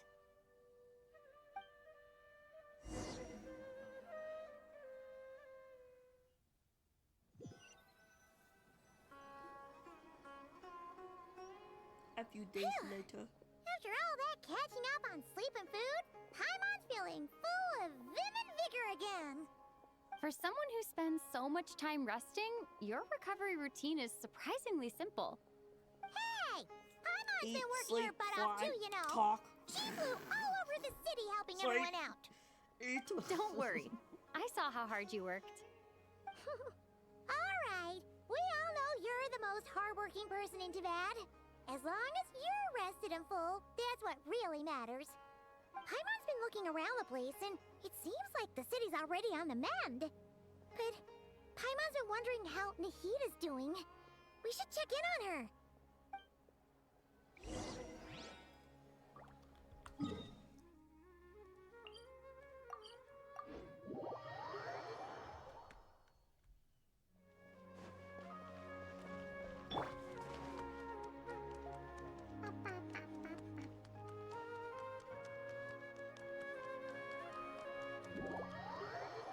Okay, we're just here. Hey,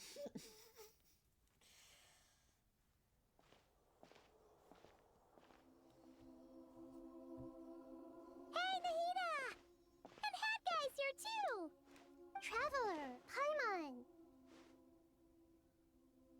What's going on here?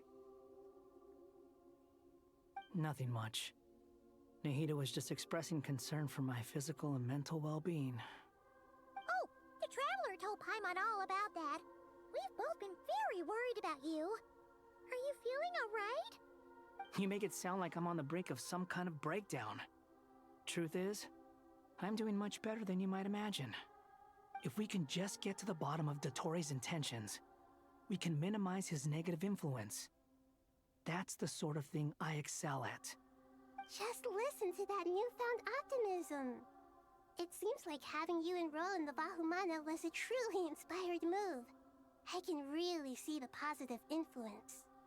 Observe, a classic Sumeru specialty. Chalking everything up to education and learning. To be honest, even I can sense the change in you. Everything Dottori said to you was a way to manipulate your mind. Fortunately, you're no longer under his sway. Can someone as old as me really continue to grow? If it helps, just think of yourself as a late bloomer. It's all a matter of phrasing, and it comes down to what standards you measure yourself by. For a puppet, developing at such an age is perfectly normal. But if you choose to call yourself a late bloomer, it sounds more like you consider yourself human. However you see yourself, well done.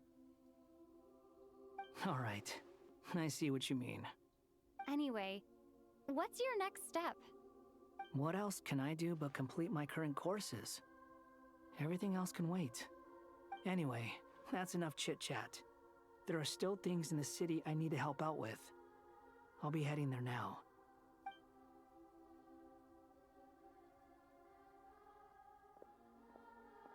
I'm so happy that Hat Guy is doing better than we thought. But what about you, Nahida? How are you holding up? The pyronosis burned down the corrupted Irminsul. The flames blazed for 7 days and 7 nights before they finally subsided. All that was left were the parts underground. Now, Aru shoulders the responsibilities that once belonged to Irminsul. The situation was contained before it got out of hand, so Tevat's most vital information has largely been preserved. Irminsul has a strong influence over you, doesn't it? How will you cope now that it's gone? There is no need to worry.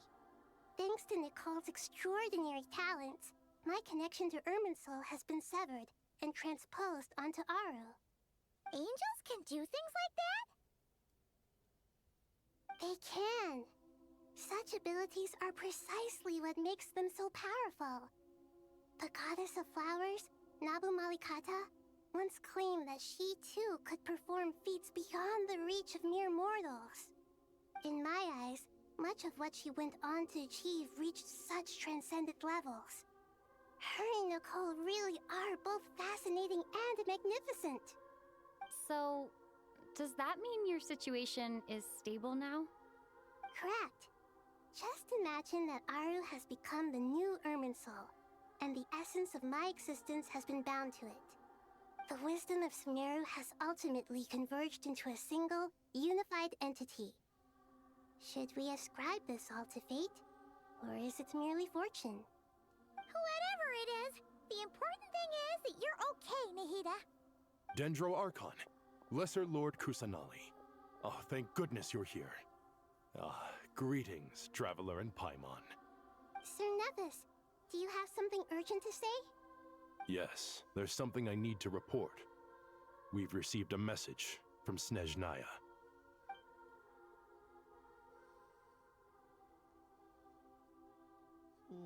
The Fatui Harbinger, the Rooster, sends us his sympathies, along with all the usual pleasantries. His stance is that, following the unrest and Nod Cry, Dottore was subjected to internal censure. This madness was the act of a rogue element, one who cannot be seen to represent the Zapoliarni Palace. No less than can be expected. Snezhnaya paid a heavy price working to stop him. They even lost one of their own Harbingers. The letter goes on to say that even so, Snezhnaya cannot claim to be blameless. Apparently, they will deal with Dottore's subordinates in accordance with Snezhnayan law, holding all those involved in his crimes accountable. Additionally, they are supplying relief funds and supplies, which are already en route. They hope this will aid in Sumeru's reconstruction. Sounds like he's got an answer for everything. True, but as diplomatic rhetoric goes, it's highly effective. Completely watertight, both in logic and sentiment.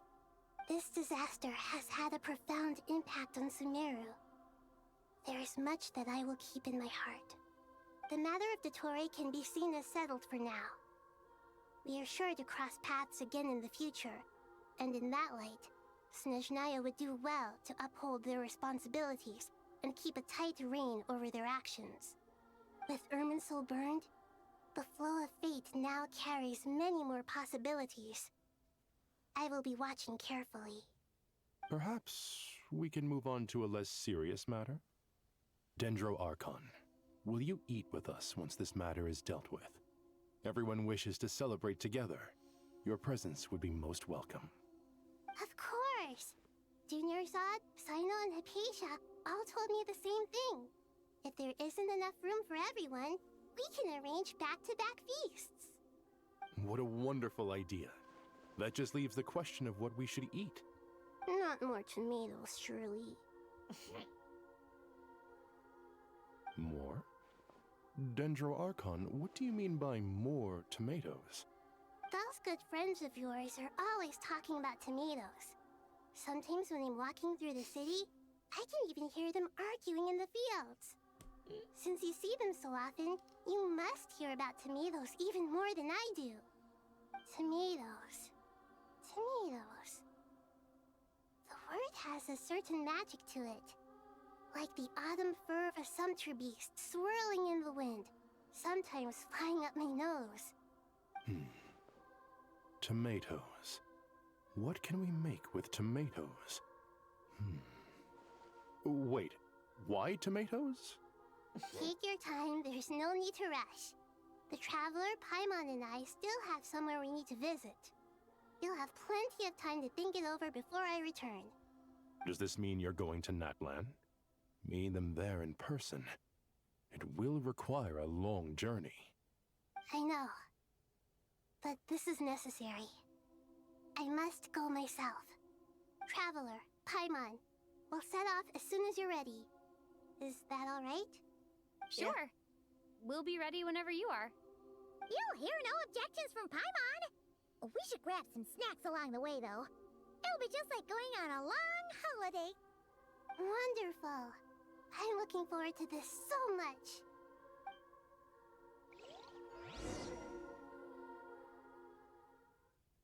Okay, we just skipped right to it. That land is such a lively place. It feels so long. It's super But it was like cheerful so and positive interesting too. and whatever. Especially like I can see talking that. about There are past people events, outside I guess. exercising at all hours. Such a healthy way of life. You came. Welcome, welcome. You must be hungry from your journey. Would you like something to eat? Oh, thanks, but no thanks. We've been eating the whole way here. We had a mushroom platter, Sab's meat stew, butter braised chicken, hot sour pudding.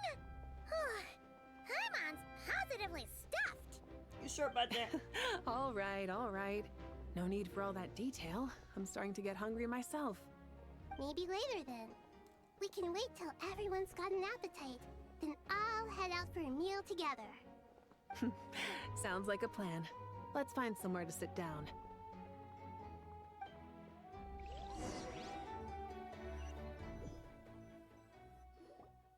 I should tell you, I already have some sense of why you've come. Why's that, Malika? To say thank you.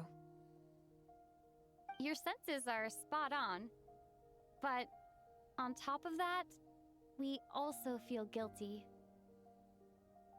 Because the pyronosis has vanished? I sensed its loss. Despite scouring through the remnants of Irminsul, we couldn't find any sign of the pyronosis. Not even any trace of it burning to ash. That's certainly unusual. Still, the potential fallout from Irminsul's loss is significant, to say the least. Perhaps the pyronosis's disappearance is simply a knock-on effect of the impact it's had on a certain strand of fate. There's no need to feel guilty. We were clear that this time, there was to be no returning, only giving. Pure and simple. Thank you really is a fascinating phrase. We use it to express gratitude for the smallest of things. Yet, when faced with a kindness too immense to describe, we use exactly the same words. It's not that we lack other means of expression. It's that when we truly need to express our feelings, the simplest and purest words are always the most powerful. You're right. In Natlan, we prefer simple expressions too. Companionship, friendship, support.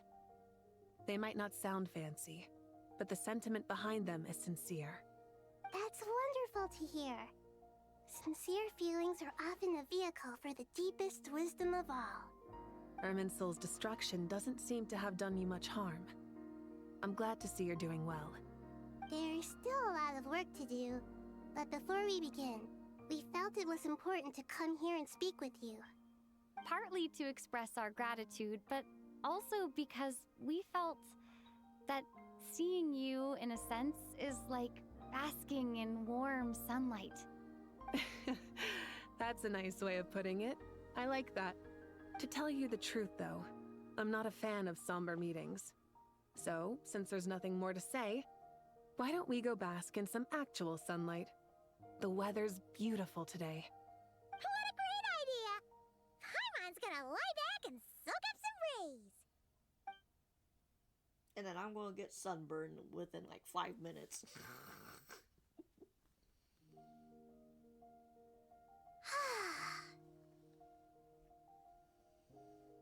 In that case, I think I'll lie down for a bit too before we head to our next stop. And where might that be? Mondstadt.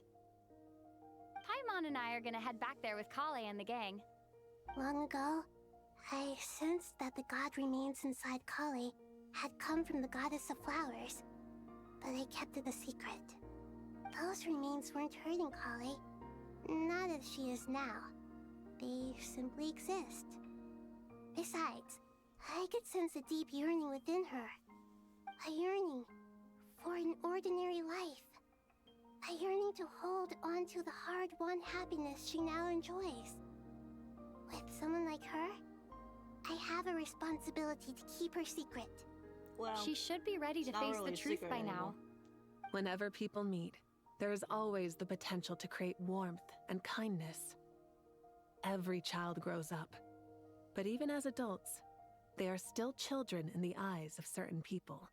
Oh, just like how Paimon sometimes sees Nahida as a little kid. Is that so? Well, anyone who's friends with a kid is probably a kid themselves. Of course! And there's nothing wrong with that. When we get back, we'll actually be hanging out with another of our friends who happens to be a kid. Or more like looking after, in her case. Anyway, we'll always be there to watch out for our friends. Dear Sucrose, when you receive this letter, I'll probably be as busy as always. But busy with wonderful things. That's because I'm no longer a trainee. I'm now an official forest ranger. Impressive, right? Sino said that official rangers sound much tougher than trainees. Though he did say it was already pretty tough to start out with. You probably heard that something big happened in Sumeru recently. Don't worry, it's all been taken care of. We're heading to Mondstadt soon, so if you're free, maybe we could meet up? Plus, it's not just me, a few of us are going. Hey, do you still remember that time we all got together? You know, when we all went to the Windbloom Festival? It'll be just like that.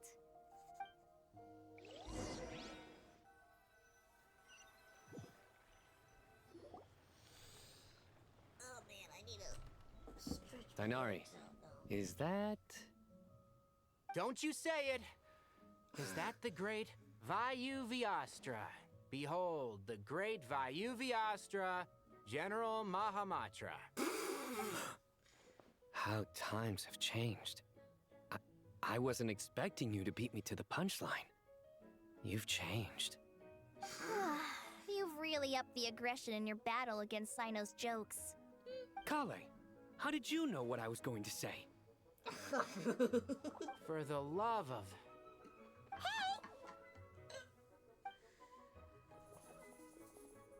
Traveler! Paimon! You're right on time! I hope we haven't kept you waiting. Kalei! Sucrose! It's been so long! How have you been? I've been well. Everything's going great. What about you? Are you still busy? Not at the moment. Oh, right! That juicer you gave us works amazing! Farzan loves it! Seriously? That's wonderful. I don't suppose you drew up a detailed test report. Oh, what fruits did you use? How was the texture of the final product? Sucrose, you might want to try asking your questions one at a time. Albedo! Paimon didn't see you there! It's been a while since all of us were together like this. How about we follow the same plan as last time? Good idea, my friend. You never disappoint. So, what are your identities this time? Don't remind him. First things first. Allow me to introduce our very own official Forest Ranger Kale. The rest of us are simply her humble travel companions. This sounds like one of those mushy stories that gets people hooked on some corny, heartwarming premise. Oh, is our story not heartwarming? If I recall correctly, there was even a scene like this in King of Invocations. Besides being heartwarming, our story's also about tough, impressive-sounding job titles. At least that's what I think.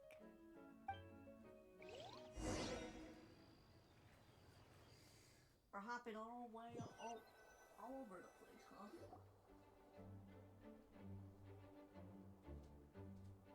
Oh, you're here already? I'm still giving Dodeko a little trim. I won't be a moment. A trim? Does Dodoko need haircuts too? Of course.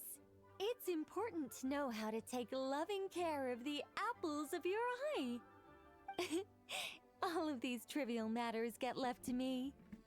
It's because I'm an angel, and angels are, in a way, the guardians of all Teyvat. Oh, right!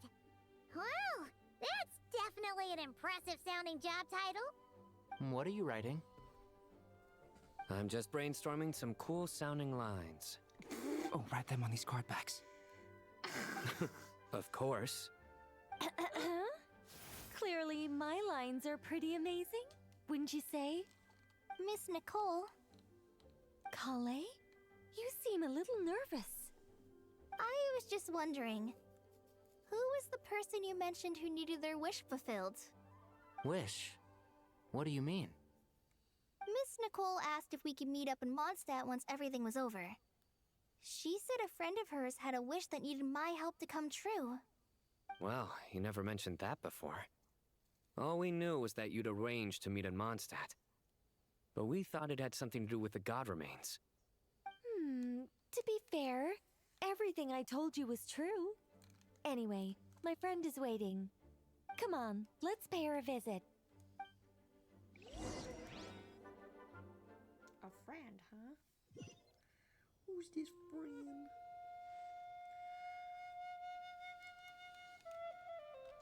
Alice, maybe?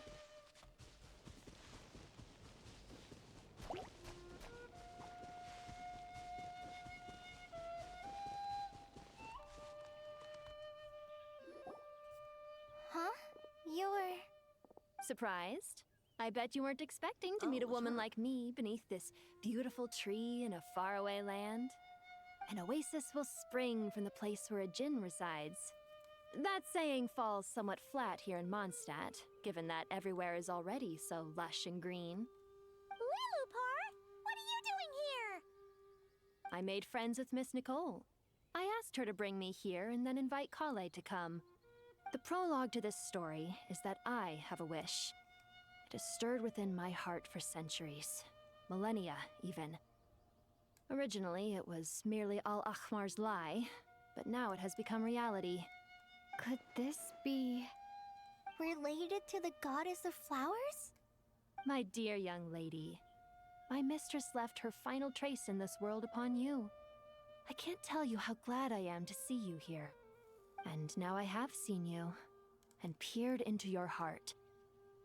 You have experienced hardships and suffered setbacks. The torment an ordinary person might expect to face has befallen you threefold. This is the source of your resilience. But, beneath all this, I've witnessed the seeds of desire. You yearn to return to the simple life you once knew, do you not? I do. I want to throw away everything that isn't mine. But how do you decide what is yours? The scars that others carve into your flesh? The kindness and love they inscribe? Are these things not yours as well? They are. This is something I've talked about with Miss Nicole. Miss Nicole said I should learn how to adjust my standards. I just want to live as an ordinary human. Anything beyond that isn't mine. Don't you want anything from the remains of the goddess of flowers? She gave me a revelation once. I think that's already more than enough. In the past, you would not have possessed such a rich heart. Your brief life has taught you to hold on to everything good, to home in on kindness. How fascinating. You're nothing like Nabu Malikata, and you're certainly not her. Of course not. I'm not some great and powerful being, Miss Lilopar. Yet I am a djinn. We exist because of the Lord of Flowers. We revere and love her. My wish is to see her one last time, to give everything for her. Kale, can you do this for me? But her remains won't be easy to remove. Are you sure this is what you want? That's beside the point. First, I need to know. Are you willing to do something for the soul of this lonely, wandering woman? I'm willing. But look, you know nothing about me. Even if you have heard the stories about me, all you would know is that I was rightly punished for the many evil deeds I committed. Ah, so you do know. Your lips are quivering, your eyes trembling, and still you're willing to do something for me. Life has been cruel to you, and yet you've learned to be kind. My dear young lady, to repay your kindness, I too must play my part. Are you sure about this, Lilupar? I yearn to see my mistress. For this moment, the world can burn to ashes, the universe be engulfed in flame. I care about nothing else. And you, Kale, I can give you a gift. you'll become just another ordinary human. But Miss Lilopar, what will happen to you? My wish will be fulfilled, and I can die happy. Why would you wish for that? A long, unending life might seem desirable for one who has never possessed it, yet it brings torment to one who has. My remains are scattered across the yellow sands, but my soul can find no peace. Since you've promised to grant my wish, give me that release. Allow the dying to die, and let the dead rest in peace. You have my thanks. Kale, there's no pressure on you. What she said, it's all true. A wish is a genuine desire, after all. It's as if you want to use the last of your life to give me a better future. Nothing so selfless. We'll be using our futures to fulfill each other's wishes. This is a noble act, a beautiful and secret transaction between two women. Okay. I understand. Kind of a weird way of saying it, but okay. Miss Lilopar, I'm ready. Close your eyes, Kale. Then open your soul. From there, I will embrace my mistress. The downpour of flowers is your touch. Like returning to the very beginning. Like surrendering to your grace, my mistress. People say that devotion is beautiful, yet filled with pain. How foolish of them. For me, devotion is beautiful, pure and painless. Devotion is my love. Thank you.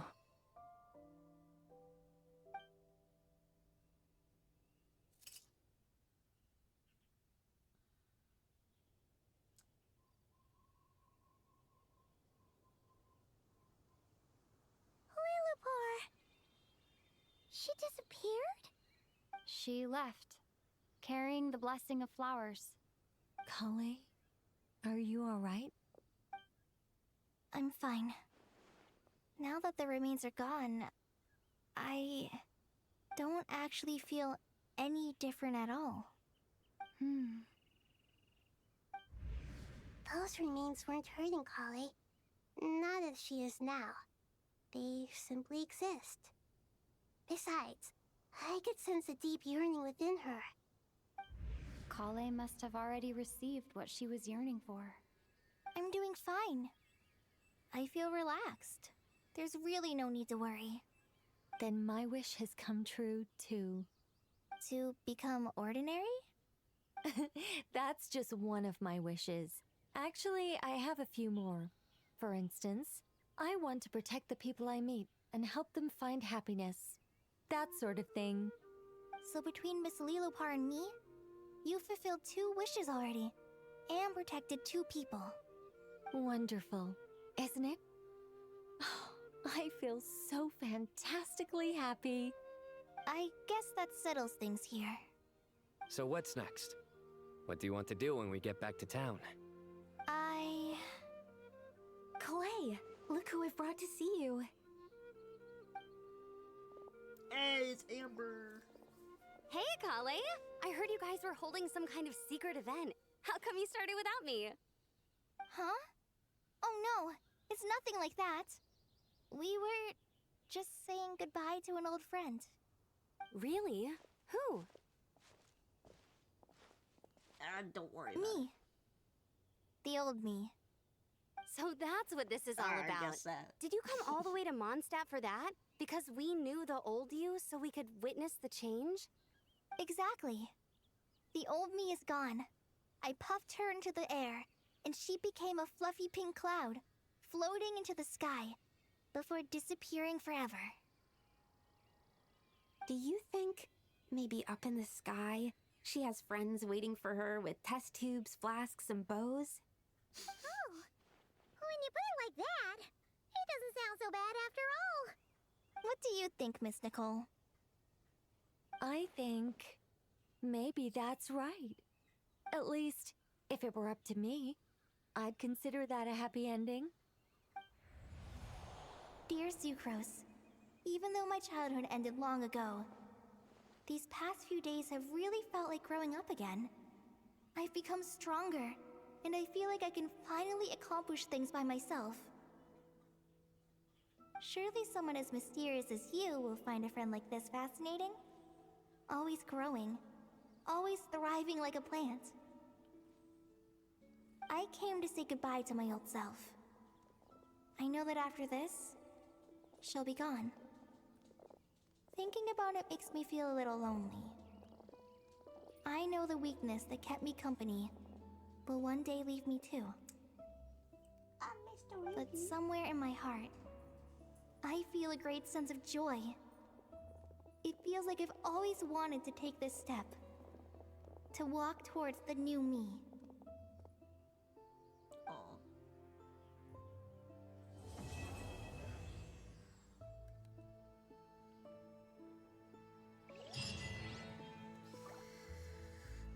We're done.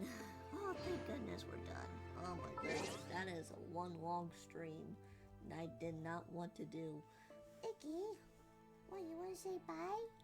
You wanna say bye for now? Alright, everyone. That is it for today's stream. Thank you, everybody, for watching. We will be back tomorrow for the last day of the charity event. Let's see, who shall I raid? We raided him before. No.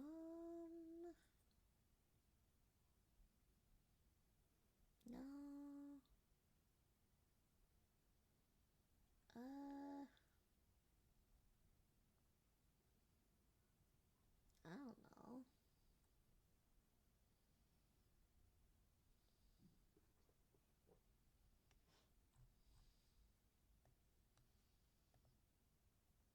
We'll raid Borger, playing Dark Souls. Alright, everyone. I will see you guys tomorrow. Alright? And I'll see you with probably Pokemon Yellow or something. I don't know what we're doing. Alright, see ya. Bye-bye.